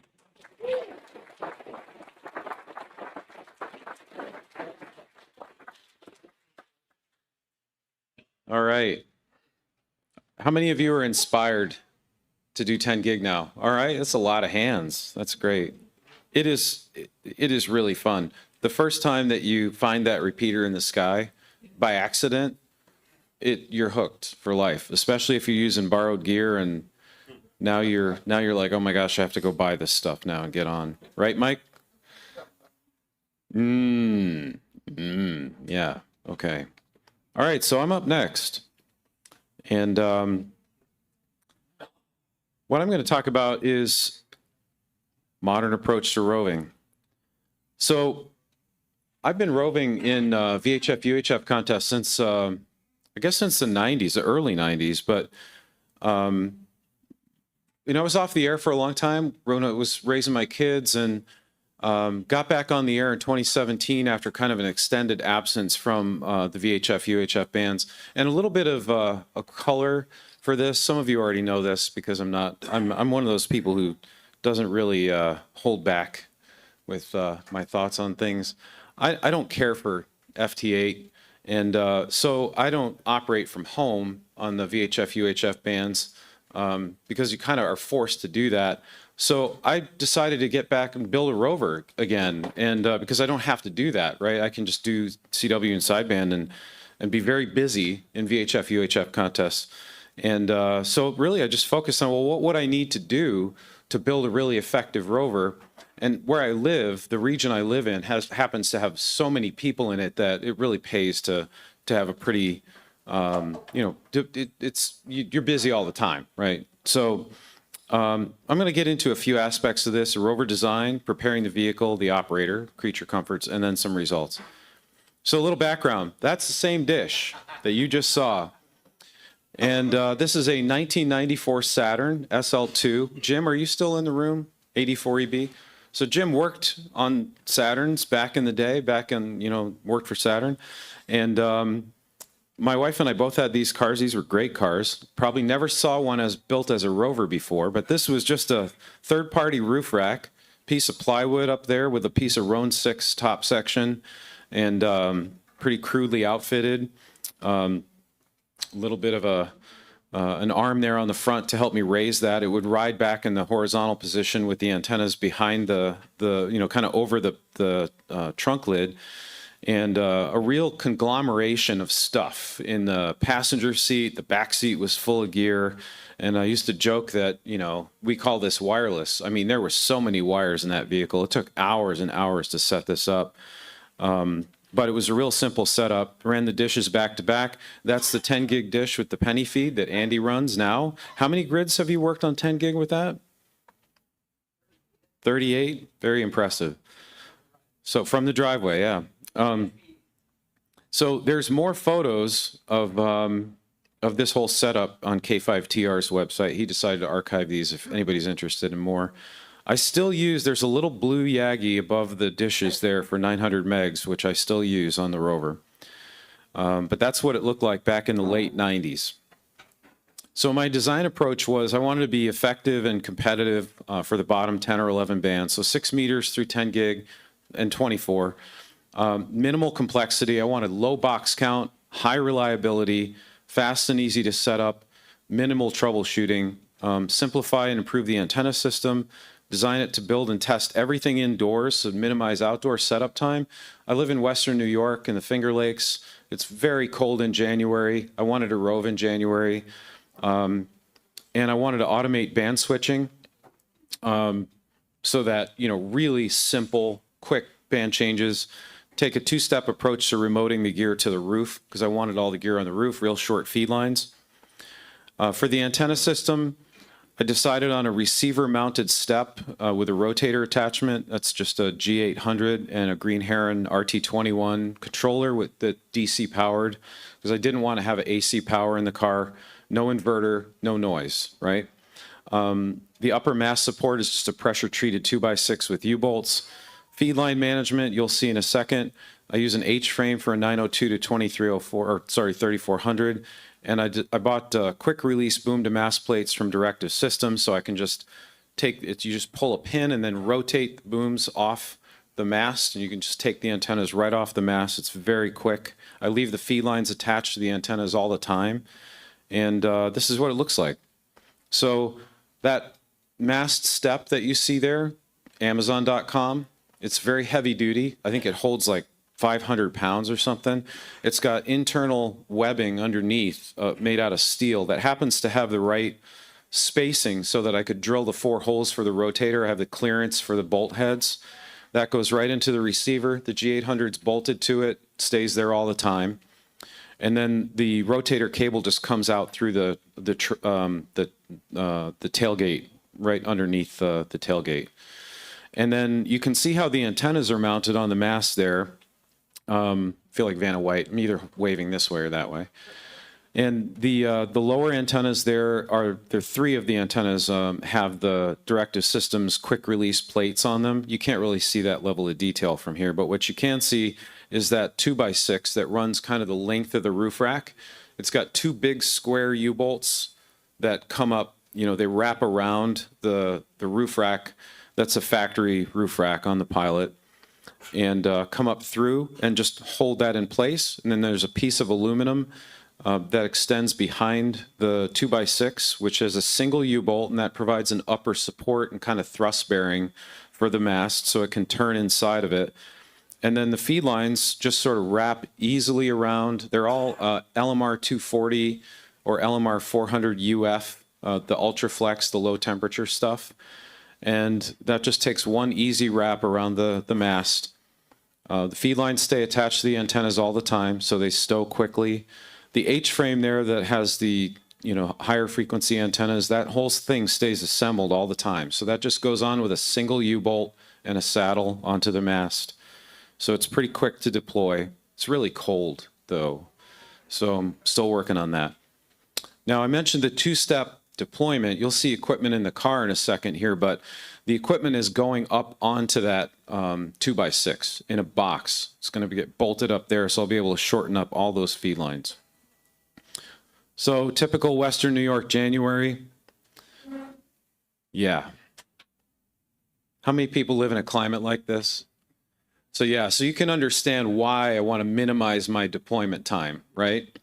I have heated socks, heated gloves, heated vest, but you got to have your fingers exposed at times. I have these heated polar fleece things called wristies, which they're not heated, but they're polar fleece fingerless gloves with pockets sewn into the back of them so that I can put hand warmers into them. Because you got to have your fingers free, right? Man, it gets cold. So anyway, you figure these things out, but you know, it's cold setting this stuff up, I'm telling you. This is right after I got home.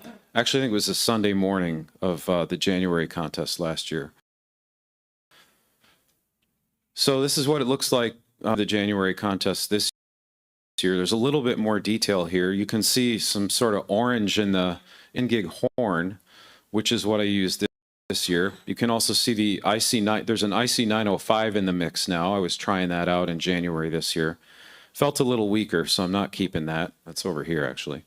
I like to run enough power to be loud. And yeah, 300-mile cues are no problem on any of these bands. I've worked, in fact, we get a lot of snow scatter in the January contest, so that's a lot of fun. So preparing the vehicle. Operator comfort is really, really important for roving. You know, none of us are real young. Well, except Alana, if you're still in the room.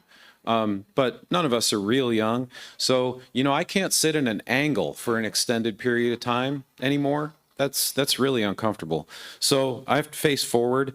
I have a 12-volt heated blanket. Did you know you could buy those? I have heated socks, polar fleece wristies, talked about those, right? I operate with the engine turned off, and I run everything from a lithium iron phosphate battery. Those are absolutely terrific. You can even buy heated batteries so they take care of themselves, right? If they don't get too cold. Before I started doing that, batteries would shut off because they get too cold. The gear is pre-installed on a wire rack shelf. You'll see that in a second. So I do all that inside and actually leave it installed, just all assembled all the time. And then I just bring it out to the car. It sits on a plywood base. Solving some challenges with band switching. I use Green Hair and GH Everywhere hardware control for band switching and automation. Same thing I do on HF. So it works out really well. It's just a GH Everywhere base with a relay module inside of it for switching Q5 multi-band transmitter or transverter on the low bands, and then a remote to switch the microwave transverter IFs. It has integration with N1MM. GH Everywhere listens to the UDP broadcasts that N1MM sends, and it uses that to automatically switch bands. So all I have to do to change bands is type a frequency into the call sign field, like 432-100, and I'm on the band. That's all I have to do. Or I can click a button like 432 and I'm there. 1296, 10 gig, whatever. That's all I have to do. Or type 10368-100 or 144-200 or whatever. That's the entirety of the band switching. And I always have that band, you have the correct band in N1MM, so I don't have to worry about logging somebody on the wrong band, which is actually a huge problem. If you look at your log checking reports, it's a huge problem logging people on the wrong band. So, and particularly for rovers where you're running through the bands with people, hello, and you have to make sure that, thank you, you have to make sure that people are logging you on the correct band too, right? And also the Green Heron rotator controller provides a true heading and point and click rotation. So when I get where I'm going, I set the offset on the Green Heron rotator, depending on what direction the vehicle's pointed. Just set it to indicate, you know, if I'm pointed at 289 degrees, I set the offset to 289, and now the rotator is indicating the correct heading. Now all I have to do when I type like if I type in FN12EU for Andy, all I have to do is point and click, and the rotator goes to his heading. And I don't even have to think about, you know, an offset at all from that point on. So inside, this is what it looked like in June 2023. This wasn't so good because I had to turn a lot in the seat, right, to look at the radios and all that stuff. So this is what it looks like as of January 2025, I should say. So what you can see here is the rotator box on the lower left. And then next to that, underneath that wire rack shelf, is an ICOM 7610 for 6 meters. It's also the IF for the Q5 high power transverter, which is up on the wire rack shelf. It's 50 watts on 144 through 902, and then 20 watts on 1296. I use an ICOM 705 as the IF for 2304 through 10 gig usually. I also had the 905 in play this time. And then up on the top shelf, you can see a couple of the little 3-watt transverters. That was 2304 and 3400. And then the 5 and 10 gig transverters sit up there as well. Those are Demi transverters. So this whole thing, it's just a short wire rack shelf from Amazon. Everything's zip tied down to it. It sits on that piece of plywood, and you can see a bungee cord around the driver's side headrest. It just holds it in place. It's also held in place with a couple of bolts through the bottom of the plywood. And then I use a couple of those. You can see how the radios are mounted, like the 705 and the 905 control head. They just use those. They're like camera mounts, right? They're ball head camera mounts that just hold them in place, so I can rotate that to any any kind of position that I want. It gives me a nice, comfortable position. And then I have 3 paddles you can see there, and the remote knob, the RC28 for the ICOM radio, which gives me a nice position for the tuning knob. And then next phase, I don't run external amplifiers on any band. 100 watts on 6 is fine. 50 watts on those other bands works great. And a few watts on 5 and 10. And I've worked 300 miles on up through 1296 and 10 gig easily. Moving the transverters to a rooftop box is up next with a 12-volt heated strip inside. PTT runs over the IF cables already, so all I need is power and an IF cable. Simple. This is what N1MM looks like. I have 2 radio windows in there. You can see how they're divided up. On the right side, it has 2304, 3400, 5760, and 10 gig. And then on the left side, it's 6, 2, 222, 432, 902, and 1296. And that has to do with which IF radios are connected where, right? So all I got to do is either click the mode and band, like, for example, right here. If I click here, or if I type a frequency here, I'm on that band. Same thing over there. And that's it. And then you just log calls. Actually, I go down my list. I get people on the phone, or I send them a text and say, 2304, 100 or whatever, and then we start and run the bands. I can go through the bands, 10 bands with a station in about 7 minutes. GH Everywhere uses XML files for configuration. It's very straightforward to do that. 5 minutes, thank you. And if anybody wants more detail on this, please just send me an email. I'll be happy to help you with it. GH Everywhere is very easy to configure. I wrote this up in detail for the RVHFG newsletter also, so there's kind of a detailed run book for this already. And as far as results go, so far I've made the top 5 in the January 23, 24, and 25 contests, as well as the June 2023 contest. You can kind of see the numbers. For January 25, the raw scores are on the left there, and at the bottom of right, you can see I actually had more Qs than any other classic rover in January 25 with 389, 46 mults. Not running a lot of power, and those antennas, one of the big secrets is, to me, is just not kludging stuff, right? The antennas are all the directive systems rover antennas. Those are great antennas. It's really a matter of using the right kind of, just not cheaping out on stuff, using good feed lines, using good antennas, but it's a very simple setup, really minimal box count. Right? It's nothing crazy. I'm not running a lot of power. I'm also blessed to live in an area that has a huge amount of activity. The Rochester area has the whole greater Rochester area have access to the New England people and all the Toronto area people, all the Ohio folks. I mean, I always run out of time. I don't run out of people to work at my sites. So not everybody is in an area like that. But it would be actually quite easy to add amplifiers to this setup. You could absolutely do that. But an approach like this, I think, is really a great one to consider, because it isn't a very high barrier to start with if you have some of the equipment already, like a Q5 transverter and an IF radio. You know, you can start with that, and then you can add amplifiers. You can add bigger antennas. You can see already, I mean, the mast isn't very big. The whole thing comes off the vehicle in about an hour, and I can have it all packed away in the garage in the basement. And, you know, it's not a big lift in that way. So anyway, I thought some folks might appreciate kind of seeing what, if you could take a look from a starting over again point of view with modern equipment, what it looks like compared to the haywired mess that it was in the 90s with, you know, 1,000 different boxes and cables and hours of setup and tear down, what that might look like for you. So any questions? We have a couple minutes. Yes.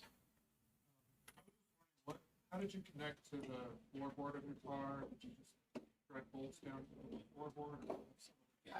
There's nothing permanently connected to the car. No, that plywood, you mean? Like the plywood piece?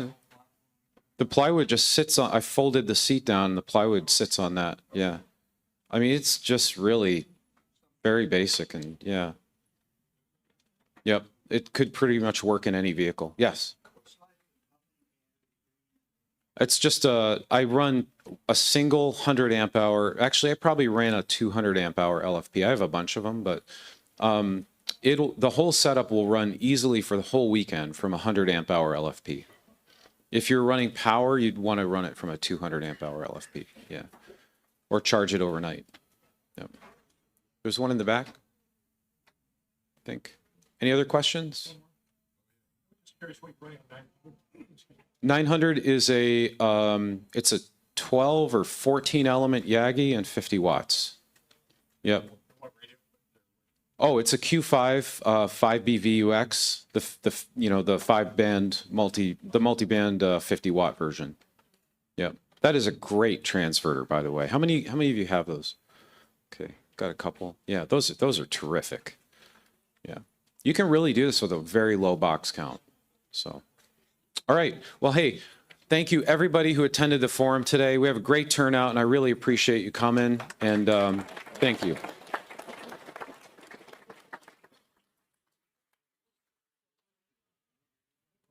Want your thumb drive back?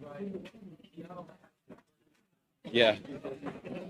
Thank you so much. Yeah.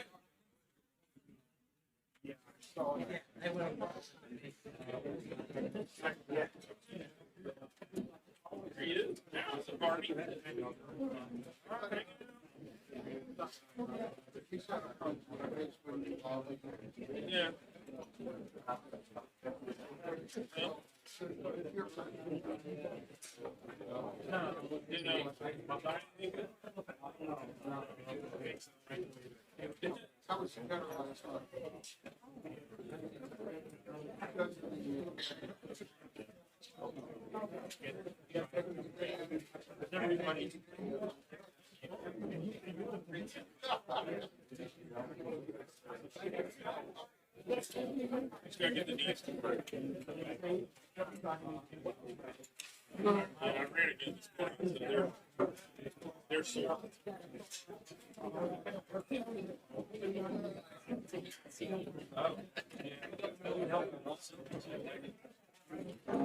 I had to pick my dad up.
Hey.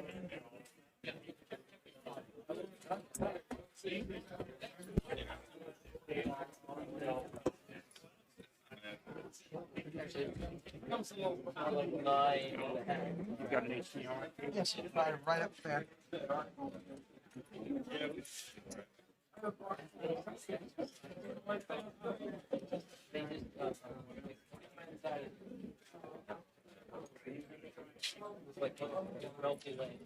Let it figure itself out here, unless you hit the power switch.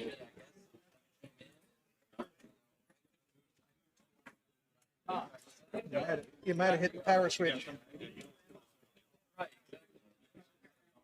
There we go.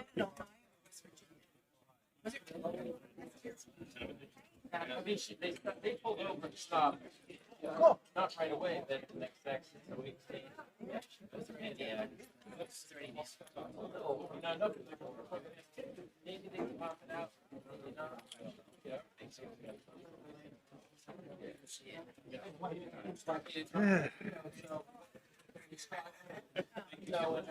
Oh, you're welcome.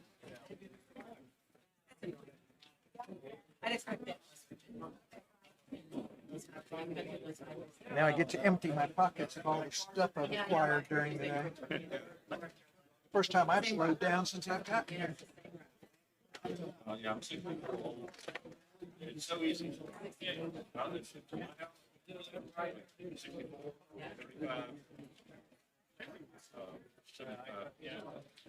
So we gotta get to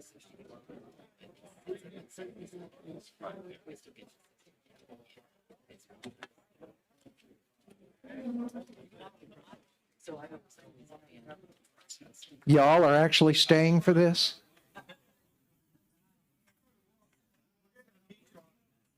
Yes. They're probably trying to find generator. I was just going to say, you probably put half of them to sleep.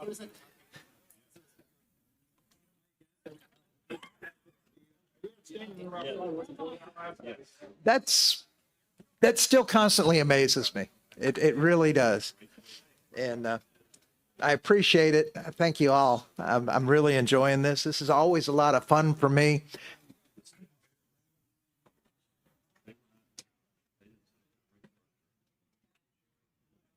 Because I can assure you, there is no money in writing books.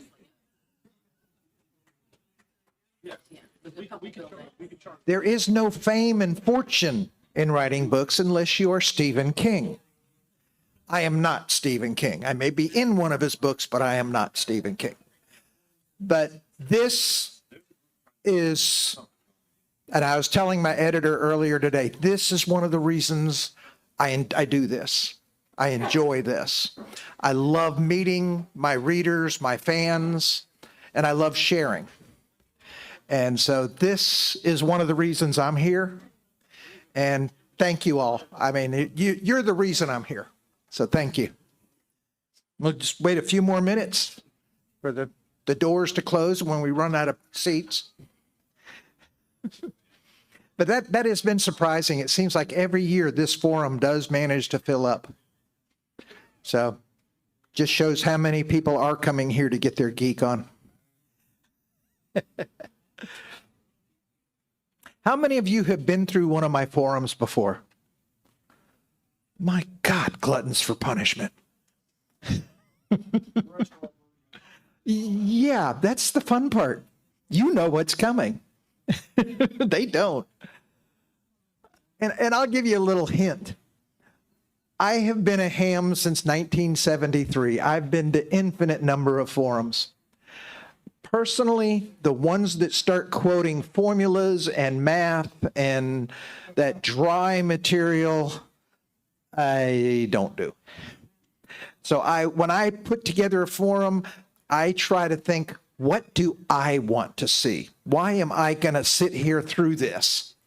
What's going to keep me awake? So that's how I try to put these forums together. I can assure you, if you have seen the forums before, there's at least a half a dozen new slides in here that you have no clue about. The reason I know is I put them together on the plane Thursday. And before I forget, after this forum, I will be over in the ARRL area. So if you haven't had enough, you can come over there and we can talk. And you can also buy my books and I'll sign them for you. So that's another thing that I enjoy doing while I'm here. I love to meet my readers. Anyway, with that being said, we'll go ahead and start. Thank you and welcome. This is Close Encounters of the Microcontroller Kind. I always try to do a theme. Those of you that saw my last year's presentation, I do apologize. I had planned a huge, completely new forum with a full-blown construction demonstration of the ESP32's Wi-Fi and Bluetooth capabilities, and we were going to link an audio-visual presentation into this with multiple light and sound units. Essentially, it was going to be the mountaintop scene Arduinoized from Close Encounters. Unfortunately, life got in the way. As many of you know, I recently retired from my day job. Reality, they put me out to pasture. Just before Thanksgiving a year ago, 7 weeks before the day I had planned to retire. The good news, I got 6 months of unemployment. So it works. But this did allow me to start putting my retirement plans together and just started a little bit early. But it has been a zoo since then. As part of these plans, I had to get my house in Mississippi in a sellable condition as soon as I could, as well as begin the search for a new place.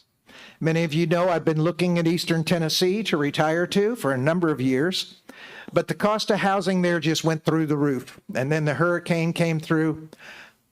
I saw the sign, yes, I am not moving there. So I began searching elsewhere, and amazingly, I did find the perfect answer. Still wanting to be near mountains, the search shifted west over to the Ozarks in Arkansas. I found several places to check out and took a driving tour, looking for the areas that would fill what I'm looking for. I wanted to be near the Ozarks for POTA and SOTA and VHF ops. I needed easy interstate access to get to Hamfest. I needed good airport access to get to Hamfest. No HOA. Never going to happen. I wanted an active local ham club, and I wanted peace and quiet. And I found it. Believe it or not, I actually found it. So I narrowed the search down to just a few locations, primarily Cabot, Mountain Home, and Conway. And unfortunately, Mountain Home was a little too far from airports. So that happened. But the last place I looked at was perfect. No HOA, a very large backyard with no trees, but plenty of big trees on the empty lot behind me. So there we go. I have a ham with a tower living just 3 doors north of me, the past president of the local club, K5GSL. And there's another group of hams I just met the other day that live 10 houses down the other way from me. So all of my predefined criteria was met. The price was right.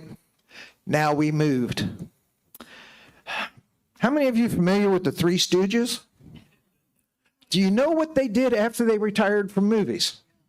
They formed a moving company. Guess who moved me? But yeah, I was racing to fix up my old house, get pre-approved for my new loan, make the offer and all that, get all the fun stuff to move. And as of just last Wednesday, 3 days ago, the house in Mississippi closed. So I came to Dayton debt-free and a very large line of credit. Not a good situation. But I close on it. It's all been good. It's been frantic ever since the original move with the Three Stooges moving me. They broke half my stuff. The good news is all the rigs, all the Arduino stuff and everything I personally carried. So everything made it. But of course, this meant that all the cool things I wanted to do here today have been postponed. I have to tell you about my TSA experience. I wouldn't have been able to get it through TSA anyway. I got everything but the full body cavity surgery. So I can assure you it never would have made it through my luggage. But it's just postponed. I haven't given up on this project yet. But then in October, I went to see a cardiologist. I know we're not talking Arduino yet. Give me a minute. But for a 5-year post-triple bypass checkup, I failed the stress test miserably. I didn't study. So I got to spend the night in the ER. That led to an outpatient procedure, and I ended up getting 3 stents in November, plus the 12 weeks of cardiac rehab. So this delayed even more. The good news is they fixed all the bad stuff. What I'll tell you is they told me my SWR is about 3.5 to 1, and they've got me lined up for 2 more procedures. They said they'll get it down to about 1.5 to 1 when we're done. So it's all good. It's all outpatient stuff from here. But, and that's, yeah, I'm all set. But the cool thing was they actually hooked me up with a Bluetooth linked heart monitor that would transmit all the way back to them, Bluetooth and cellular. So they could actually monitor my heart consistently for 3 weeks. And that just got me more ideas. So, but the funny thing is, I went to the Orlando Hamvention to do a forum. Guess who got the full swab, you're carrying an explosive on your chest deal through TSA? That's why I say nothing I would have brought here. But because of all this, my lab at home just now got back online around mid-March. The shack is almost there too. So this is why I can't show you that super cool remote light and sound show that I had planned. It was going to play the Close Encounter theme completely remotely, completely autonomously, talking to each other around the room. But I have updated this forum to include new material and some late breaking news. I even have more late breaking news as of about an hour ago. Had a nice talk with Dave Minster yesterday and today about my future with Arduino in the books. And things are slowing down. I hope to be able to put together that audio sound show next year. So who am I?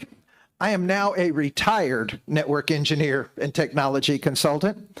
First license is WN4FTX back in 1973. I'm the author of ARRL's Arduino for Ham Radio book series, some QST articles and product reviews.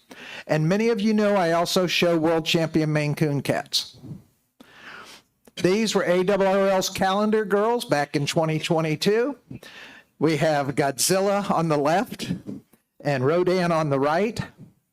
And as you can see, they both are actively involved in all of my electronic and ham events.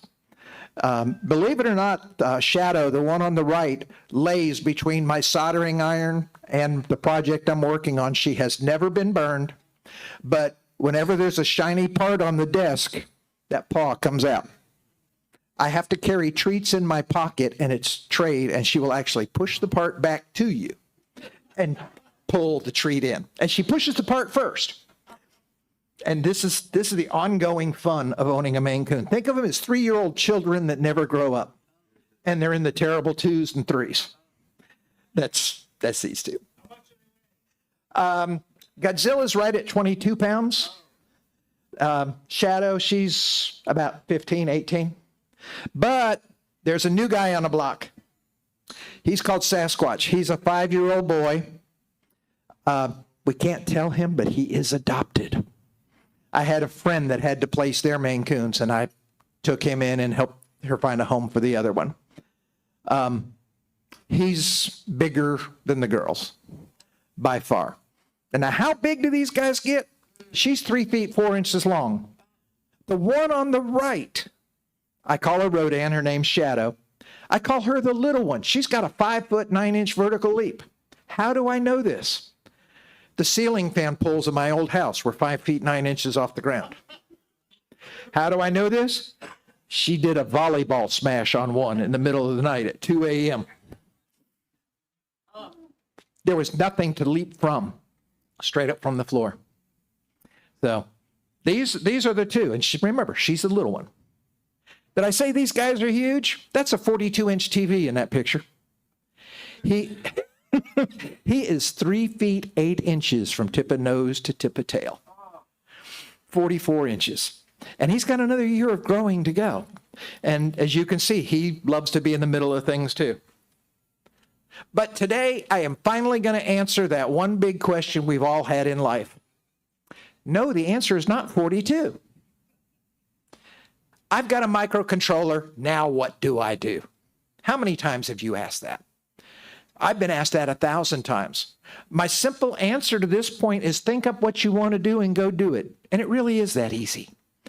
But that's not fair to a lot of the new people. And sometimes you just need to help. And that's what I'm here for. So it really is that simple, but still that's not a fair answer. And with the demise of places like Radio Shack and no more STEM classes in our schools, gosh, when was the last time you saw an electronics class in a high school or a college? Yes, sir. Very much so. This presents a significant hurdle to people who want to learn this stuff because you do need to know a little bit about electronics. Where do you learn this? Where can you find these skills? And I'll tell you, you guys have got it by the tail. It's ham radio. This is the headquarters of electricity, electronics, people that know this stuff, people that will share their knowledge with you. They'd love, if you're willing to sit down and listen to them, they will fill your world. So what parts and tools do you even need to get started with the Arduino? And don't be afraid. Number one, do not fear. You're going to need to learn a little bit about basic electronics. There's great tutorials on sites like SparkFun, Adafruit, and others. ARRL Handbook has got a lot of good electronics information.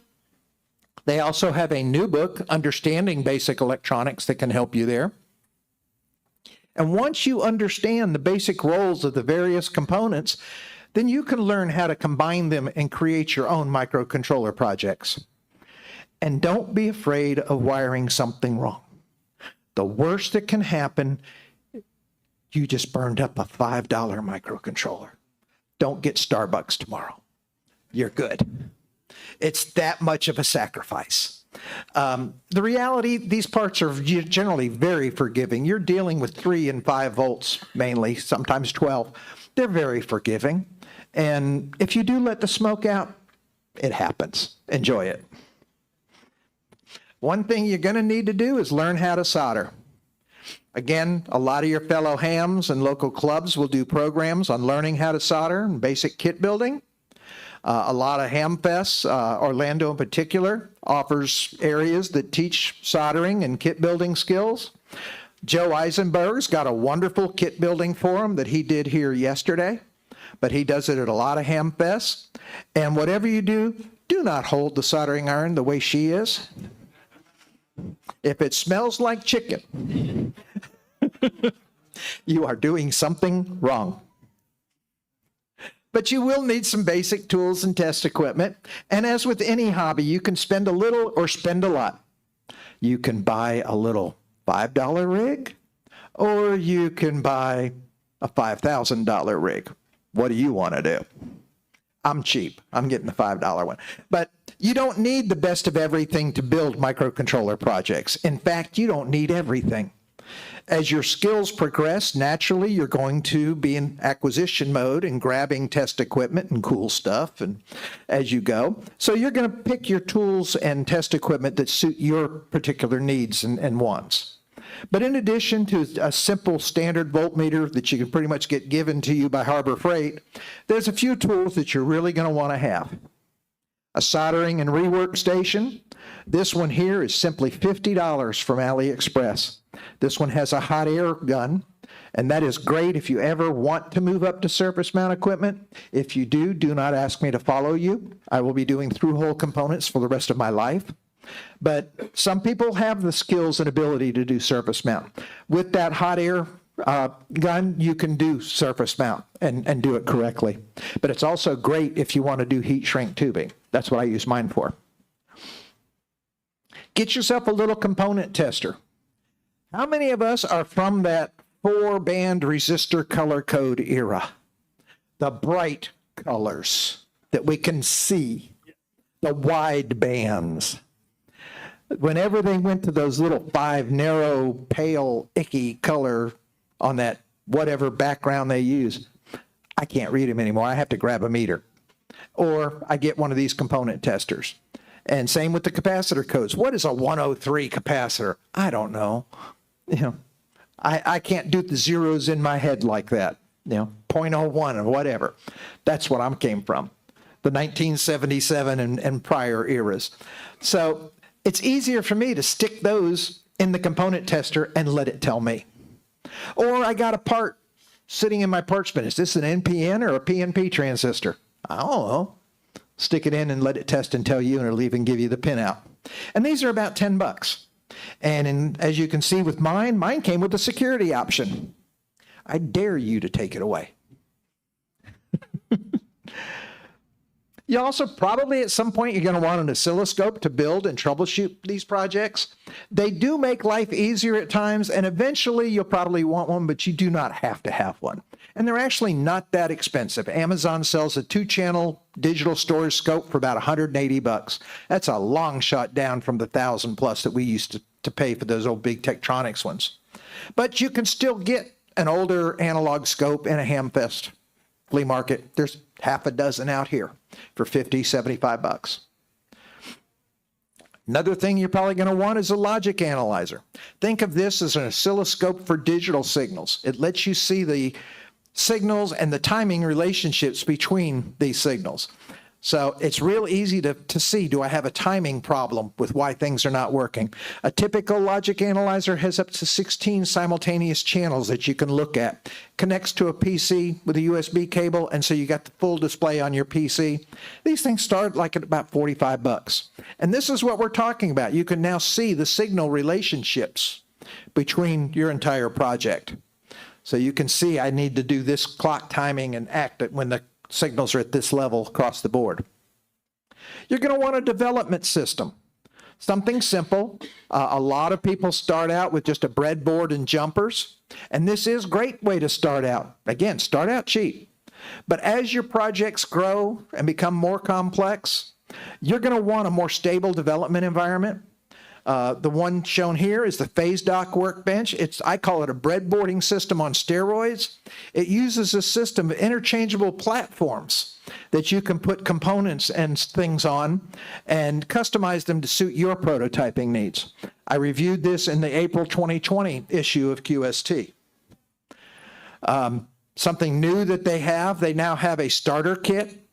And this has a selected series of components and an integrated organizer for all of these, the workbench base and the click connectors, so you can create the stuff that you stick onto the board. They also have included lessons and projects and some code to help you learn.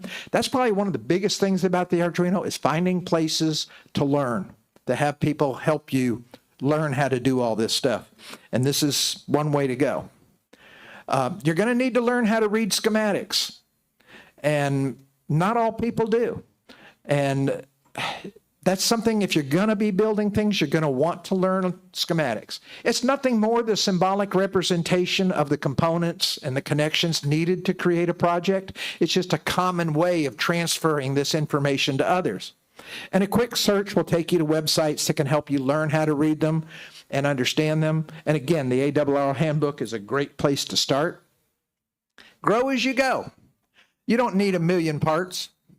I will tell you that if you go to my garage, you'll see an entire wall full of parts bins with Arduino parts.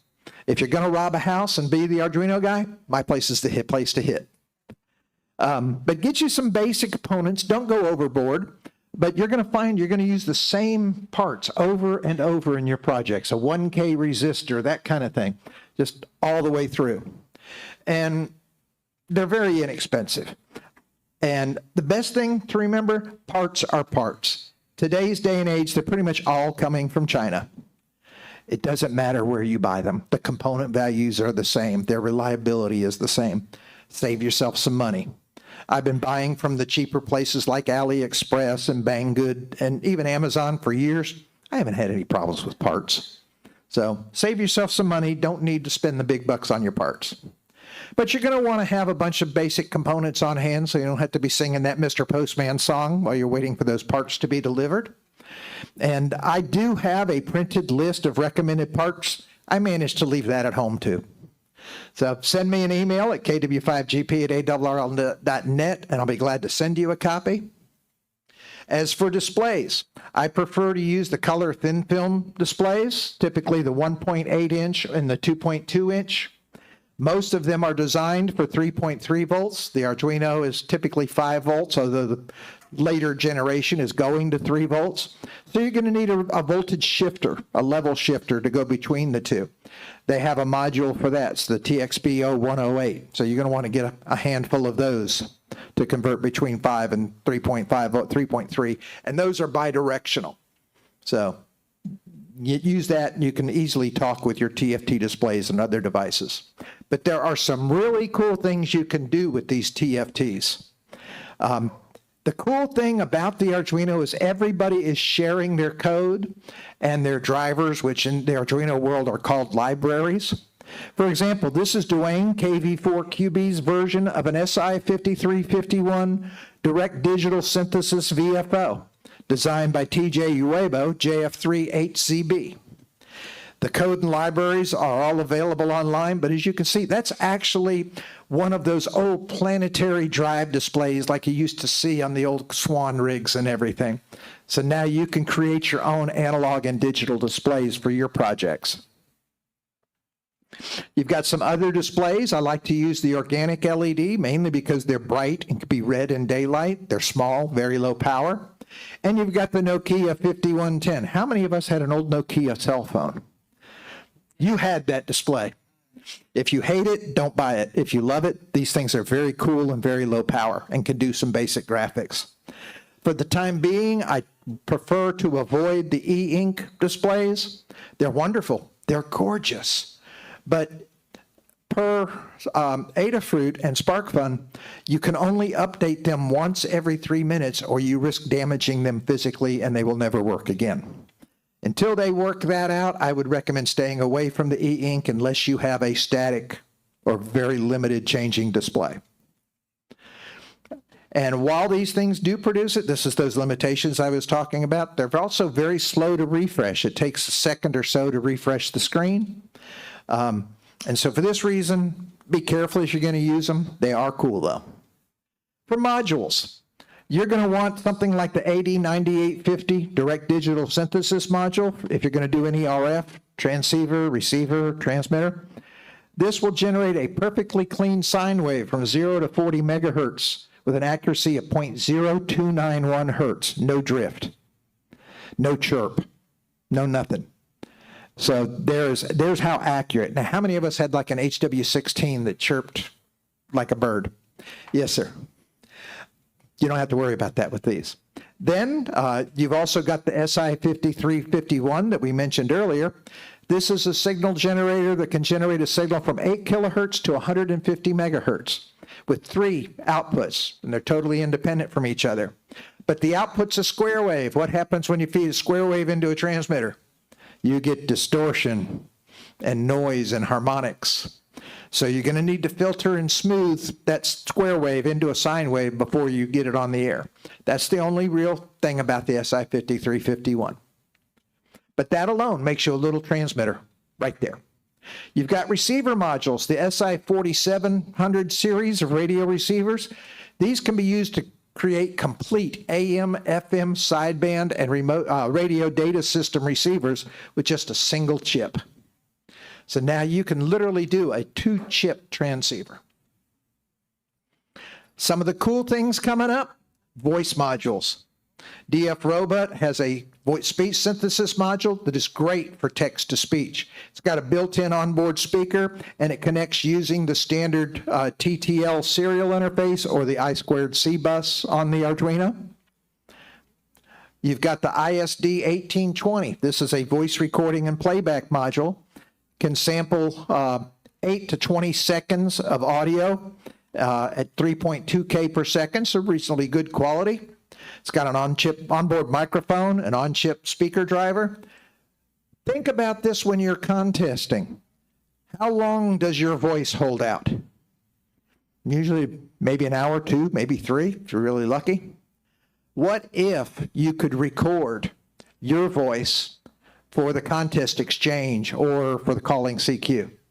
You can do that with this thing. I've done it for years on my Yaesu 450. I've got remote pedals, so my left foot sends a short CQ, my right foot sends a long CQ, the middle is the push to talk. I get 1,000 QSOs a field day. And I can still drink and log. Usually I prefer to have a logger though. But the voice recognition module, will decode 121 built-in command words, allows you to add 17 custom command words. Now, this is directly from their documentation, including cat meows. It connects using the standard bus interfaces to the Arduino. So now that voice or meow-controlled cat shack or cat feeder cannot be far away. And those of you who have cats, you know they have different tonal and intonations. So I'm pretty sure you could decode "it's time to feed me" and have the automatic feeder go off. The cool thing, you now have this gravity, or that's the model name, but a gesture sensor that can recognize 12 hand gestures with a sensing range of about a foot. Connects using the standard interfaces. Now, you're building a transceiver. You want it to be hands-free. Tune up, tune down, rotate the antenna left, rotate it right. Let's go up 5, down 5. You haven't touched your rig yet. So you got a lot of options with that little thing right there. Here's another cool module. You've got integrated Bluetooth support on a lot of the new microcontrollers, but the Uno and Nano do not. So it depends on what you want to play with today. I love to use the Uno and Nano because they're simple and cheap. So you get the HC05 Bluetooth module, and now you can have your own version of Bluetooth. And we're going to discuss something real fun with these HC05 modules in a little bit. I wish I could get Dave Minster in here, but oh well. We're going to add some satellite technology. You've got GPSs that are available, and think about what a GPS does. It reports position, but it also does extremely accurate time. How much ham stuff needs accurate time? JT65, FT8, all of those are based on accurate time. You're doing a remote activation. You can't hear WWV, your watch is broke. Now what do? How do you get synced? You can use a GPS to do it for you. And most of them have an internal antenna, but some do have external capability, like this one here. And boom, you've got extremely accurate time. One of my favorites, a lot of hams are into the weather. This wind speed sensor uses a unique way to accurately measure wind speed. Rather than having the spinning cups, it measures the current needed to keep some precision resistors at temperature to calculate the speed of the wind blowing through it. Blow on your hand and you feel the temperature difference. And that's what it uses. It's got 2 versions. It's got the normal human version for 0 to 60 miles an hour. It's got your Storm Chaser version for 0 to 150 miles an hour. So in case you drive wrong, we'll know what happened. You've got a lightning detector module. This can detect lightning at a distance of 24.8 miles. It detects both cloud to ground and cloud to cloud lightning. It would have been really good last night. But it's resistant to man-made noise, so the spark from a drill or anything like that is not going to trigger it. Lightning has a signature at 500 kilohertz. How many of us have heard lightning on an AM radio? And you hear that double sound, and they have written code to determine that signature, and that's what it's looking for. And again, it's easily interfaced to the Arduino buses, and it's like $30. You've got an MP3 player that uses a micro SD card to store and play MP3 WAV and WMV audio files. Again, easily communicated with. This thing can store up to 100 folders of 255 MP3 files each. So you could put your entire contest vocabulary on that thing, and as you change operators, just rotate a switch to the new operator's files, and the voice changes with them. So these are a lot of the newer applications we've got. You've also got a lot of other modules. I usually purchase these on an as-needed basis from SparkFun, Adafruit, and the others. And of course, when I order one, I always order 2 or more. Mainly because the first one's probably going to die a horrible death. And I have about 5 parts in a drawer, and every time I open that drawer, you can see 4 of them push one to the front. Take him next. But Yeah, so, but generally though, it's good to have two because you might think, oh, I got a bad part. You've got an instant spare to check with. You're also going to need some basic construction supplies. I love to use these 60 by 80 millimeter prototyping boards. They easily fit inside the solar botics enclosures that I'll show you here in a minute. And for Arduino Uno projects, I also love to use the prototyping shields that literally stack on top of the Uno, and bang, it all fits in these little enclosures, and it's real easy to swap out and put a new project on that Arduino. How to wire it up? I like to use the 30 gauge wire wrap wire. You can get it in a lot of different colors, so now you can color code your boards with power, ground, signal, and everything, so they're real easy to troubleshoot and trace as you're going through. I put everything in a socket. It makes it easier to replace when the smoke does decide to come out, or if I want to use these parts in another project. For the microcontroller modules, cables, connections to and from the board, I use the DuPont 2.54 millimeter header strips that's shown on the top picture, and you can cut those to any size you need, and the modules literally fit right on top of them, so you can make your own sockets. For hardware, to mount the finished board, a TFT display or whatever, I use 2 millimeter screws, nuts, and washers. And I also use 440 screws, nuts, and washers. That's about 90% of my hardware needs. I also use nylon and fiber washers to prevent short circuits between various things, but very little hardware to put these things together. Here's your enclosures. I always try to think of where this thing is going to fit in when I'm finished with it. Is it going to be small enough to fit in an Altoids tin, or is it going to need a bigger enclosure, or is it going to need a wooden shoebox?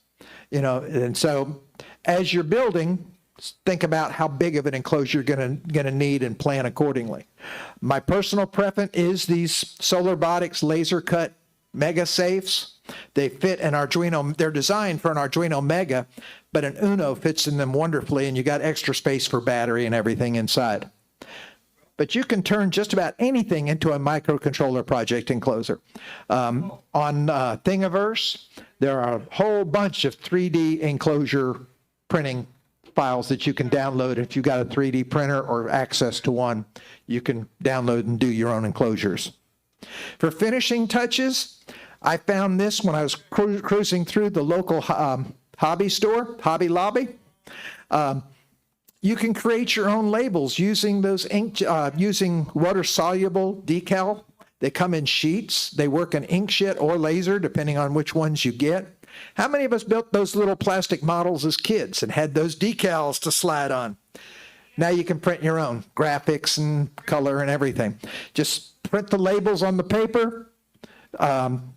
It's different for the two because on the inkjet, you have to spray them with a fixer to keep the ink from running.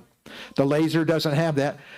Wet them, slide them off, and now you've got your own custom labels. And if you've seen my labels, you're going to be thankful that I typed them. But now, what do you want to build? If you're just starting out, there's a lot of good places to find this stuff. You can find projects to build in many of the Arduino and microcontroller books out there. Many of them are online for free. You can buy mine and use those. Cool. SparkFun, Adafruit, Instructables, and a lot of the others have a lot of projects on their websites. How do you get started with this stuff? As many of you know, for years I have promoted the Dr. Arduino series of boards for prototyping. I work really good with Guido, the owner there, and he no longer sells these boards and has shifted to a learning academy style. And using these project-based learning methods, now you can build projects that interest you, but have already been created, so it's easier for you to move forward with these. And he's got tutorials and instructional material to go along the way. And while I'm going to miss access to his hardware, the Makers Academy does address the growing need for quality microcontroller projects and learning material, because in my opinion, there's very little out there. There's a lot of material, but a lot of it's trash. And with Guido and me, ham radio is playing a big part in what he's doing. Recognizing the huge ham radio microcontroller contingent, they're going to offer a significant number of ham radio related projects, including this satellite tracking project that's based on my original design from my first book. And one cool aspect is that you have an option to purchase all of the required parts, enclosures, everything with a single click, including the 3D printed stuff. So he's making it easy for you to grow and get what you need as you go.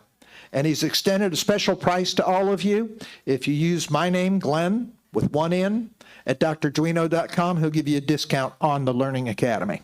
And so that's all I can do. I have yet to write a learning book. It's probably in the works, but I prefer to do the projects. I'm having more fun building crazy stuff. So which microcontroller do I use? The choices on this is expanding daily. I've kind of narrowed it down to just a couple. As a general rule, I'm going to recommend that you start out with the Uno and Nano because they're cheap and easy to deal with, and then work upwards from there. You're going to be surprised how many of your projects will fit on the Uno and Nano. You'll be amazed. Uses an 8-bit 16 megahertz CPU with 32K of flash, 2K of RAM, and 1K of electrically erasable EEPROM. It's got 14 digital I/O pins and 6 analog inputs. It's powered by 7 to 20 volts DC or the onboard USB port. The ESP32, this is the chip I'm pretty much moving up to. It's a 32-bit CPU with 160 to 240 megahertz, and it's got up to 16 meg of flash, up to 77 I/O pins. If any of you build a project that requires more than 77 I/O pins, please send it to me. I want to see what you've done. I want to know how many years of your life you have chosen to donate to this, because I cannot conceive a project that uses 77 I/O pins. But it's there. You've got 10 capacitive touch switch sensors, 18 12-bit A to Ds, and 2 digital to analog converters. 16 channels of those pins are pulse width modulation, so you can use them to control motor speed. It's got an integrated Hall effect magnetic sensor.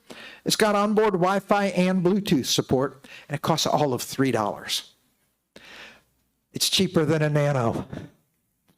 You've got the Raspberry Pi Pico and the Pico 2. It's one of the newer high-powered microcontrollers. You program it in Python, though, not the IDE of Arduino with the C, C++. But it has a unique boot select feature. And with this, we can install multiple versions of the equivalent of the operating system on this chip. You can do Python, both micro and circuit Python, C and C++, including the Arduino environment, and 3 versions for those of us from 1977, BASIC.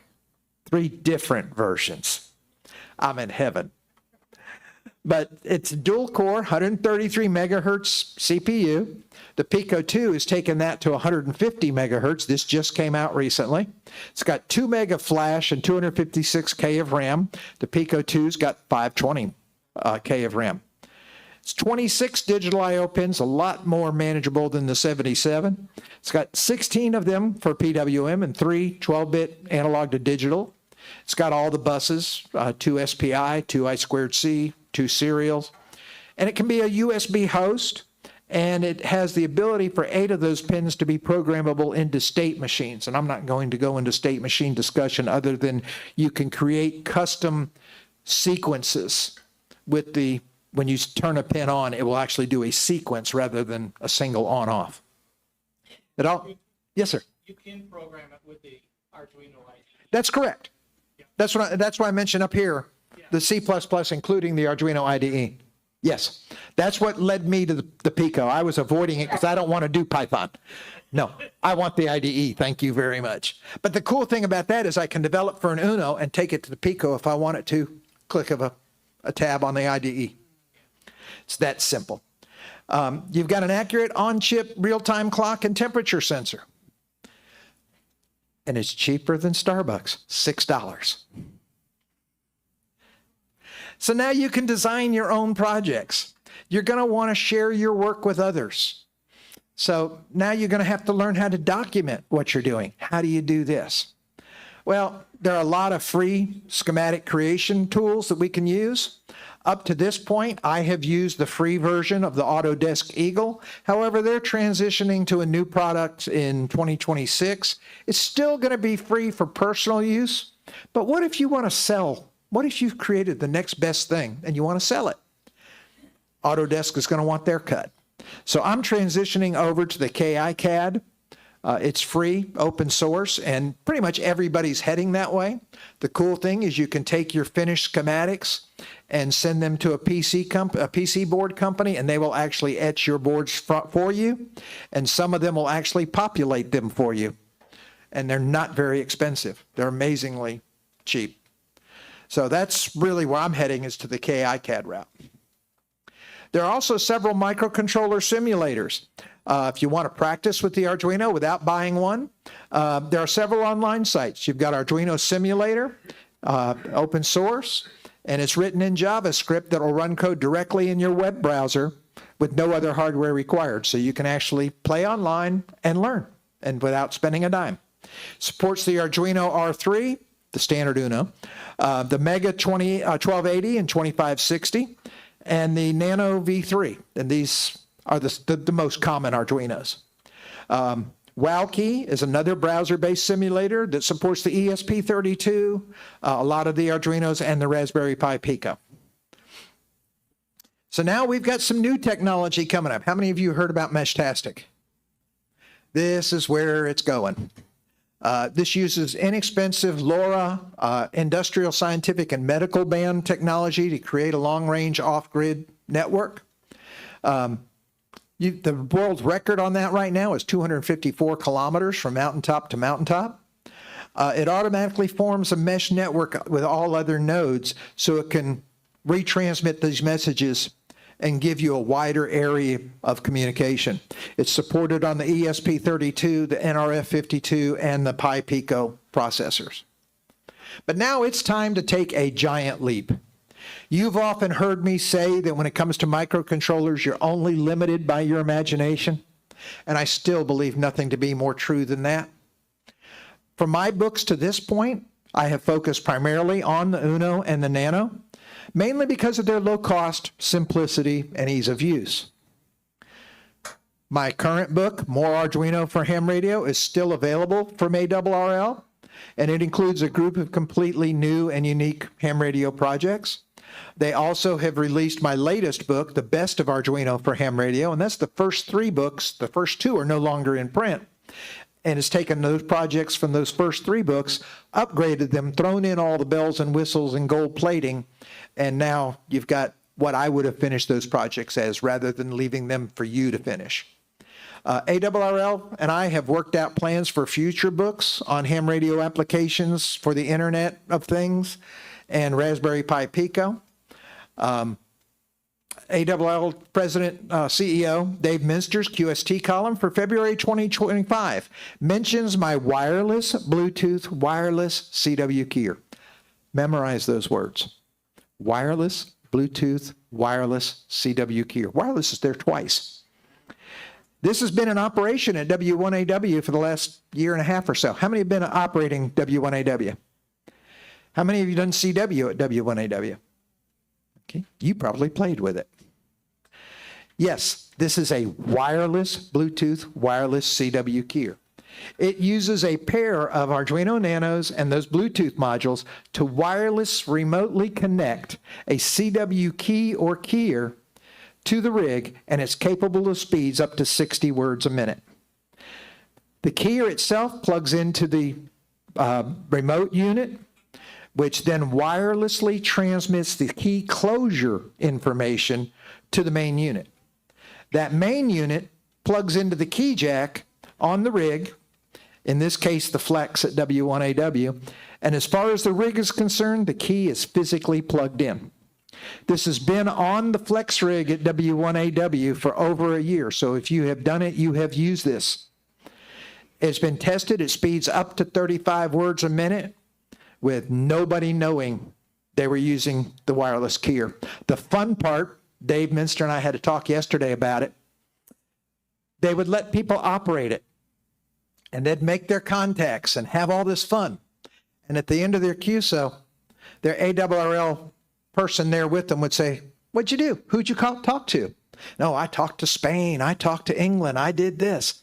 Then they'd pick up the keyer and the remote unit and say, "You weren't even connected to the rig. How did you do this?" We want whatever pharmaceuticals you are taking. It was that much fun. They've been blowing minds with this thing. But it's the concept. And I did a forum for a club the other week. And think about this. With the remote CAT capability of a lot of today's rigs, you can now be sitting in your living room chair with your headphones on, control your radio, and now work CW from the other room. And this thing costs like $20. As we were talking, the book projects in the Best Of book has been upgraded with modern components such as color TFT displays, text-to-speech modules, and a lot more. A lot of features have been added to those projects.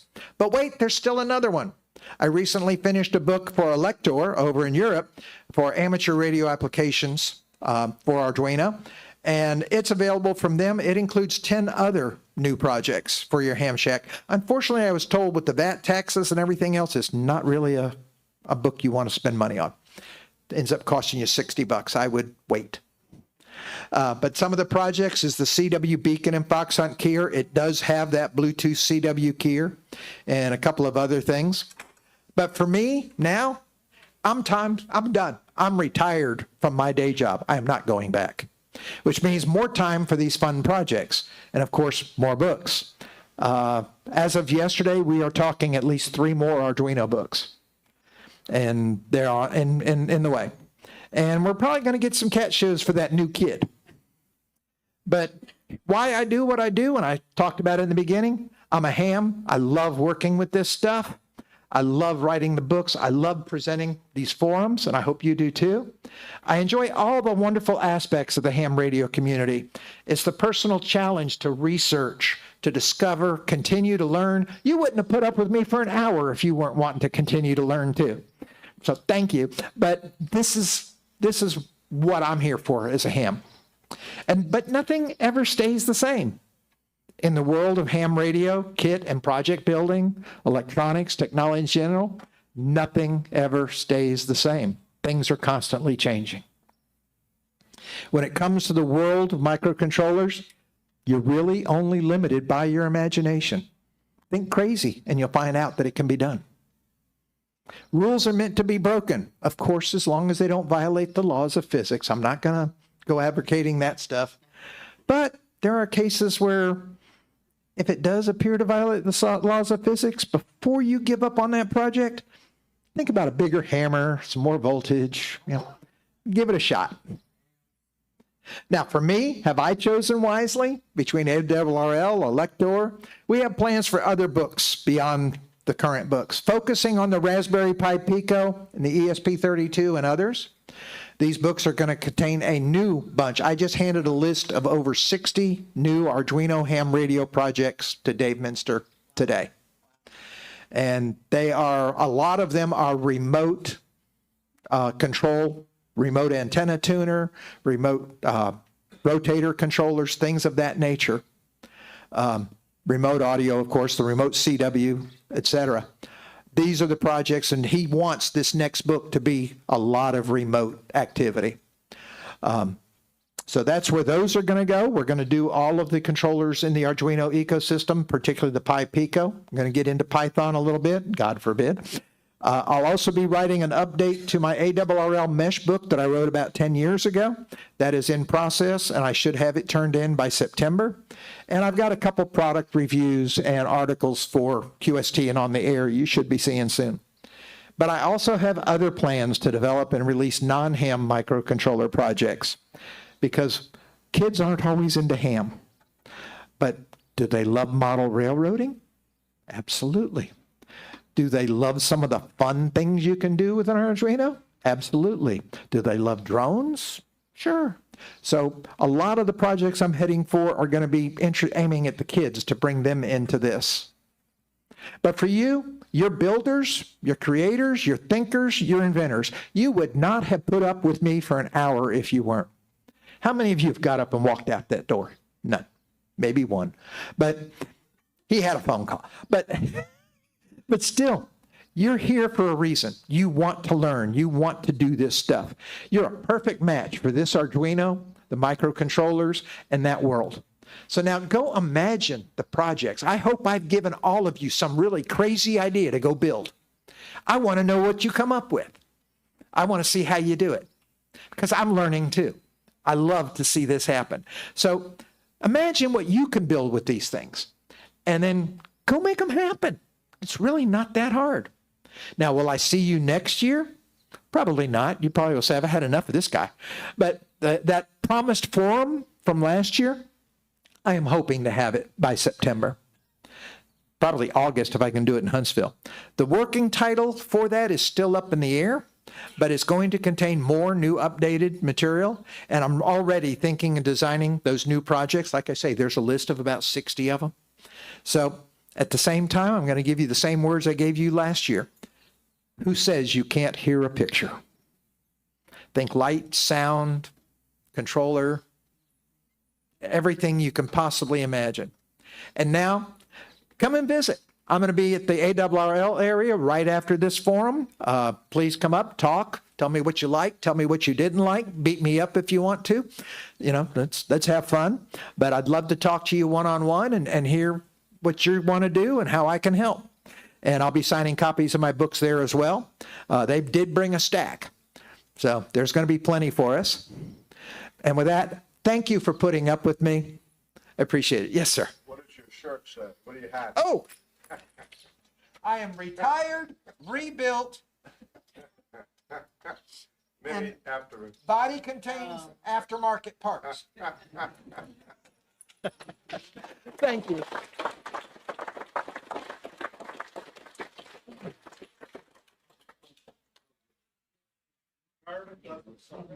No, it doesn't.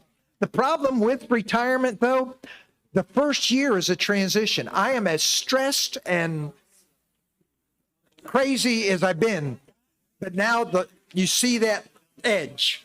And so, yes, in about 3 weeks, I'm going to be fully retired. And yes. I retired twice and I flunked the first time. There you go. Don't flunk retirement. There you go.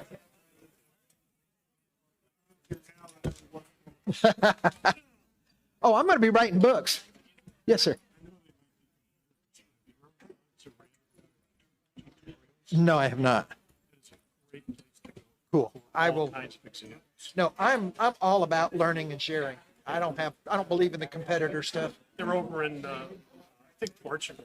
Okay. And it's called Random. Random Nerds. I think I've seen some of their stuff. Outstanding. Thank you.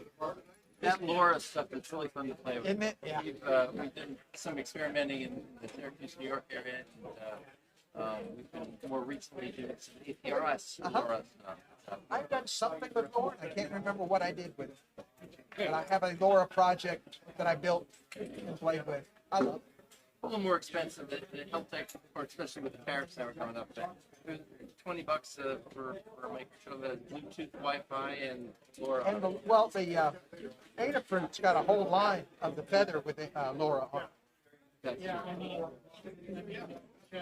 Cool. Do experiments with Yes, sir. Mary. You're already experimenting.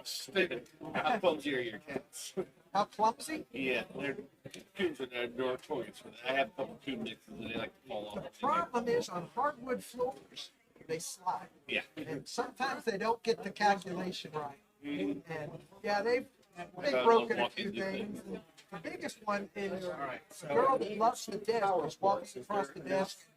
Nothing may be allowed in place. It will be shoved in. I've had a fall TV stand, the mom machine. Bit of night on your bed, 2 hours. Yep, thank you. Then we wake up. But the thing is, all you can do is laugh at them because they're just so funny. They're so honest. Laughing all the time. Yes, sir. Yeah. Yeah. Yeah, and that's why I love it, because I started out with the old C8, I do. C8 microcontroller. The problem is the resolution on this laptop is a little funky, so we're going to have to figure out, you know. Well, now you can too. Yeah. Yes, sir. Hi, I'm wondering, what do you think of the Pi Pico RX? The what? Pi Pico RX. I don't know that number. That's it. You're a receiver with built out of 4 ICs. One of them's a Pi Pico. I haven't really dug into it, but if it's Arduino Pi Pico based, I'm all for it. Oh, yeah. No, I haven't. You should take a look. Guy was very clever about it. Usually it like doesn't, it decides that it's going to freak out. So, let's see. I have this on numbers. Well, this is a receiver only, but the idea is very minimal. Let me do my hotspot and get into. His receiver, if I'm not mistaken, was transistor. No. It was a 4700 series. I don't know. I don't know if we're talking about the same thing. Is this an FDIM? I don't think so. Okay, because FDIM had one that they had a FT8JP65 transceiver. Okay, I'll be over there in a minute. This was just a receiver. Okay. Well, the guy who made it originally, I think, was not a ham. But he subtitled his project "A Crystal Radio for Digital Engineering." Good. I invite you to look it up. It's a lot of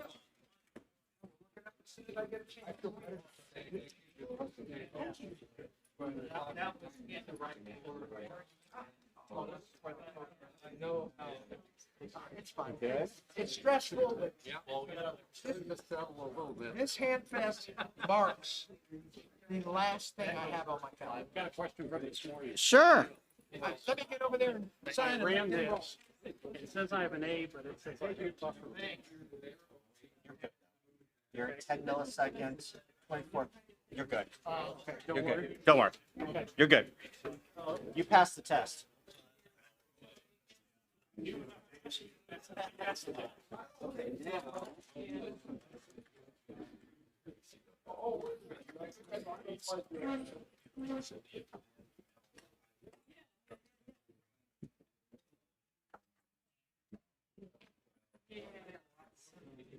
Maybe put this, can I wheel it over and stash this on there? Oh, that'd be awesome.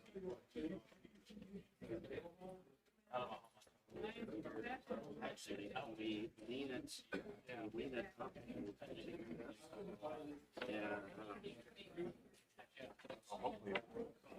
Yeah, that's what I'm. All wires. All wires. Oh, yeah.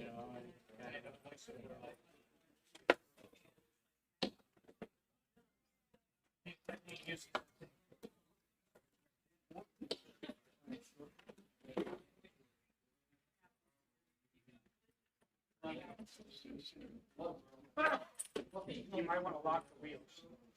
Oh, good idea. Good idea. They say one in a row. Were you a roadie in a previous No, live? I've made all these mistakes. So, I'm just reliving the results of those mistakes.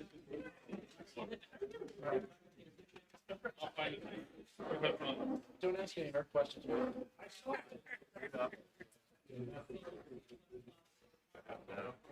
Oh, because I'm not connected.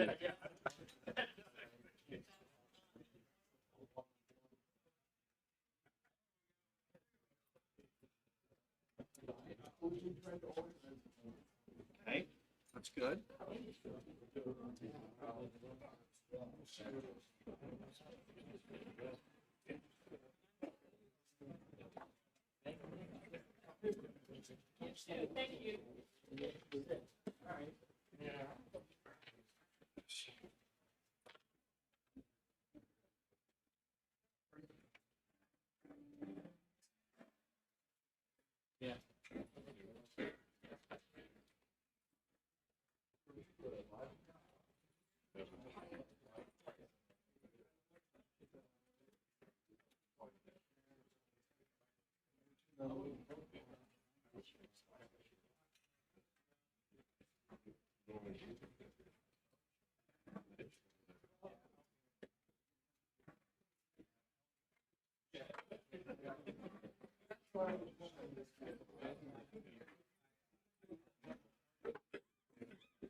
You're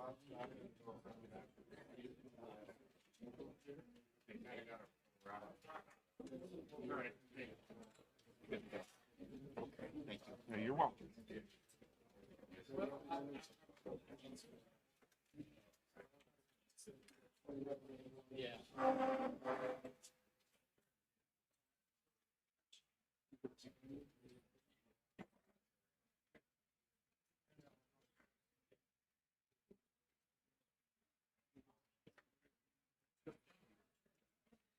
Is there a way?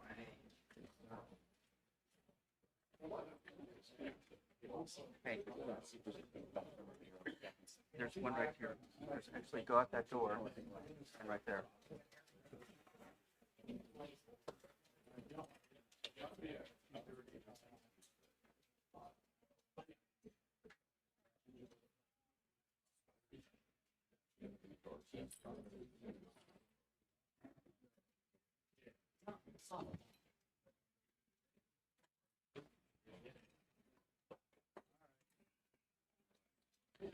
I've gotten to that age where I need reading glasses. Sir, can you stand up? Who said that? Him? You. Freddie Mac.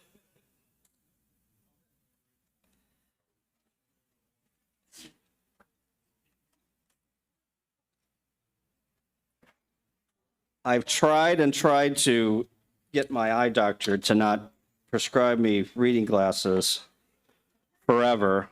And then finally, whenever I couldn't read the last line, he was like, it's time. And I'm like, no, it's not. And then I got to the point where I couldn't read my computer anymore. So here I am. Yeah. And I wear contacts too. So.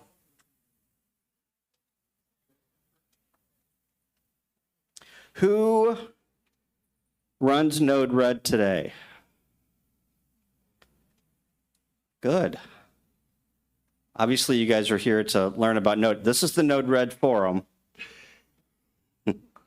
we had some people in the remote ham radio forum that came in, and I guess it was Eris, and they came in and they were like, "This looks great, but this is nothing about satellites or anything." And I'm like, I don't know what to tell you. And I think that there was a little bit on one part of the program was Eris in our room, but then everything else was the remote ham radio. So I don't know if can you guys tell me, was the colored block diagram, was it correct? It was. But the words, the description of this forum was incorrect. I think it had me like at noon or 12:30. I don't know. It moved around. Because I thought I was in room 2 for this, but obviously I'm in room 4. And then I'm playing trivia tomorrow. And I thought I was back in this room, and they moved me to room number 1. So. When I looked at the online guide last week, it was not, they had 3 down, not 4. Yeah. I went to 3. Well, and then I sent out social media that I was going to do all these forums, and then they changed. And I don't know. I'm not blaming anyone. Yeah, we're here. We're here. The sign on the door is correct. Yeah. All right. So we get, well, it's 2:37. The other part, building 4 is not clearly listed on the map. No, it's not. Yeah. It's not. Took some effort to find. We're waiting for you to start.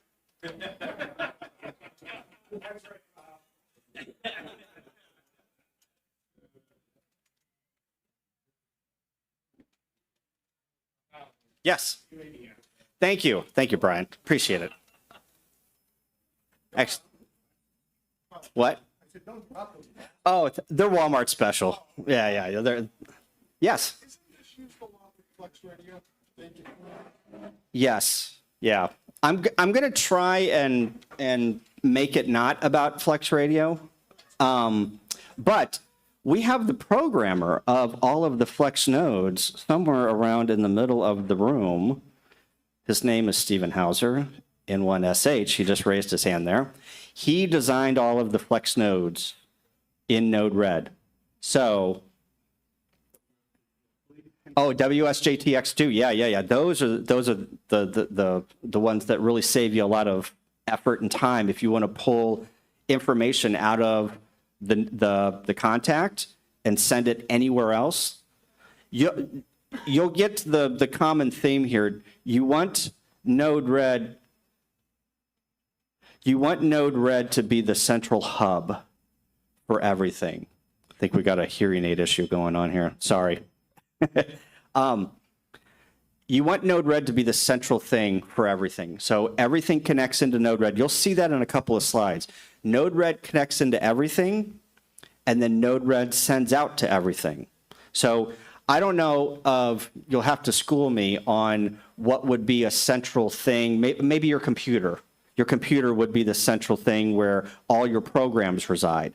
Well, that's great, but all of those programs have to communicate to all of the other devices. And sometimes you get to the point where all of those devices are somewhere else. They communicate via a different protocol or whatnot. Node-RED is one of those systems where it brings all of those connections and brings them into one location. And then once you do that, you can do anything you want with them.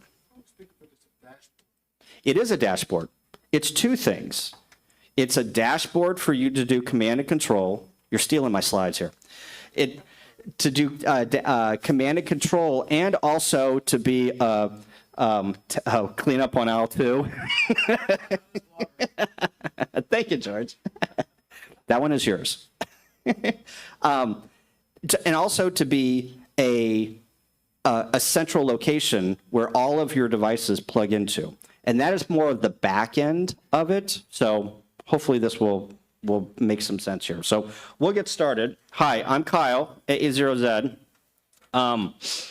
This is Node-RED. I have done this presentation, I think this is my 4th time. What I'm going to do here is a little bit different. I have got this presentation on the internet. I did it at Huntsville. I did it at Hamvention and here. You can go and view this presentation. If you just Google my call sign in YouTube, this presentation will come up. The ARRL did a really good job at capturing the presentation. I encourage you to go watch that. I'm going to go through some fundamentals of Node-RED. What we're going to do is we're going to basically take this station controller, and George, KJ6VU, is over here. He has invented and created this really cool thing called a station controller. You need one of these to control your station. He is in booth 3012 over in building 3. You need to go see him after this forum or tomorrow morning. And what we're going to do is George is going to do some Node-RED deep dive on how this thing works. But what we're going to do is I'm going to go through some slides. I'm going to connect to this board, this Raspberry Pi that's over here. I've got a KX3 connected here, and we're going to build some nodes live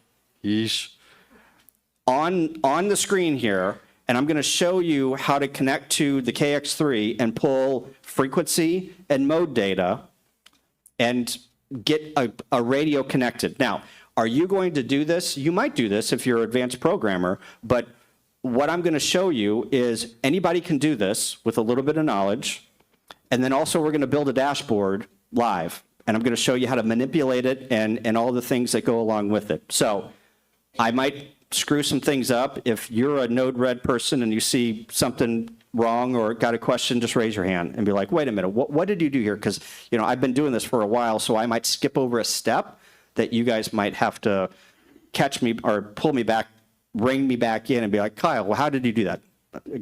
Good question. I totally skipped over that. So, but then George is going to do probably 15 or 20 minutes at the end and do that deep dive on the station controller on how Node-RED connects to his station controller. All right, can you see that? Yeah. What can I control with Node-RED? Anything. Anything that basically has an input and output. If you have a piece of equipment that doesn't have an input or output, you're out of luck. You got to get information out of this device and back into it, right? Most of the things that we control in our shack have some type of input or output, RS-232, serial, some type of serial, a USB, Ethernet. If we could get all the vendors to put Ethernet cards or wireless cards in their devices, that would be awesome. Yaesu, Kenwood, ICOM, if you're listening, please, Ethernet, please, please, please, please. Well, it's IP, but you send the cat data in a packet over the network. Yes, yep. So why do we use Node-RED, right? So we use Node-RED for automation. We monitor everything in one location, so that's your dashboard, right? Real-time feedback. So I built a Node-RED dashboard for a ham who was blind and couldn't see, obviously he couldn't see, geez. But he wanted audible tones and audible computer alerts whenever his SWR was over 2 to 1. So I built him a dashboard to do that so it would register SWR and then it would say, hey, high SWR. This is nice whenever you're DXing or contesting at 3 o'clock in the morning and you have an antenna or coax go bad and you're dazed and confused and you want to have audible alarms. Command and control, we talked about that. Eliminate errors. One of the great things about Node-RED is you can basically automate a ton of stuff. You can say, I only want to use my 40-meter antenna at this time of the day. So therefore, whenever you switch to 40 meters on your radio, it will automatically switch to that antenna. So you can automate things very easily. And then build custom alarms. I go back to the blind ham comment. How does this all connect? See that bus down there? Node-RED flows, USB, serial, Ethernet. That is basically, the Pi USB port. This is the Ethernet port on the Pi that goes out to a switch. And then you've got all of these things. You've got power, radio, an amp tuner. The comment of, I like to make Node-RED the common thing that all of your devices connect to and then sends data out to what it needs to send data out to. You're probably thinking a Raspberry Pi, don't those things fail? They do. They do. A good SD card will get you lower your risk, but also there's a ton of YouTube videos on putting SSD drives on the new Pi 5s. I would suggest you go get a hat, a Pi hat, an SSD hat, and put an SSD drive in it, and that thing will run forever. Here's some dashboard examples if you want to totally geek out on what this thing can do. This is my friend Dave, W02X, sorry, Dave. He is a Flex employee, but he also built this dashboard. It's amazing. He's got a tower. That SVG graphic is clickable. So what you do is you click where you want your antenna to point, and the rotor moves your antenna. Those are all custom programmable from a PC. You can do that. You see some buttons in there. You also see some meters, some graphs. George is going to show you some cool things on his station controller with temperature and voltage that you can do. And then, of course, the Flex radios down below there. Here's a 2-tower setup. I don't know who this was. Oh, it's W7GES. These are images that I stole from the internet, so sorry, guys. Here's a VK100. The cool thing about Node-RED is you can put CSS style sheets with them too. So if you know anything about CSS, I don't, you can make them pretty because the stock dashboard is pretty boxy. Here's the one that we have at our contest station. We've got some Raspberry Pi monitoring, some on and off switches. We've got, we also monitor the network. So over here on the right hand, well, maybe you're right. No, yeah, you're right. You got the speed test, and that monitors the internet. So it does a speed test every 30 minutes, and it tells me how fast the internet is at the station. And then I graph it. I also log it to a flat file, and I can pull that into like an Excel database and graph it over time. Yeah.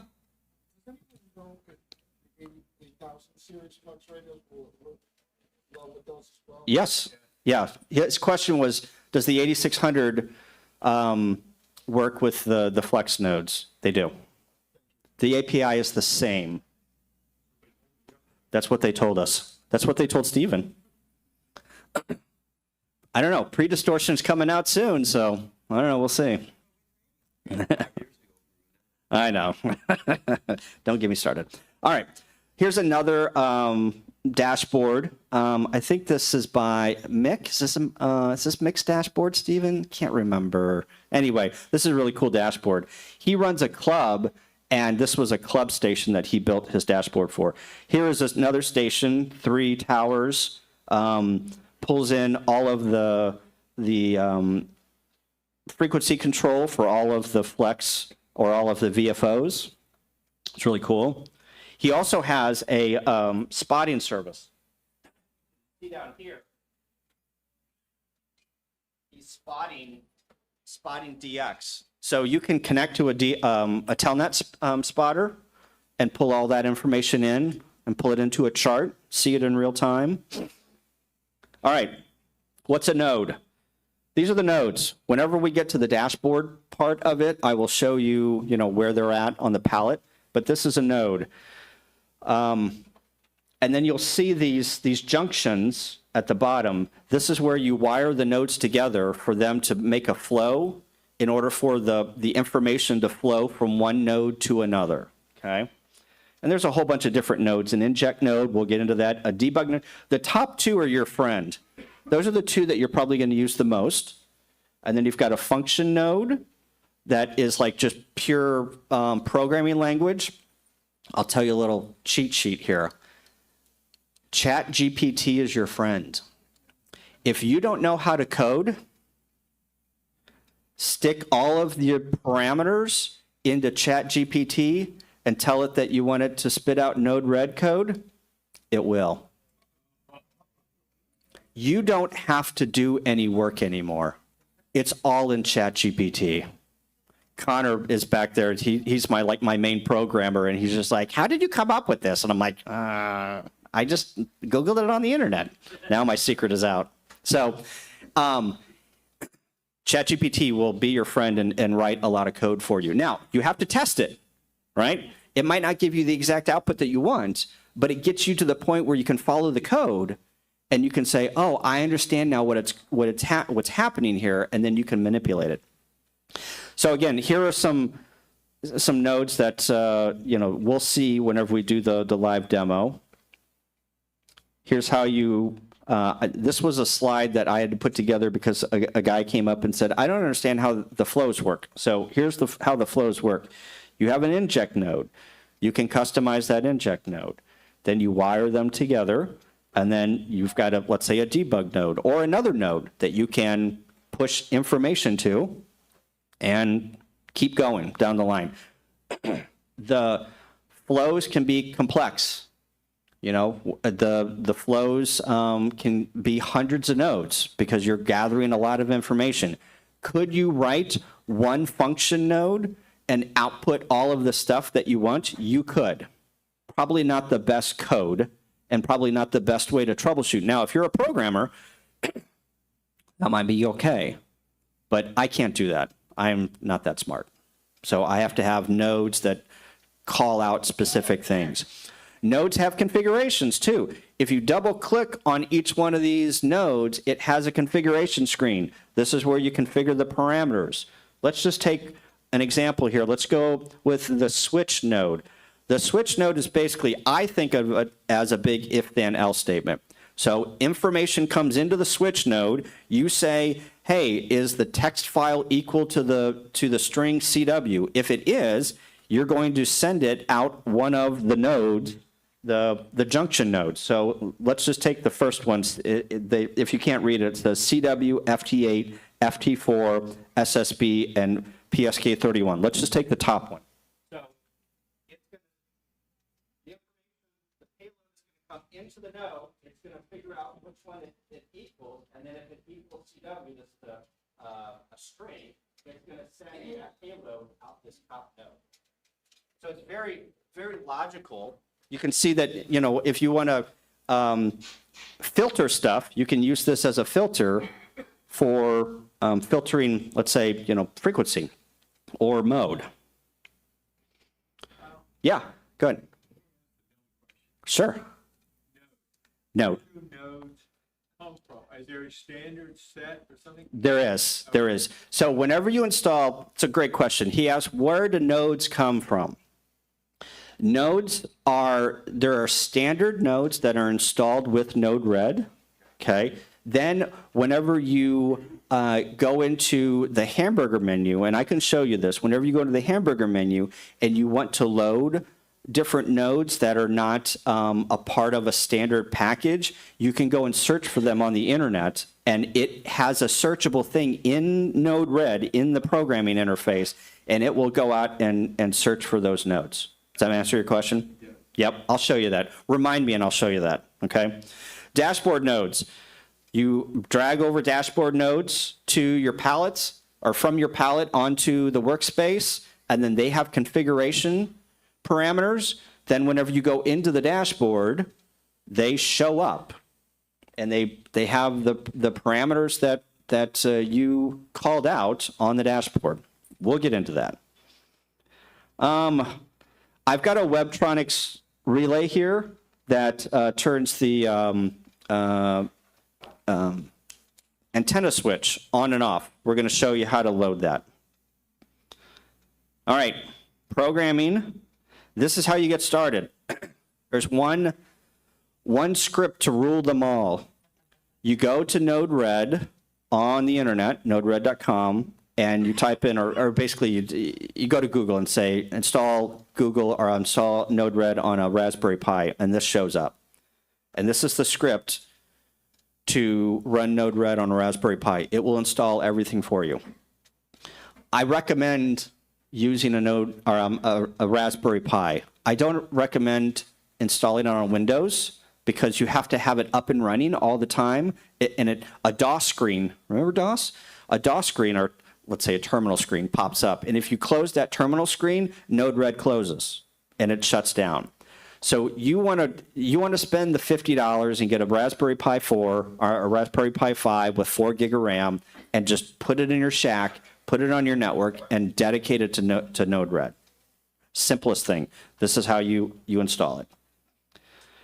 Again, installing Node-RED on Windows, it runs. I don't recommend it. Then, what's next? So then, Node-RED installs a web browser. You can get to that web browser from anywhere on your network and anywhere in the world. There is limited security on Node-RED. Like, you could forward a port from the outside into Node-RED. I would not recommend you do that. I would put some type of firewall or some type of other security, because unless you do that, anyone can go in and change your Node-RED. Now, I know Node-RED has got some security parameters. I have fiddled around with them, and I have gotten confused. I don't know if they've gotten any better, but I don't know if I would trust them. Freddie Mac has got a question. Yes. Well, you run Tailscale on the Node-RED. So Tailscale is a type of VPN where you run it on the Node-RED and then you run it on all your other machines. And then whenever you log into Tailscale, you see everything else that you've installed Tailscale on. So good, you can. So when you say you're running it on the Pi? Yeah. Okay. Yep. Think of it as a server. Right. So you're VPN into the Pi and from the Yeah. Pi. Yeah. Yeah. Yep. There was a question back here. Yeah. Yeah. Yeah. Yeah. Yeah. Yes. Yep. You got it. Okay. Oh, I totally forgot. So whenever you install Node-RED, where is your dashboard? Where is your workspace?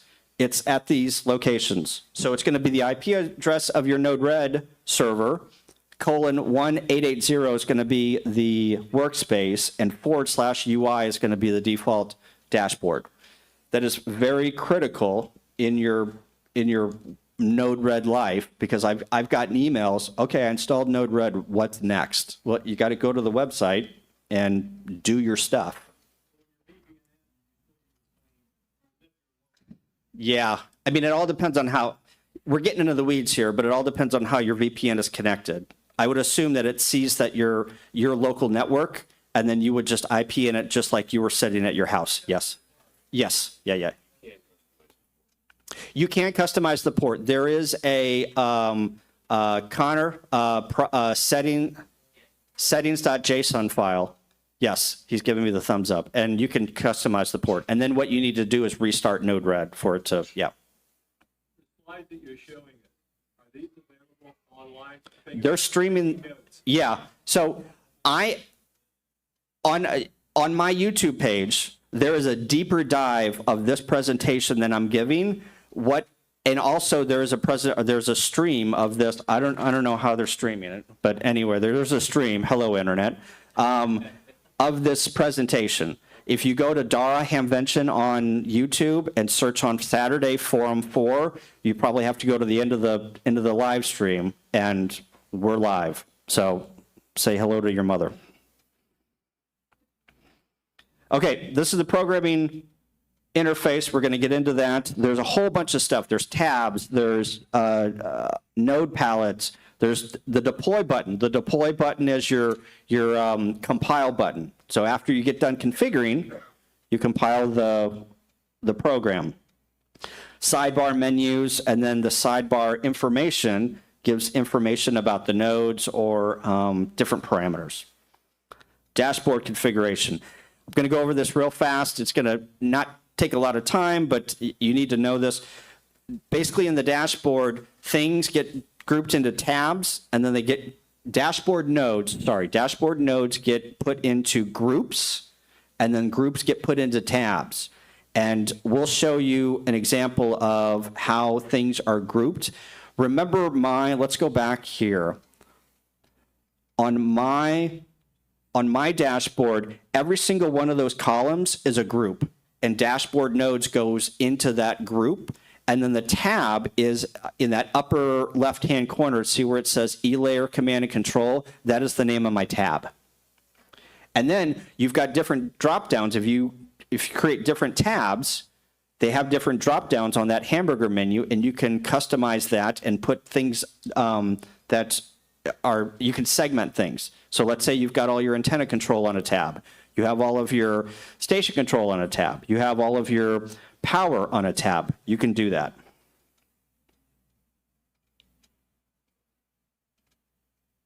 Oh, here's a slide. I forgot that I made this slide.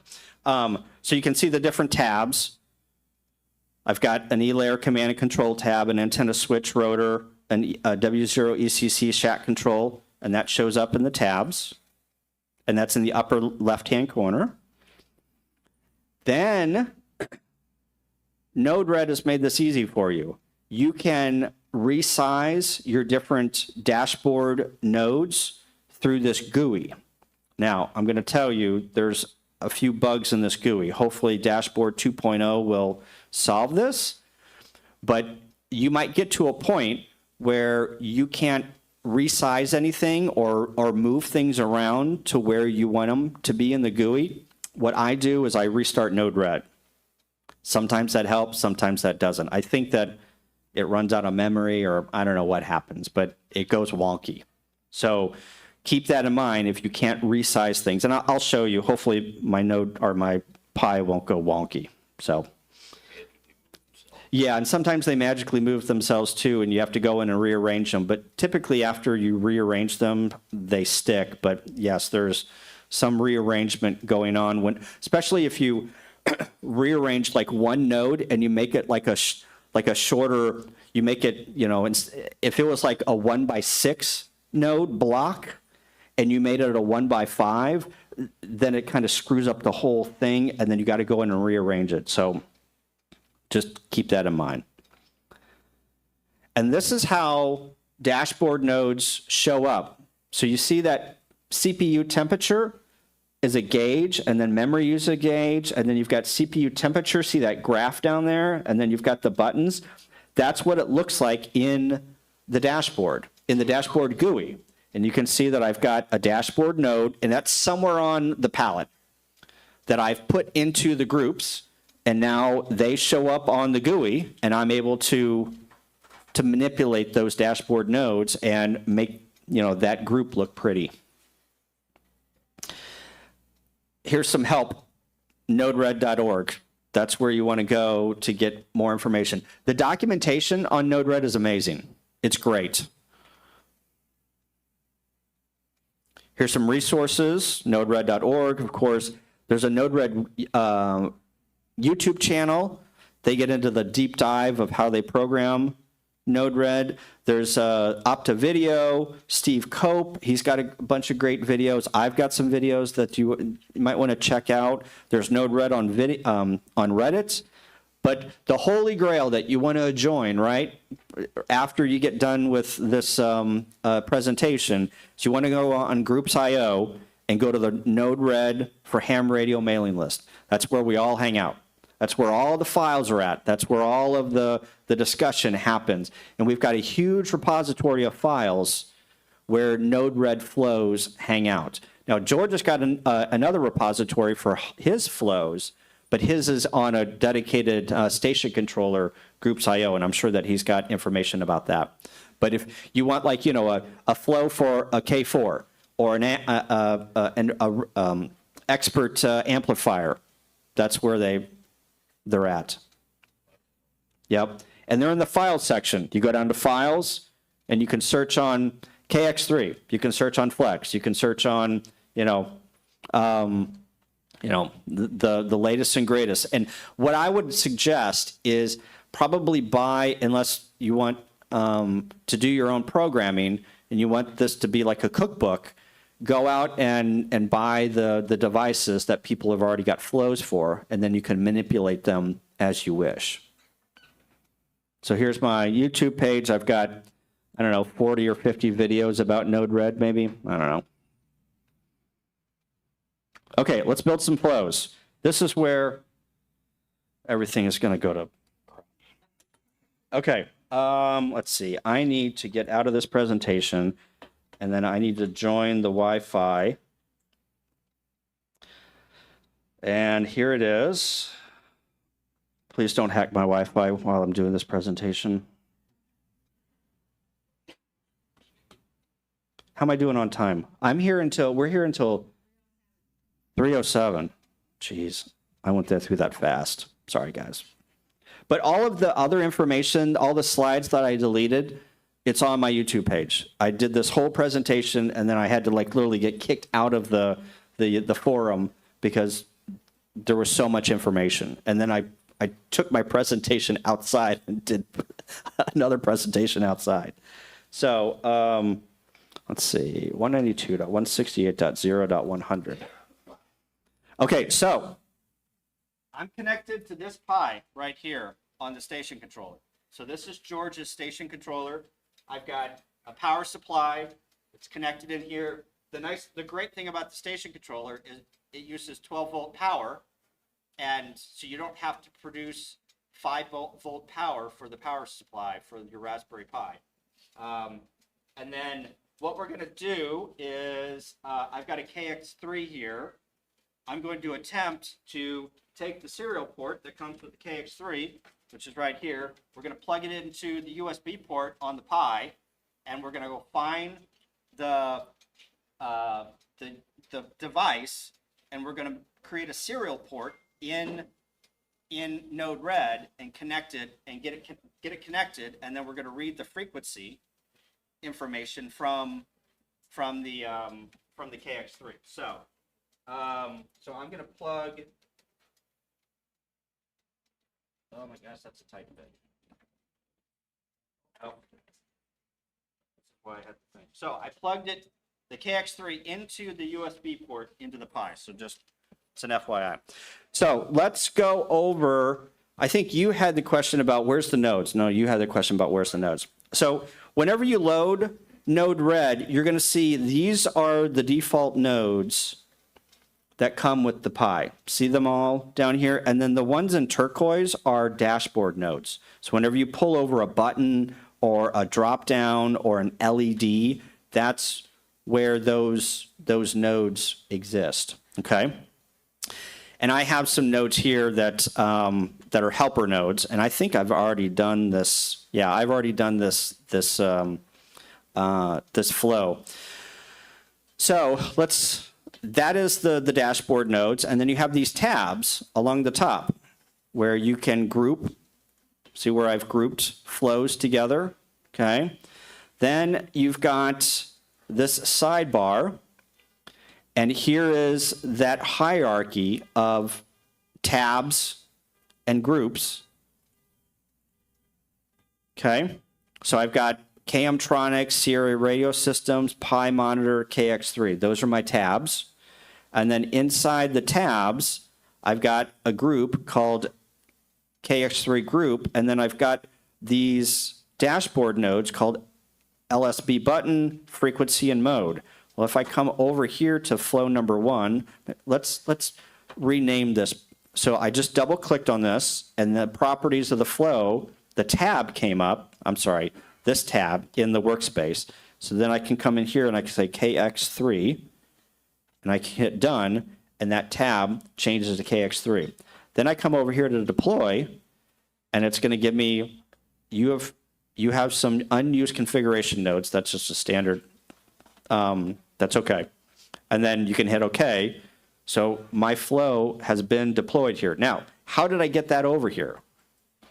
So what I did, let's build this again. So you can pull all of these nodes and make them nice and pretty. So what we're going to do is we're going to, let me make sure that I remember how to do this.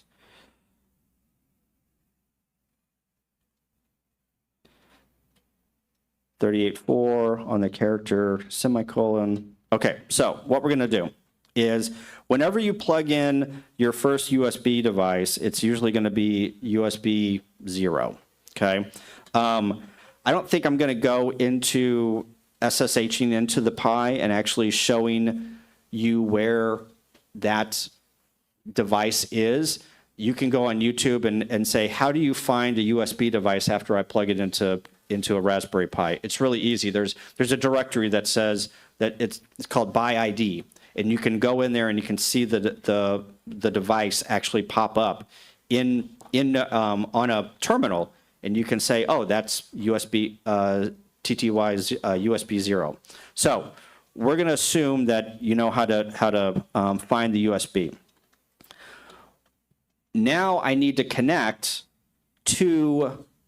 I need a serial node to connect to the KX3 because it's plugged into a USB, which basically is mimicking a serial node.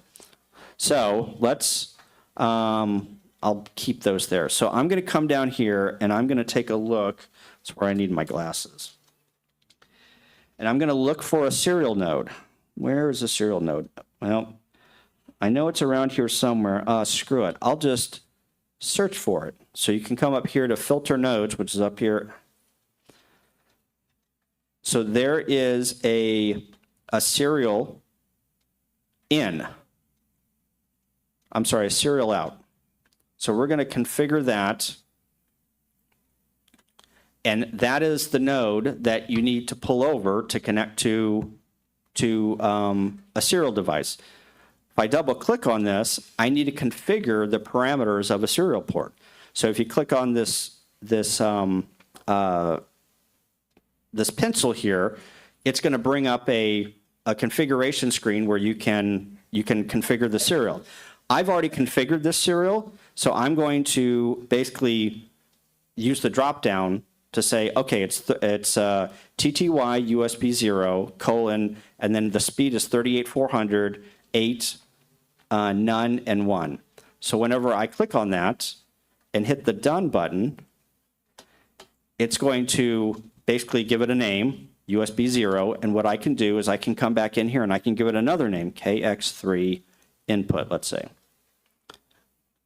And then whenever I hit the deploy button, it's going to say it's connected. See that node? See that status underneath the node? So now I need to send it commands to say, hey, I want to get the frequency and I want to get the mode out of this serial node. I want to ask the device what the frequency is and what the mode is. So I've got another inject node where I went to the Elecraft website and I downloaded the programming set. And if you take a look at the programming set, it says that if you send it a string that says MD, it's going to send back the mode. And if I send it an FA with a semicolon at the end, it's going to send back the frequency. So I'm going to wire this to the input because I'm going to send it a text file that says, send me MD, the mode, and send FA. And I'm going to wire that together and I'm going to deploy it. So whenever the nice thing about these inject nodes is it's got some parameters. Let's go into the inject node here. You can come down here to the bottom and you can say, what frequency do I want to inject this command in? Do I just want to do it once, or do I want to do it multiple times, like once a second? So you can just imagine if you want to get frequency and mode out of your radio, 3 or 4 times a second, you'd set the parameter to just pull it all the time. Just keep pulling it. And that's typically what a flow does, is it just continually pulls a device, okay? So we've got this wired up, and we've got it asking for mode, and we've got it asking for frequency. So then I need a serial out, because the device is going to respond and say, oh, my frequency is this, and my mode is this. So I drug a serial out, and I gave it that same parameter in that drop down, and I hit done. And then what I did was I wired some other things to it. So we're going to delete this, and we're just going to turn on this debug node. Remember I told you about debug is your favorite friend? Let's delete that. Here's the debug node. I'm going to wire this over, and then I'm going to wire this into the output of that serial node. Okay? So I don't have any of these other nodes connected. I am basically just asking for frequency and I'm asking for mode through that USB port. And then the KX3 is going to respond, and then it's going to send it to debug. Well, where's it going to send it in debug? If you come up here to the sidebar and hit the bug up here in the upper right-hand corner, here's the debug plane. So hopefully this is going to work. Nope, it already, oh, hang on. I've got a debug on. Oh, hang on. I got to do just the current flow. Sorry, guys. Okay, so we're going to send it MD : and hopefully it's going to respond. If you take a look at the programming guide, let's see, is it CW mode? It's in CW mode now. Okay, and I think the Elecraft response for CW, I think, is just the number 1, I think. So hopefully this will work. So I'm going to inject MD into the serial node. Is it going to respond? Oh, sorry, it's 3. So it responded with MD3. Sorry, guys, it's 3. So I injected MD colon, semicolon, and it responded right away with MD3. I don't know if you guys can see that. Can you see that? It's probably pretty small. MD3. If you look in the programming guide for the KX3, I told you wrong. I thought it was 1. Actually, it's 3. If I change this to, let's change it to another mode. Now it's in lower sideband. It's in lower sideband. So now whenever I ask it MD3, it's going to respond with MD1. That's lower sideband. What? How am I asking it? I'm asking it by injecting this MD as a string into the serial port. How did you activate that? I click this button. See this button? See the button? So I can, now I'm going to ask it for frequency. So let's just rename this node frequency. Ask. Let's deploy this. Let's clear my debug. And now I'm going to inject FA, semicolon, per the programming guide on the KX3. And now, if I inject that, it's going to give me 14.053.03, which it's on 14.053.03.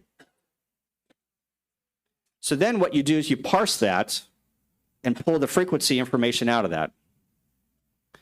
That's how you get information out of your devices. And typically, you can push information to devices too.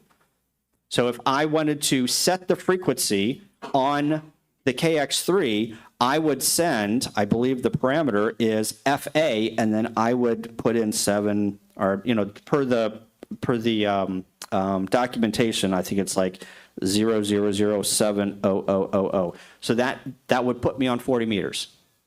I inject that into the KX3. Yes.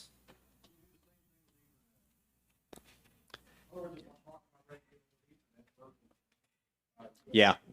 Yeah. There's a command set.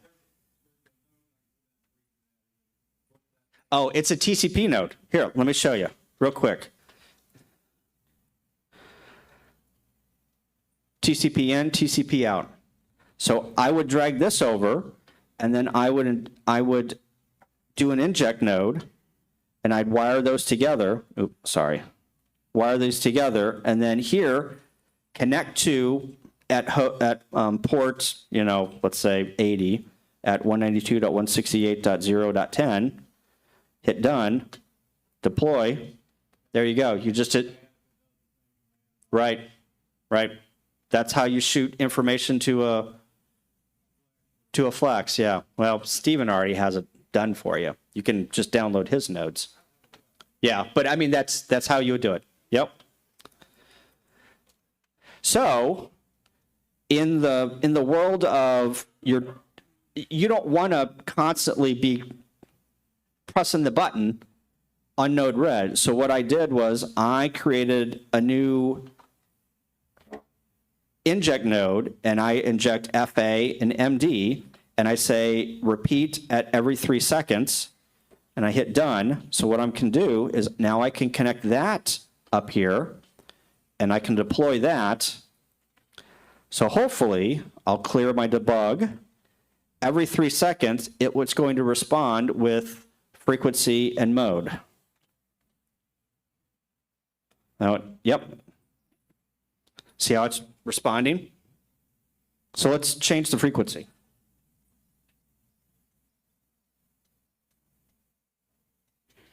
So now I'm on 14.086. See how the frequency changed? It's just that simple. So now take your imagination, right? Now you've just done cat control with your Flex, your KX3, your Elecraft, your Yaesu, okay? Now you can take that and format that and now send that parameter to your amp and say, oh, I'm on 40 meters now, change the mode or, your band information on your amp. Change the mode to CW. And once you get the strings for those parameters, then you have all this information in your Pi, and now you can shoot it anywhere you want. Any radio that has an input or output. So there's a command set for almost everything that's out there. Yep. 15 years. Yep. Probably. Yeah. Serial port. Yep. I saw a question over here. No?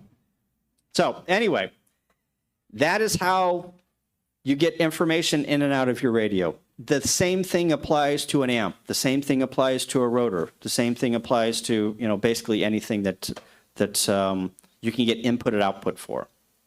So, yeah. So now, if you disconnect your web interface, everything's still going to operate the same. Yep. Node-RED runs in the background. Let me say this. I don't think Node-RED, the instructions whenever you install Node-RED, do a very good job on making sure that Node-RED is enabled after you install. I think it might say, you start Node-RED, but I think that there's another command in order for whenever you reboot your Pi, Node-RED automatically loads and just starts running. So whenever you have Node-RED and you've got those inject nodes, so, let's destroy real quick. I got 5 minutes. Let's remove this. So I'm not in Node-RED anymore, okay?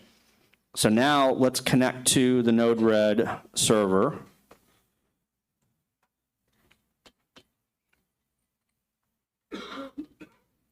Did I deploy it? Oh, sorry, I'm not on that flow because I only said flow. There it is. It's still running. Okay, so real quick, I got 5 minutes. Let's talk about dashboards. I'm going to delete that. Close.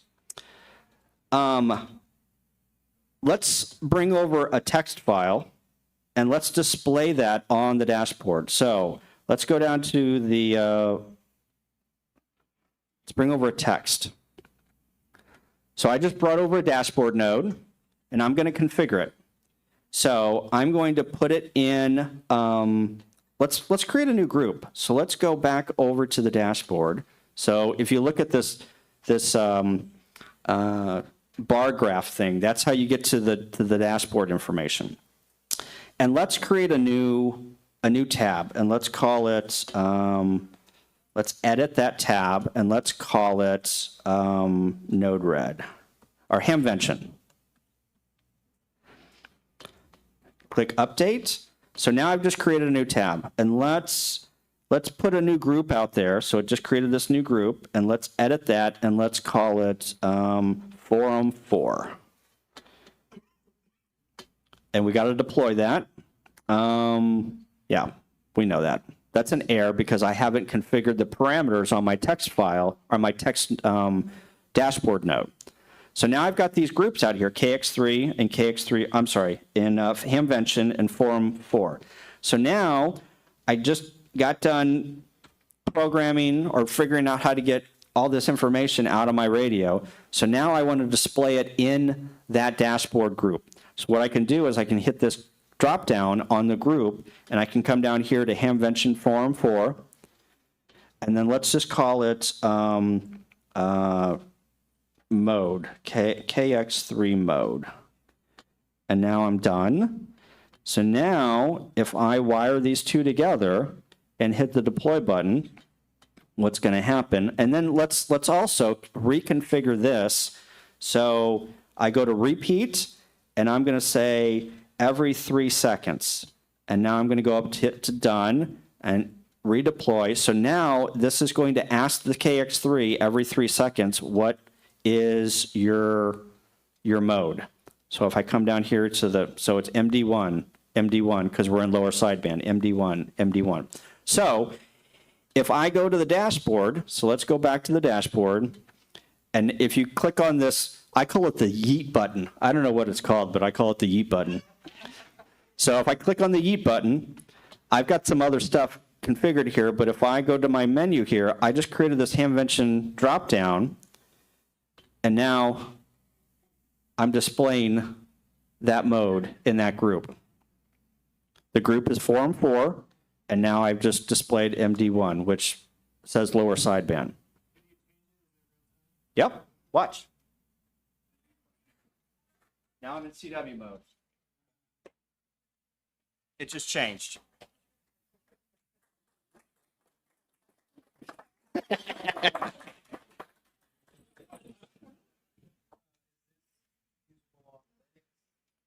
It is Linux. Oh, that's a good, yes. So the Raspberry Pi runs Linux, right? So you flash the Raspberry Pi with a Linux, the Raspberry Pi distribution, but then you can get into it through a web browser. You just saw that I got into it. So I'm on a Windows machine, and the Raspberry Pi installs its own web server. And then you web into it. So you could web into it from an Apple. You could web into it from anywhere. Yeah. Yeah. No, you can get into it from the WAN, from outside, but I really don't recommend it. Yeah, you can. Yes, yeah, you can. Would I do that? Nope. Nope, no. Because remember, I think the new install for Raspberry Pi, whenever I did this, it asked me if I wanted to install user security, and I think the default is no. So therefore, it didn't ask for a username or password. So if you expose this 1880 or any port that gets into this, it is wide open. I would not suggest that. Okay?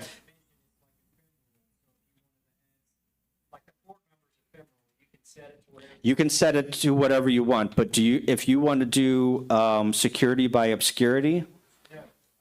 Okay, that's a correct answer. You get the bonus point for today. Yeah, port scanner. You wouldn't believe how many people are scanning stuff on the internet.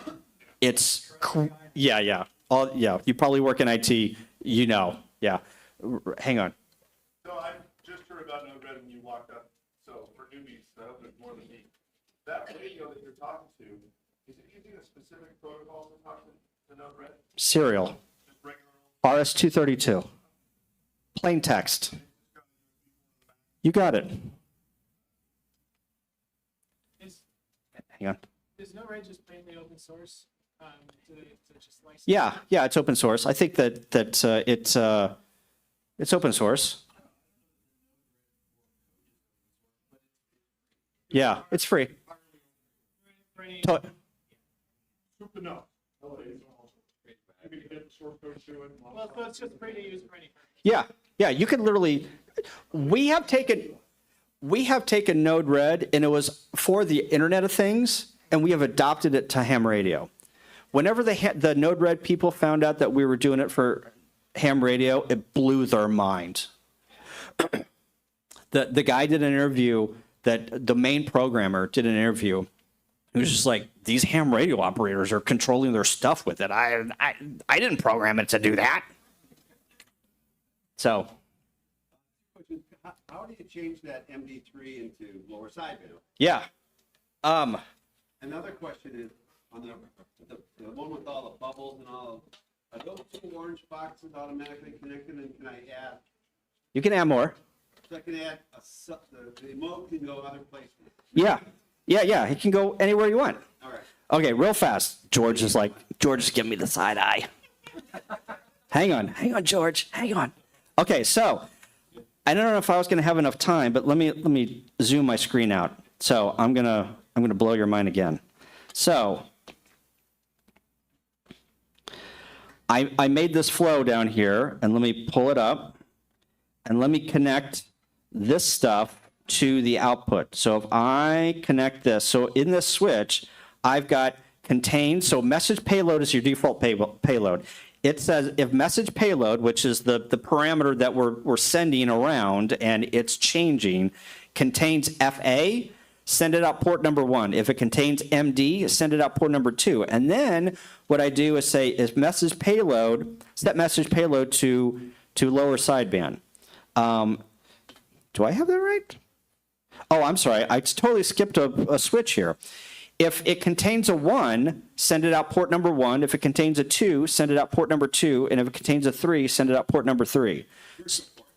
Yeah, it's the node ports. It's the node ports. And then I'm going to change the parameter to either lower sideband, upper sideband, or CW. And then I've got the text file called mode, and I'm going to display the mode. So, and then also I'm going to display the frequency. So where did I put this? I forgot where I put this. KX3 group. So now let's connect all that stuff together and let's send a parameter or deploy this. Now let's go, let's hit our yeet button. Yeet. And now I'm in the dashboard and I go to the KX3. So now the frequency is there. Oh crap, hang on. Am I asking it all the time? Hang on guys. I don't think that oh, did I delete it? Okay, so let's change this and let's do MD colon. And then you're seeing this live on every 3 seconds, right? I hope you're following. And now I've started this node or this flow. So now whenever I go to the dashboard and I go to KX3, it's hopefully updating every 3 seconds. So now let's change the mode. Now I'm in lower sideband. Just changed. Change of the frequency. I can't see that. Is it changing? Yeah. You still no, you're not. Don't listen to it. Alan! Don't mess with me, Alan. Yeah. To use this, you have to be connected to the internet. No, I'm not. I'm not connected to the internet right now. No red is completely on the Raspberry Pi. Correct. I'm connected to this TP-Link router through a wireless to my laptop. So why are you so worried about security? If you want to use it outside, yeah. George and Alan just came up with this great service called iShare Radio that you'll be able to share your radio. And one of the parameters, one of the things that they incorporated is, I think we're ready. I think we're good. One of the things that they incorporated was security to share your radio, okay? So one of the things that you'll be able to do is log into their service and get access to Node-RED securely through the network. Yeah, so it's awesome. This is the future is here. You know, we now have a secure way to get into your Raspberry Pi. You know, but you can use other parameters too. One thing you didn't show was how to make a pretty. I didn't. I have a ton of videos on how to pretty it up. Yeah. All right, here's George. Awesome. Thank you, Kyle. Thank you. All right, are you all experts now? You ready to go? Go forth and code. So my name is George, KJ6VU. I have a company called Sierra Radio. We have a new product called a station controller. It's this thing here. And we have a new software service that we developed that Kyle just mentioned, iShare Radio. I'll briefly talk about them. The main point of my sharing here and why Kyle asked me to talk was to, wrong screen, was to come in and talk about Node-RED, and he kind of already just did that. So what I'm going to do is show you how we developed our Node-RED dashboard along the lines that he was talking about. And you can ask questions. You can see what our problem was we're trying to solve and how we used Node-RED to solve that. You can see all this stuff over in booth 3012. And the problem that we're trying to solve is to enable remotely controlling your station to control everything that's not the radio. So the radio manufacturers solve that problem. You buy an Elecraft or a Flux or an ICOM or whatever, and they provide software or hardware to remotely control the radio. That's great. But there's a bunch of other stuff you want to do. I want to turn the equipment on and off. I want to switch antennas. I want to measure the power. I want to measure my battery voltage, all that jazz. You have to figure that out yourself. So you need to go figure out like what things do you buy, how do you hook it up, and write the code to do that. So we're basically building a turnkey product that does exactly that.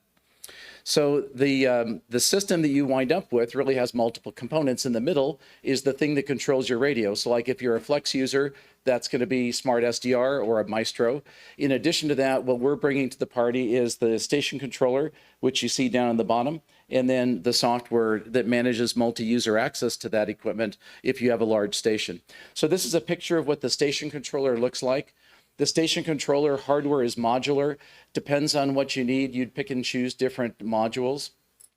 This is a typical full station controller. The lower left-hand corner is a Raspberry Pi, but a surprise. So that's a Raspberry Pi running Linux, running Node-RED. And then that talks to one or more of the control modules. And right now we have 4 different control modules, a general purpose IO module, a watt meter module, and 2 different coax relays depending on the frequency band. And if you want to learn more about the modules, come over and I'll talk your ear off, but I'm going to talk about the Node-RED part of all this. So when we deliver the station controller as a product, we have to give you a turnkey black box solution because we don't expect that you're going to code the Node-RED stuff yourself. So we give you the Raspberry Pi with the SD card, with the operating system, and the Node-RED flow all built into it. You literally plug in the modules, hook up your network, power it up. The IP address gets displayed on the LCD display. You point your browser to it, and you're on the air. It's literally 5 minutes out of the box, and you're using the system. One of the reasons we went with Node-RED is because, as Kyle mentioned, there's a huge ecosystem of smart people that know how to do it. And so it makes sense. And we're all hams and we all tinker, or we aspire to tinker. And so Node-RED gives us that ability to take what I wrote, give it to you, and you can take it from there. And you can extend and you can take someone else's stuff and merge it together and custom craft your own environment. So when we deliver this thing as a turnkey product, this is the dashboard that you get. So these are all the buttons and gauges and stuff that control all of our hardware to do things like voltmeters and RF power meters and antenna switches and stuff like that. All this is done in Node-RED. It's all being served off the Raspberry Pi, and it just works just great. We had a whole bunch of beta testers trying out the station controller before we went to market. The real value was, and to some degree, testing it, but the real value was these guys really know what they're doing in remote station operation. So we got a lot of great feedback, and we also got feedback from Kyle. So this is a picture, that's a joke. This is a picture of Kyle's remote station. So that's our station controller that he installed with multiple antenna switches and some RF power meters and other stuff. Then there's the third picture. I don't want to ask what the third picture is.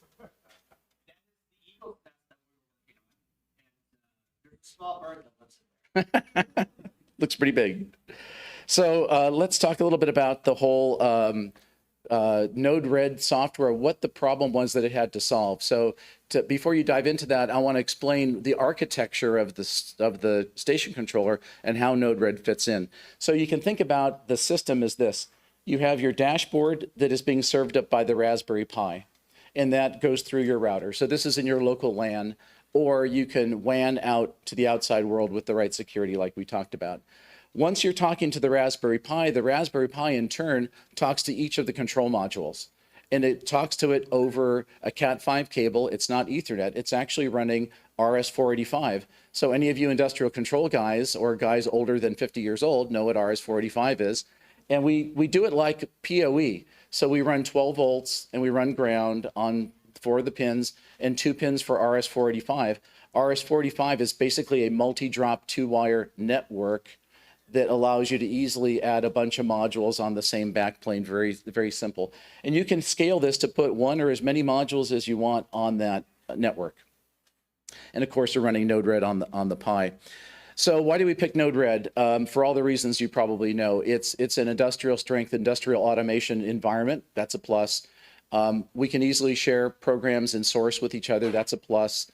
There's thousands of people that are using it for ham radio. That's a plus. If you want to write real code, you can write your own JavaScript, you can write Python, you can write modules in real language-based programming environment and incorporate that in your Node-RED if you really want to. Or if you never want to do that, you can do everything in the graphical programming flow, and that works just great. So this is how the system works. When you look at the dashboard and you see buttons on the dashboard, you press a virtual button. So let's say I want to turn on relay number 1. I press the icon on the dashboard. What's happening is the Node-RED program says, button was pressed. I'm going to send a string of ASCII characters out the UART. Okay, y'all with me so far? Okay, so what it's going to do is it's going to take that and put it on the RS-45 network. And in that packet that we defined in our protocol, there's an address, there's a from address and a to address, and then there's a payload. Every module is listening on the network and it's looking for its address. And you set the module address with dip switches or through the serial port, the UART, the USB-C port.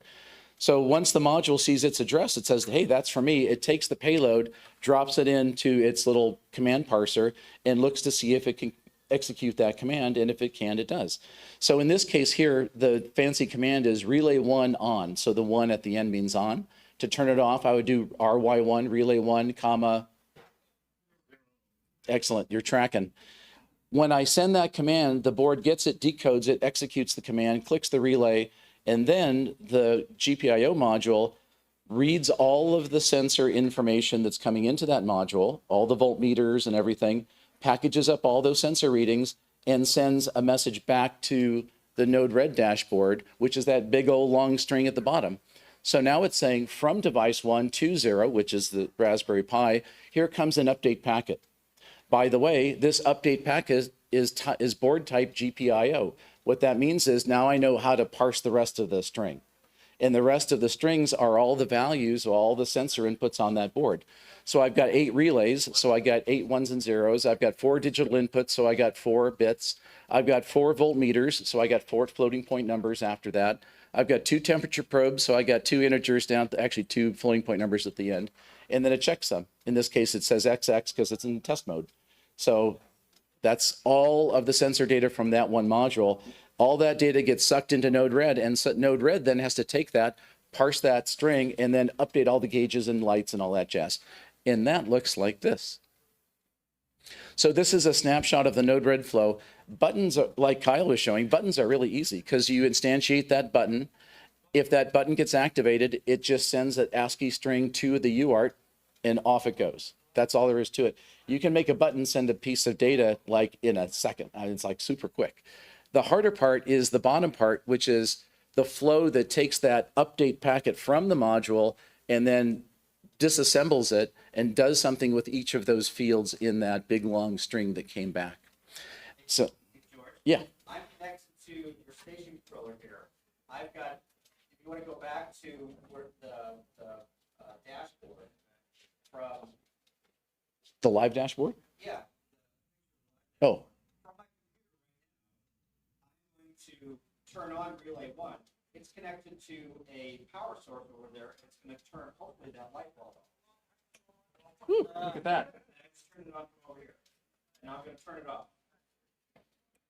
So think that is your radio, and you're turning your radio or your power supply in your shack on and off. That's all for the station.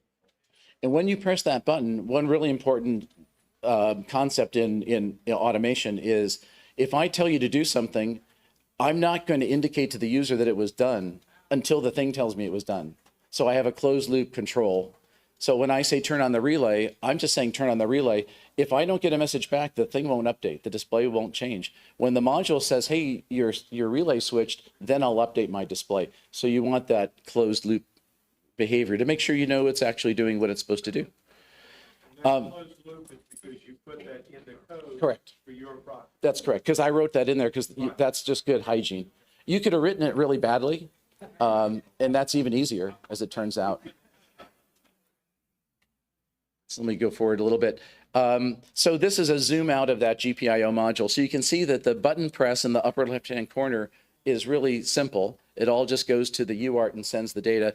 What you find on the bottom there is coming in from the UART. The first thing it's going to do is it hits a little block that says, is this packet for me? That's where it looks for the to address. If it matches my device address, then it says, okay, that looks good. I'm going to pass the payload on to that splitter thing. And then you see all those wires coming out of that big orange box. Those are all of the fields that have been pulled out of that comma delimited string. So each one of those is one of those fields in that payload. And the destination on the right-hand side depends on what it is. So if it's a 1 or 0, I put an LED because I want to just have it a 1 or 0 color indicate. If it's a voltmeter, I have it go to a meter object that takes that number and gives me a pointer that looks like a meter.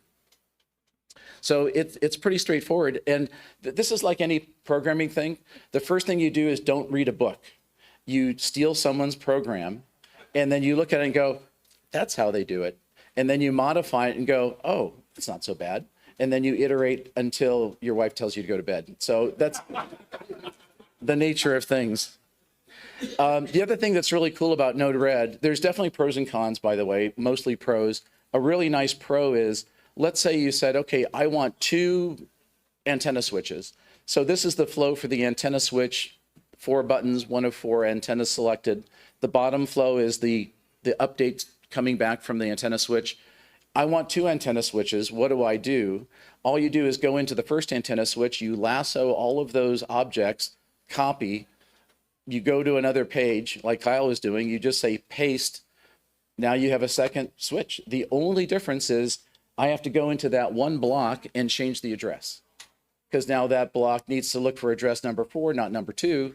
So now I have 2 coax switches with 2 sets of LEDs, and this parses all that out for you. So it's literally a 5-minute cut and paste job to add additional modules of flows you already have.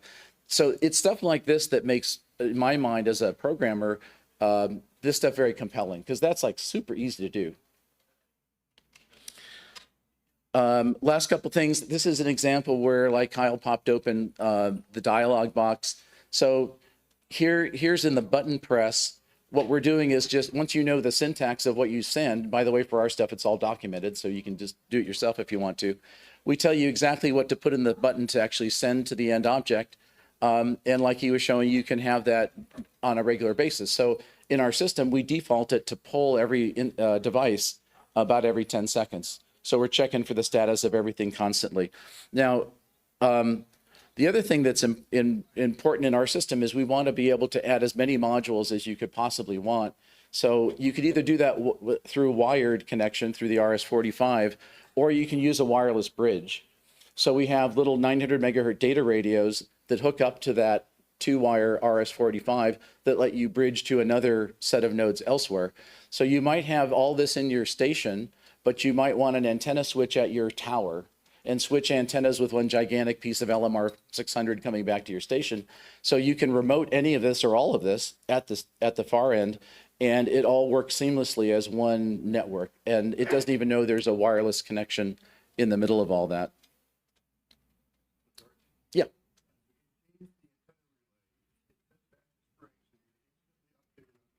Yeah. That's right. Then it continuously pulls. So every time you actuate something, it updates everything, and and if you don't do anything, it just runs. Now there's some other really cool things that you can do with this. Like, for instance, you can, let's say you say, well, I know Node-RED, I just want to like go in with a dumb terminal type of command. You could do that. You can put a USB dongle on your PC and wire it into a module, and you can talk to it, or through USB-C. And it's a very extensible platform. You can build your own hardware, use the same kind of protocol, and extend it from there. So our goal is to make this a turnkey thing. You just get it and set it up, and it just works. But we want to make it so that you can expand it. So like if you are an advanced user and you already have your cockpit and you've got your rotor control and everything, you can just take our flows, copy them in, plug in our hardware, and you're off to the races. Or if you're starting out, you could take our system with our flow, understand how it works, and then like tomorrow you go, oh man, I just bought a green heron rotor. Like just integrate that flow into our dashboard, and like on you go. So it's very easy to kind of improve your system. So that's kind of the gist of that. The last thing I want to mention is this software service that we're coming out with later this year called iShare Radio. By the way, the station controller is radio agnostic. There's nothing about it that's Flex specific. We all just happen to have Flexes, and they're easy to remote, so great. But I've got a customer that uses a K4, 7100, you can use whatever radio you want. One thing that's missing from this whole world is the ability to manage a remote station with multiple users. So how many of you are Flex users? Probably a lot, right? So if you're using your own station, you log into SmartLink and life is good, right? As soon as you say, no, we want to put up a club station, I've got 50 members and I got to give the same login credentials to everybody, then that's not a very comfortable position to be in. So we want to start solving problems like that to build a software environment for groups. So iShare Radio does 3 important things. Thing number 1 is it allows you to create a user login for every member of your group, your club, whatever. They log in individually, and as the administrator, you can decide what privileges they have. So maybe you restrict their power output, their frequency range, whether they can transmit or not. If it turns out Bob's not a nice guy, you can kick Bob off the system. No offense, Bob, if you're here. So you have multi-user management. There's a scheduler, so you can go into the calendar and you can block out time on the system. As the admin, I could reserve time. And then lastly, it integrates with the radio and also with the station controller. So imagine you've got a really nice club station, but this weekend we're pulling the Yagi down to do some maintenance. As the admin, I can go in and disable that as one of your selections. And I don't have to rely on you all reading the email that I sent out last night that says it's not available, that you will never read. So, yes.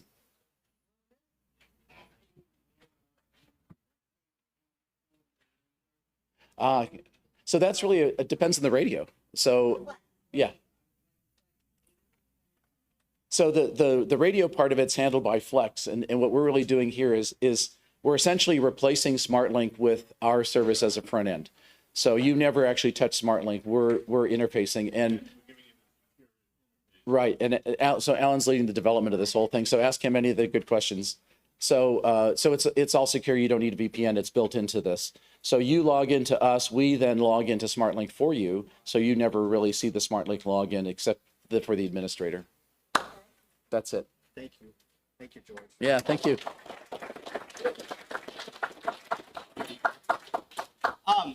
If you have any questions about Node-RED, I'm good on QRZ. Hit me up, and we'll try and work through as many as you can. Okay. Thank you. Yeah.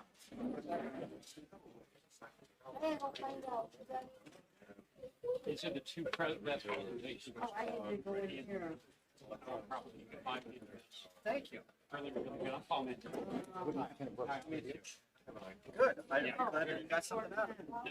This morning, I've seen my presentation. Yeah. Yeah. Well, hopefully I created a new perspective too. Thanks very much. Yeah, you're welcome. Yeah. No, I thought it was good. I got something out of it. Thank you. Oh, if I can impress Alan, that's impressive. Does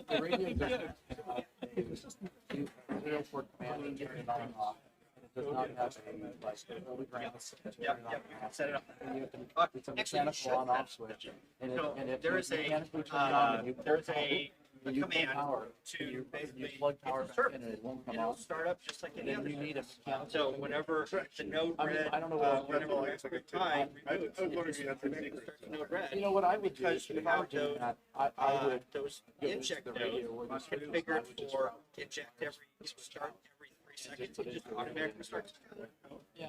I mean, you just take straight. That's what I do. Or by radio. Because you get 20 other features that are really worth it. Yeah, you can. So you can write to a file. So what I would probably do. Yeah, so they're one of the biggest features. What you can do is, if the device goes down or communicate, you can write that to a log file. You can go back and take a look at that log file to see what it's all computer controlled or you can get there. Yeah. Okay. But it all goes for so it's like so you don't yeah.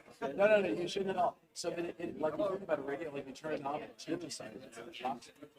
It's all digital and the interfaces TCP dashboard and yeah. Yeah. Or box that is. The only thing I have on my station is whole,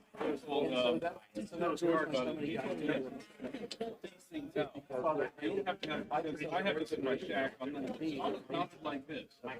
My room glows.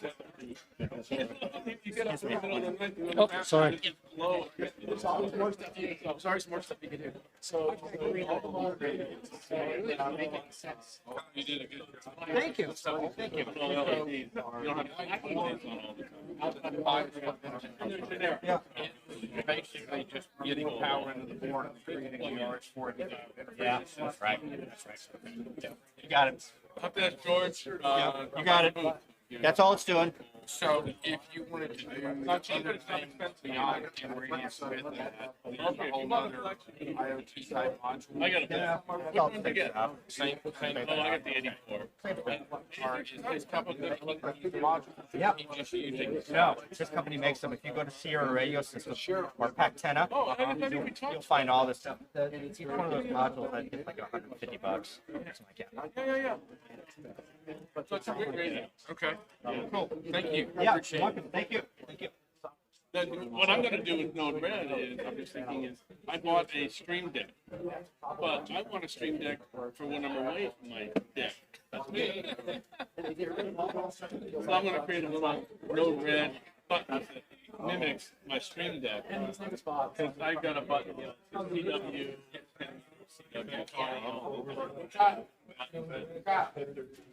do things for me.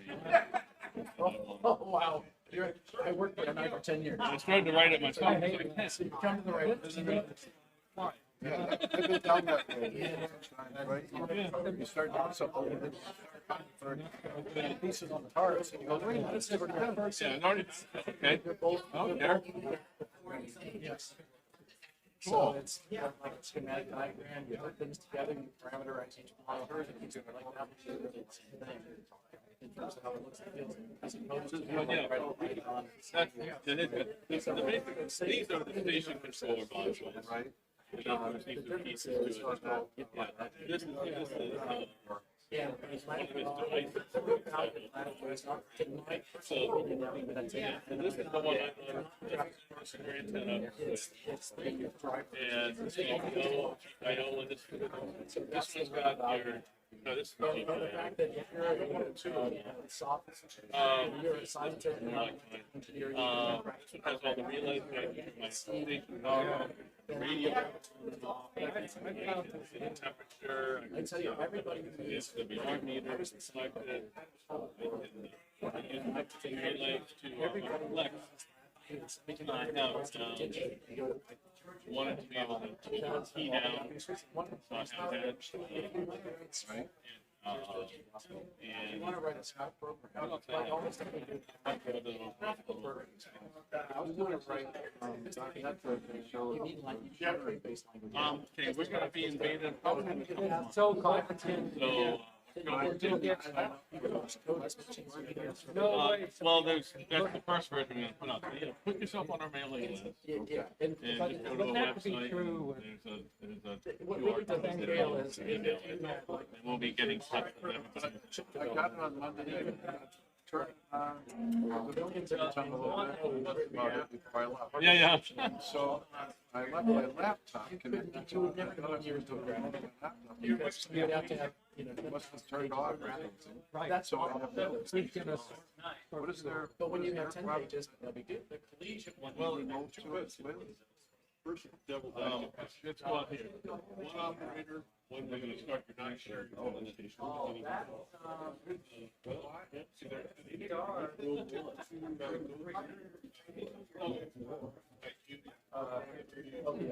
I share. Because I got access to all that on the station computer through remote desktop. We're all the way back here. The only thing I can really think of is I want to loan my radio access to somebody, or if it was like, I don't want to use. Absolutely. That's my plan. I'm figuring out what's all the pieces there, but I'm coming, so. Carl, let me take a picture before you go. Before you take it over. Sorry. Demo board there, because I was you have all of the modules into the hub. in the middle of the top there. Your Meanwhil's what? Your Meanwhil go to? Is it just not on, not even here? No, so it's here.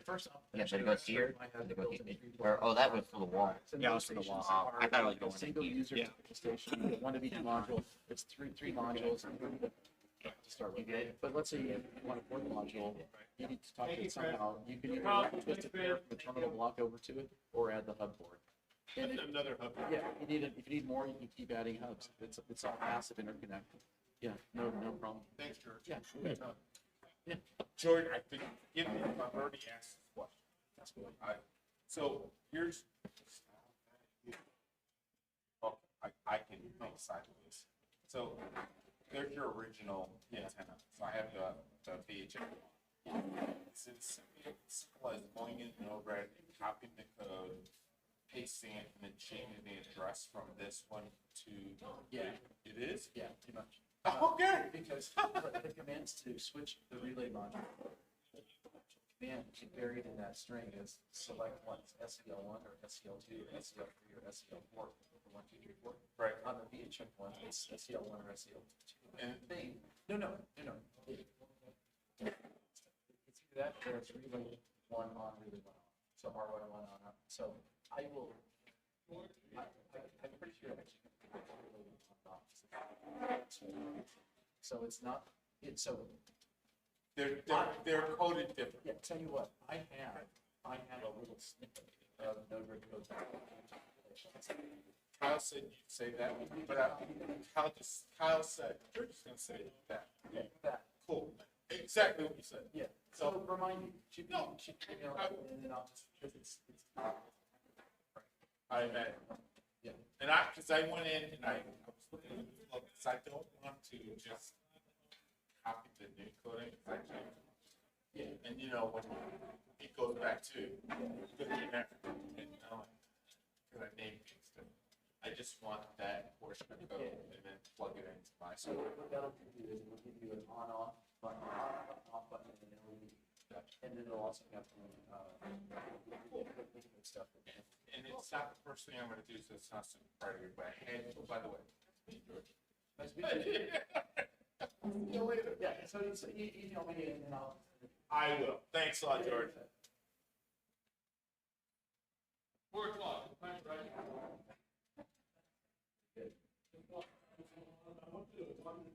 Over to the football field. Have a look. Okay. And we'll get ice cream.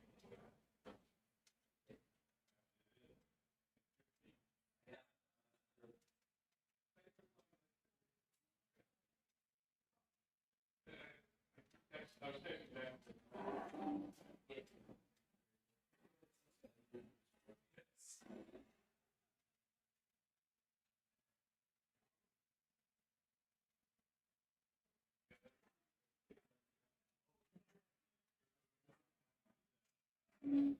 And anything else up there?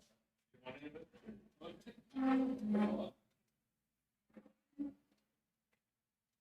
The other gentleman I was just talking to, he just bought the 8600 before he left home, turned it on, and here's going.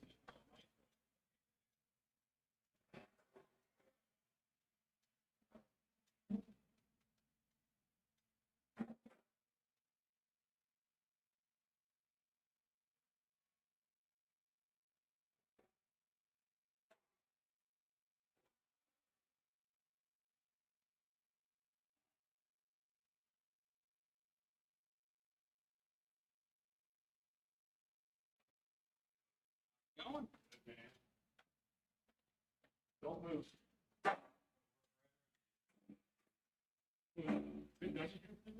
Yes. What do you wait? There you go. SPR is in form room 3. At 4 o'clock. So if it's room 4, yeah. For some reason I thought it was. Well, obviously I'm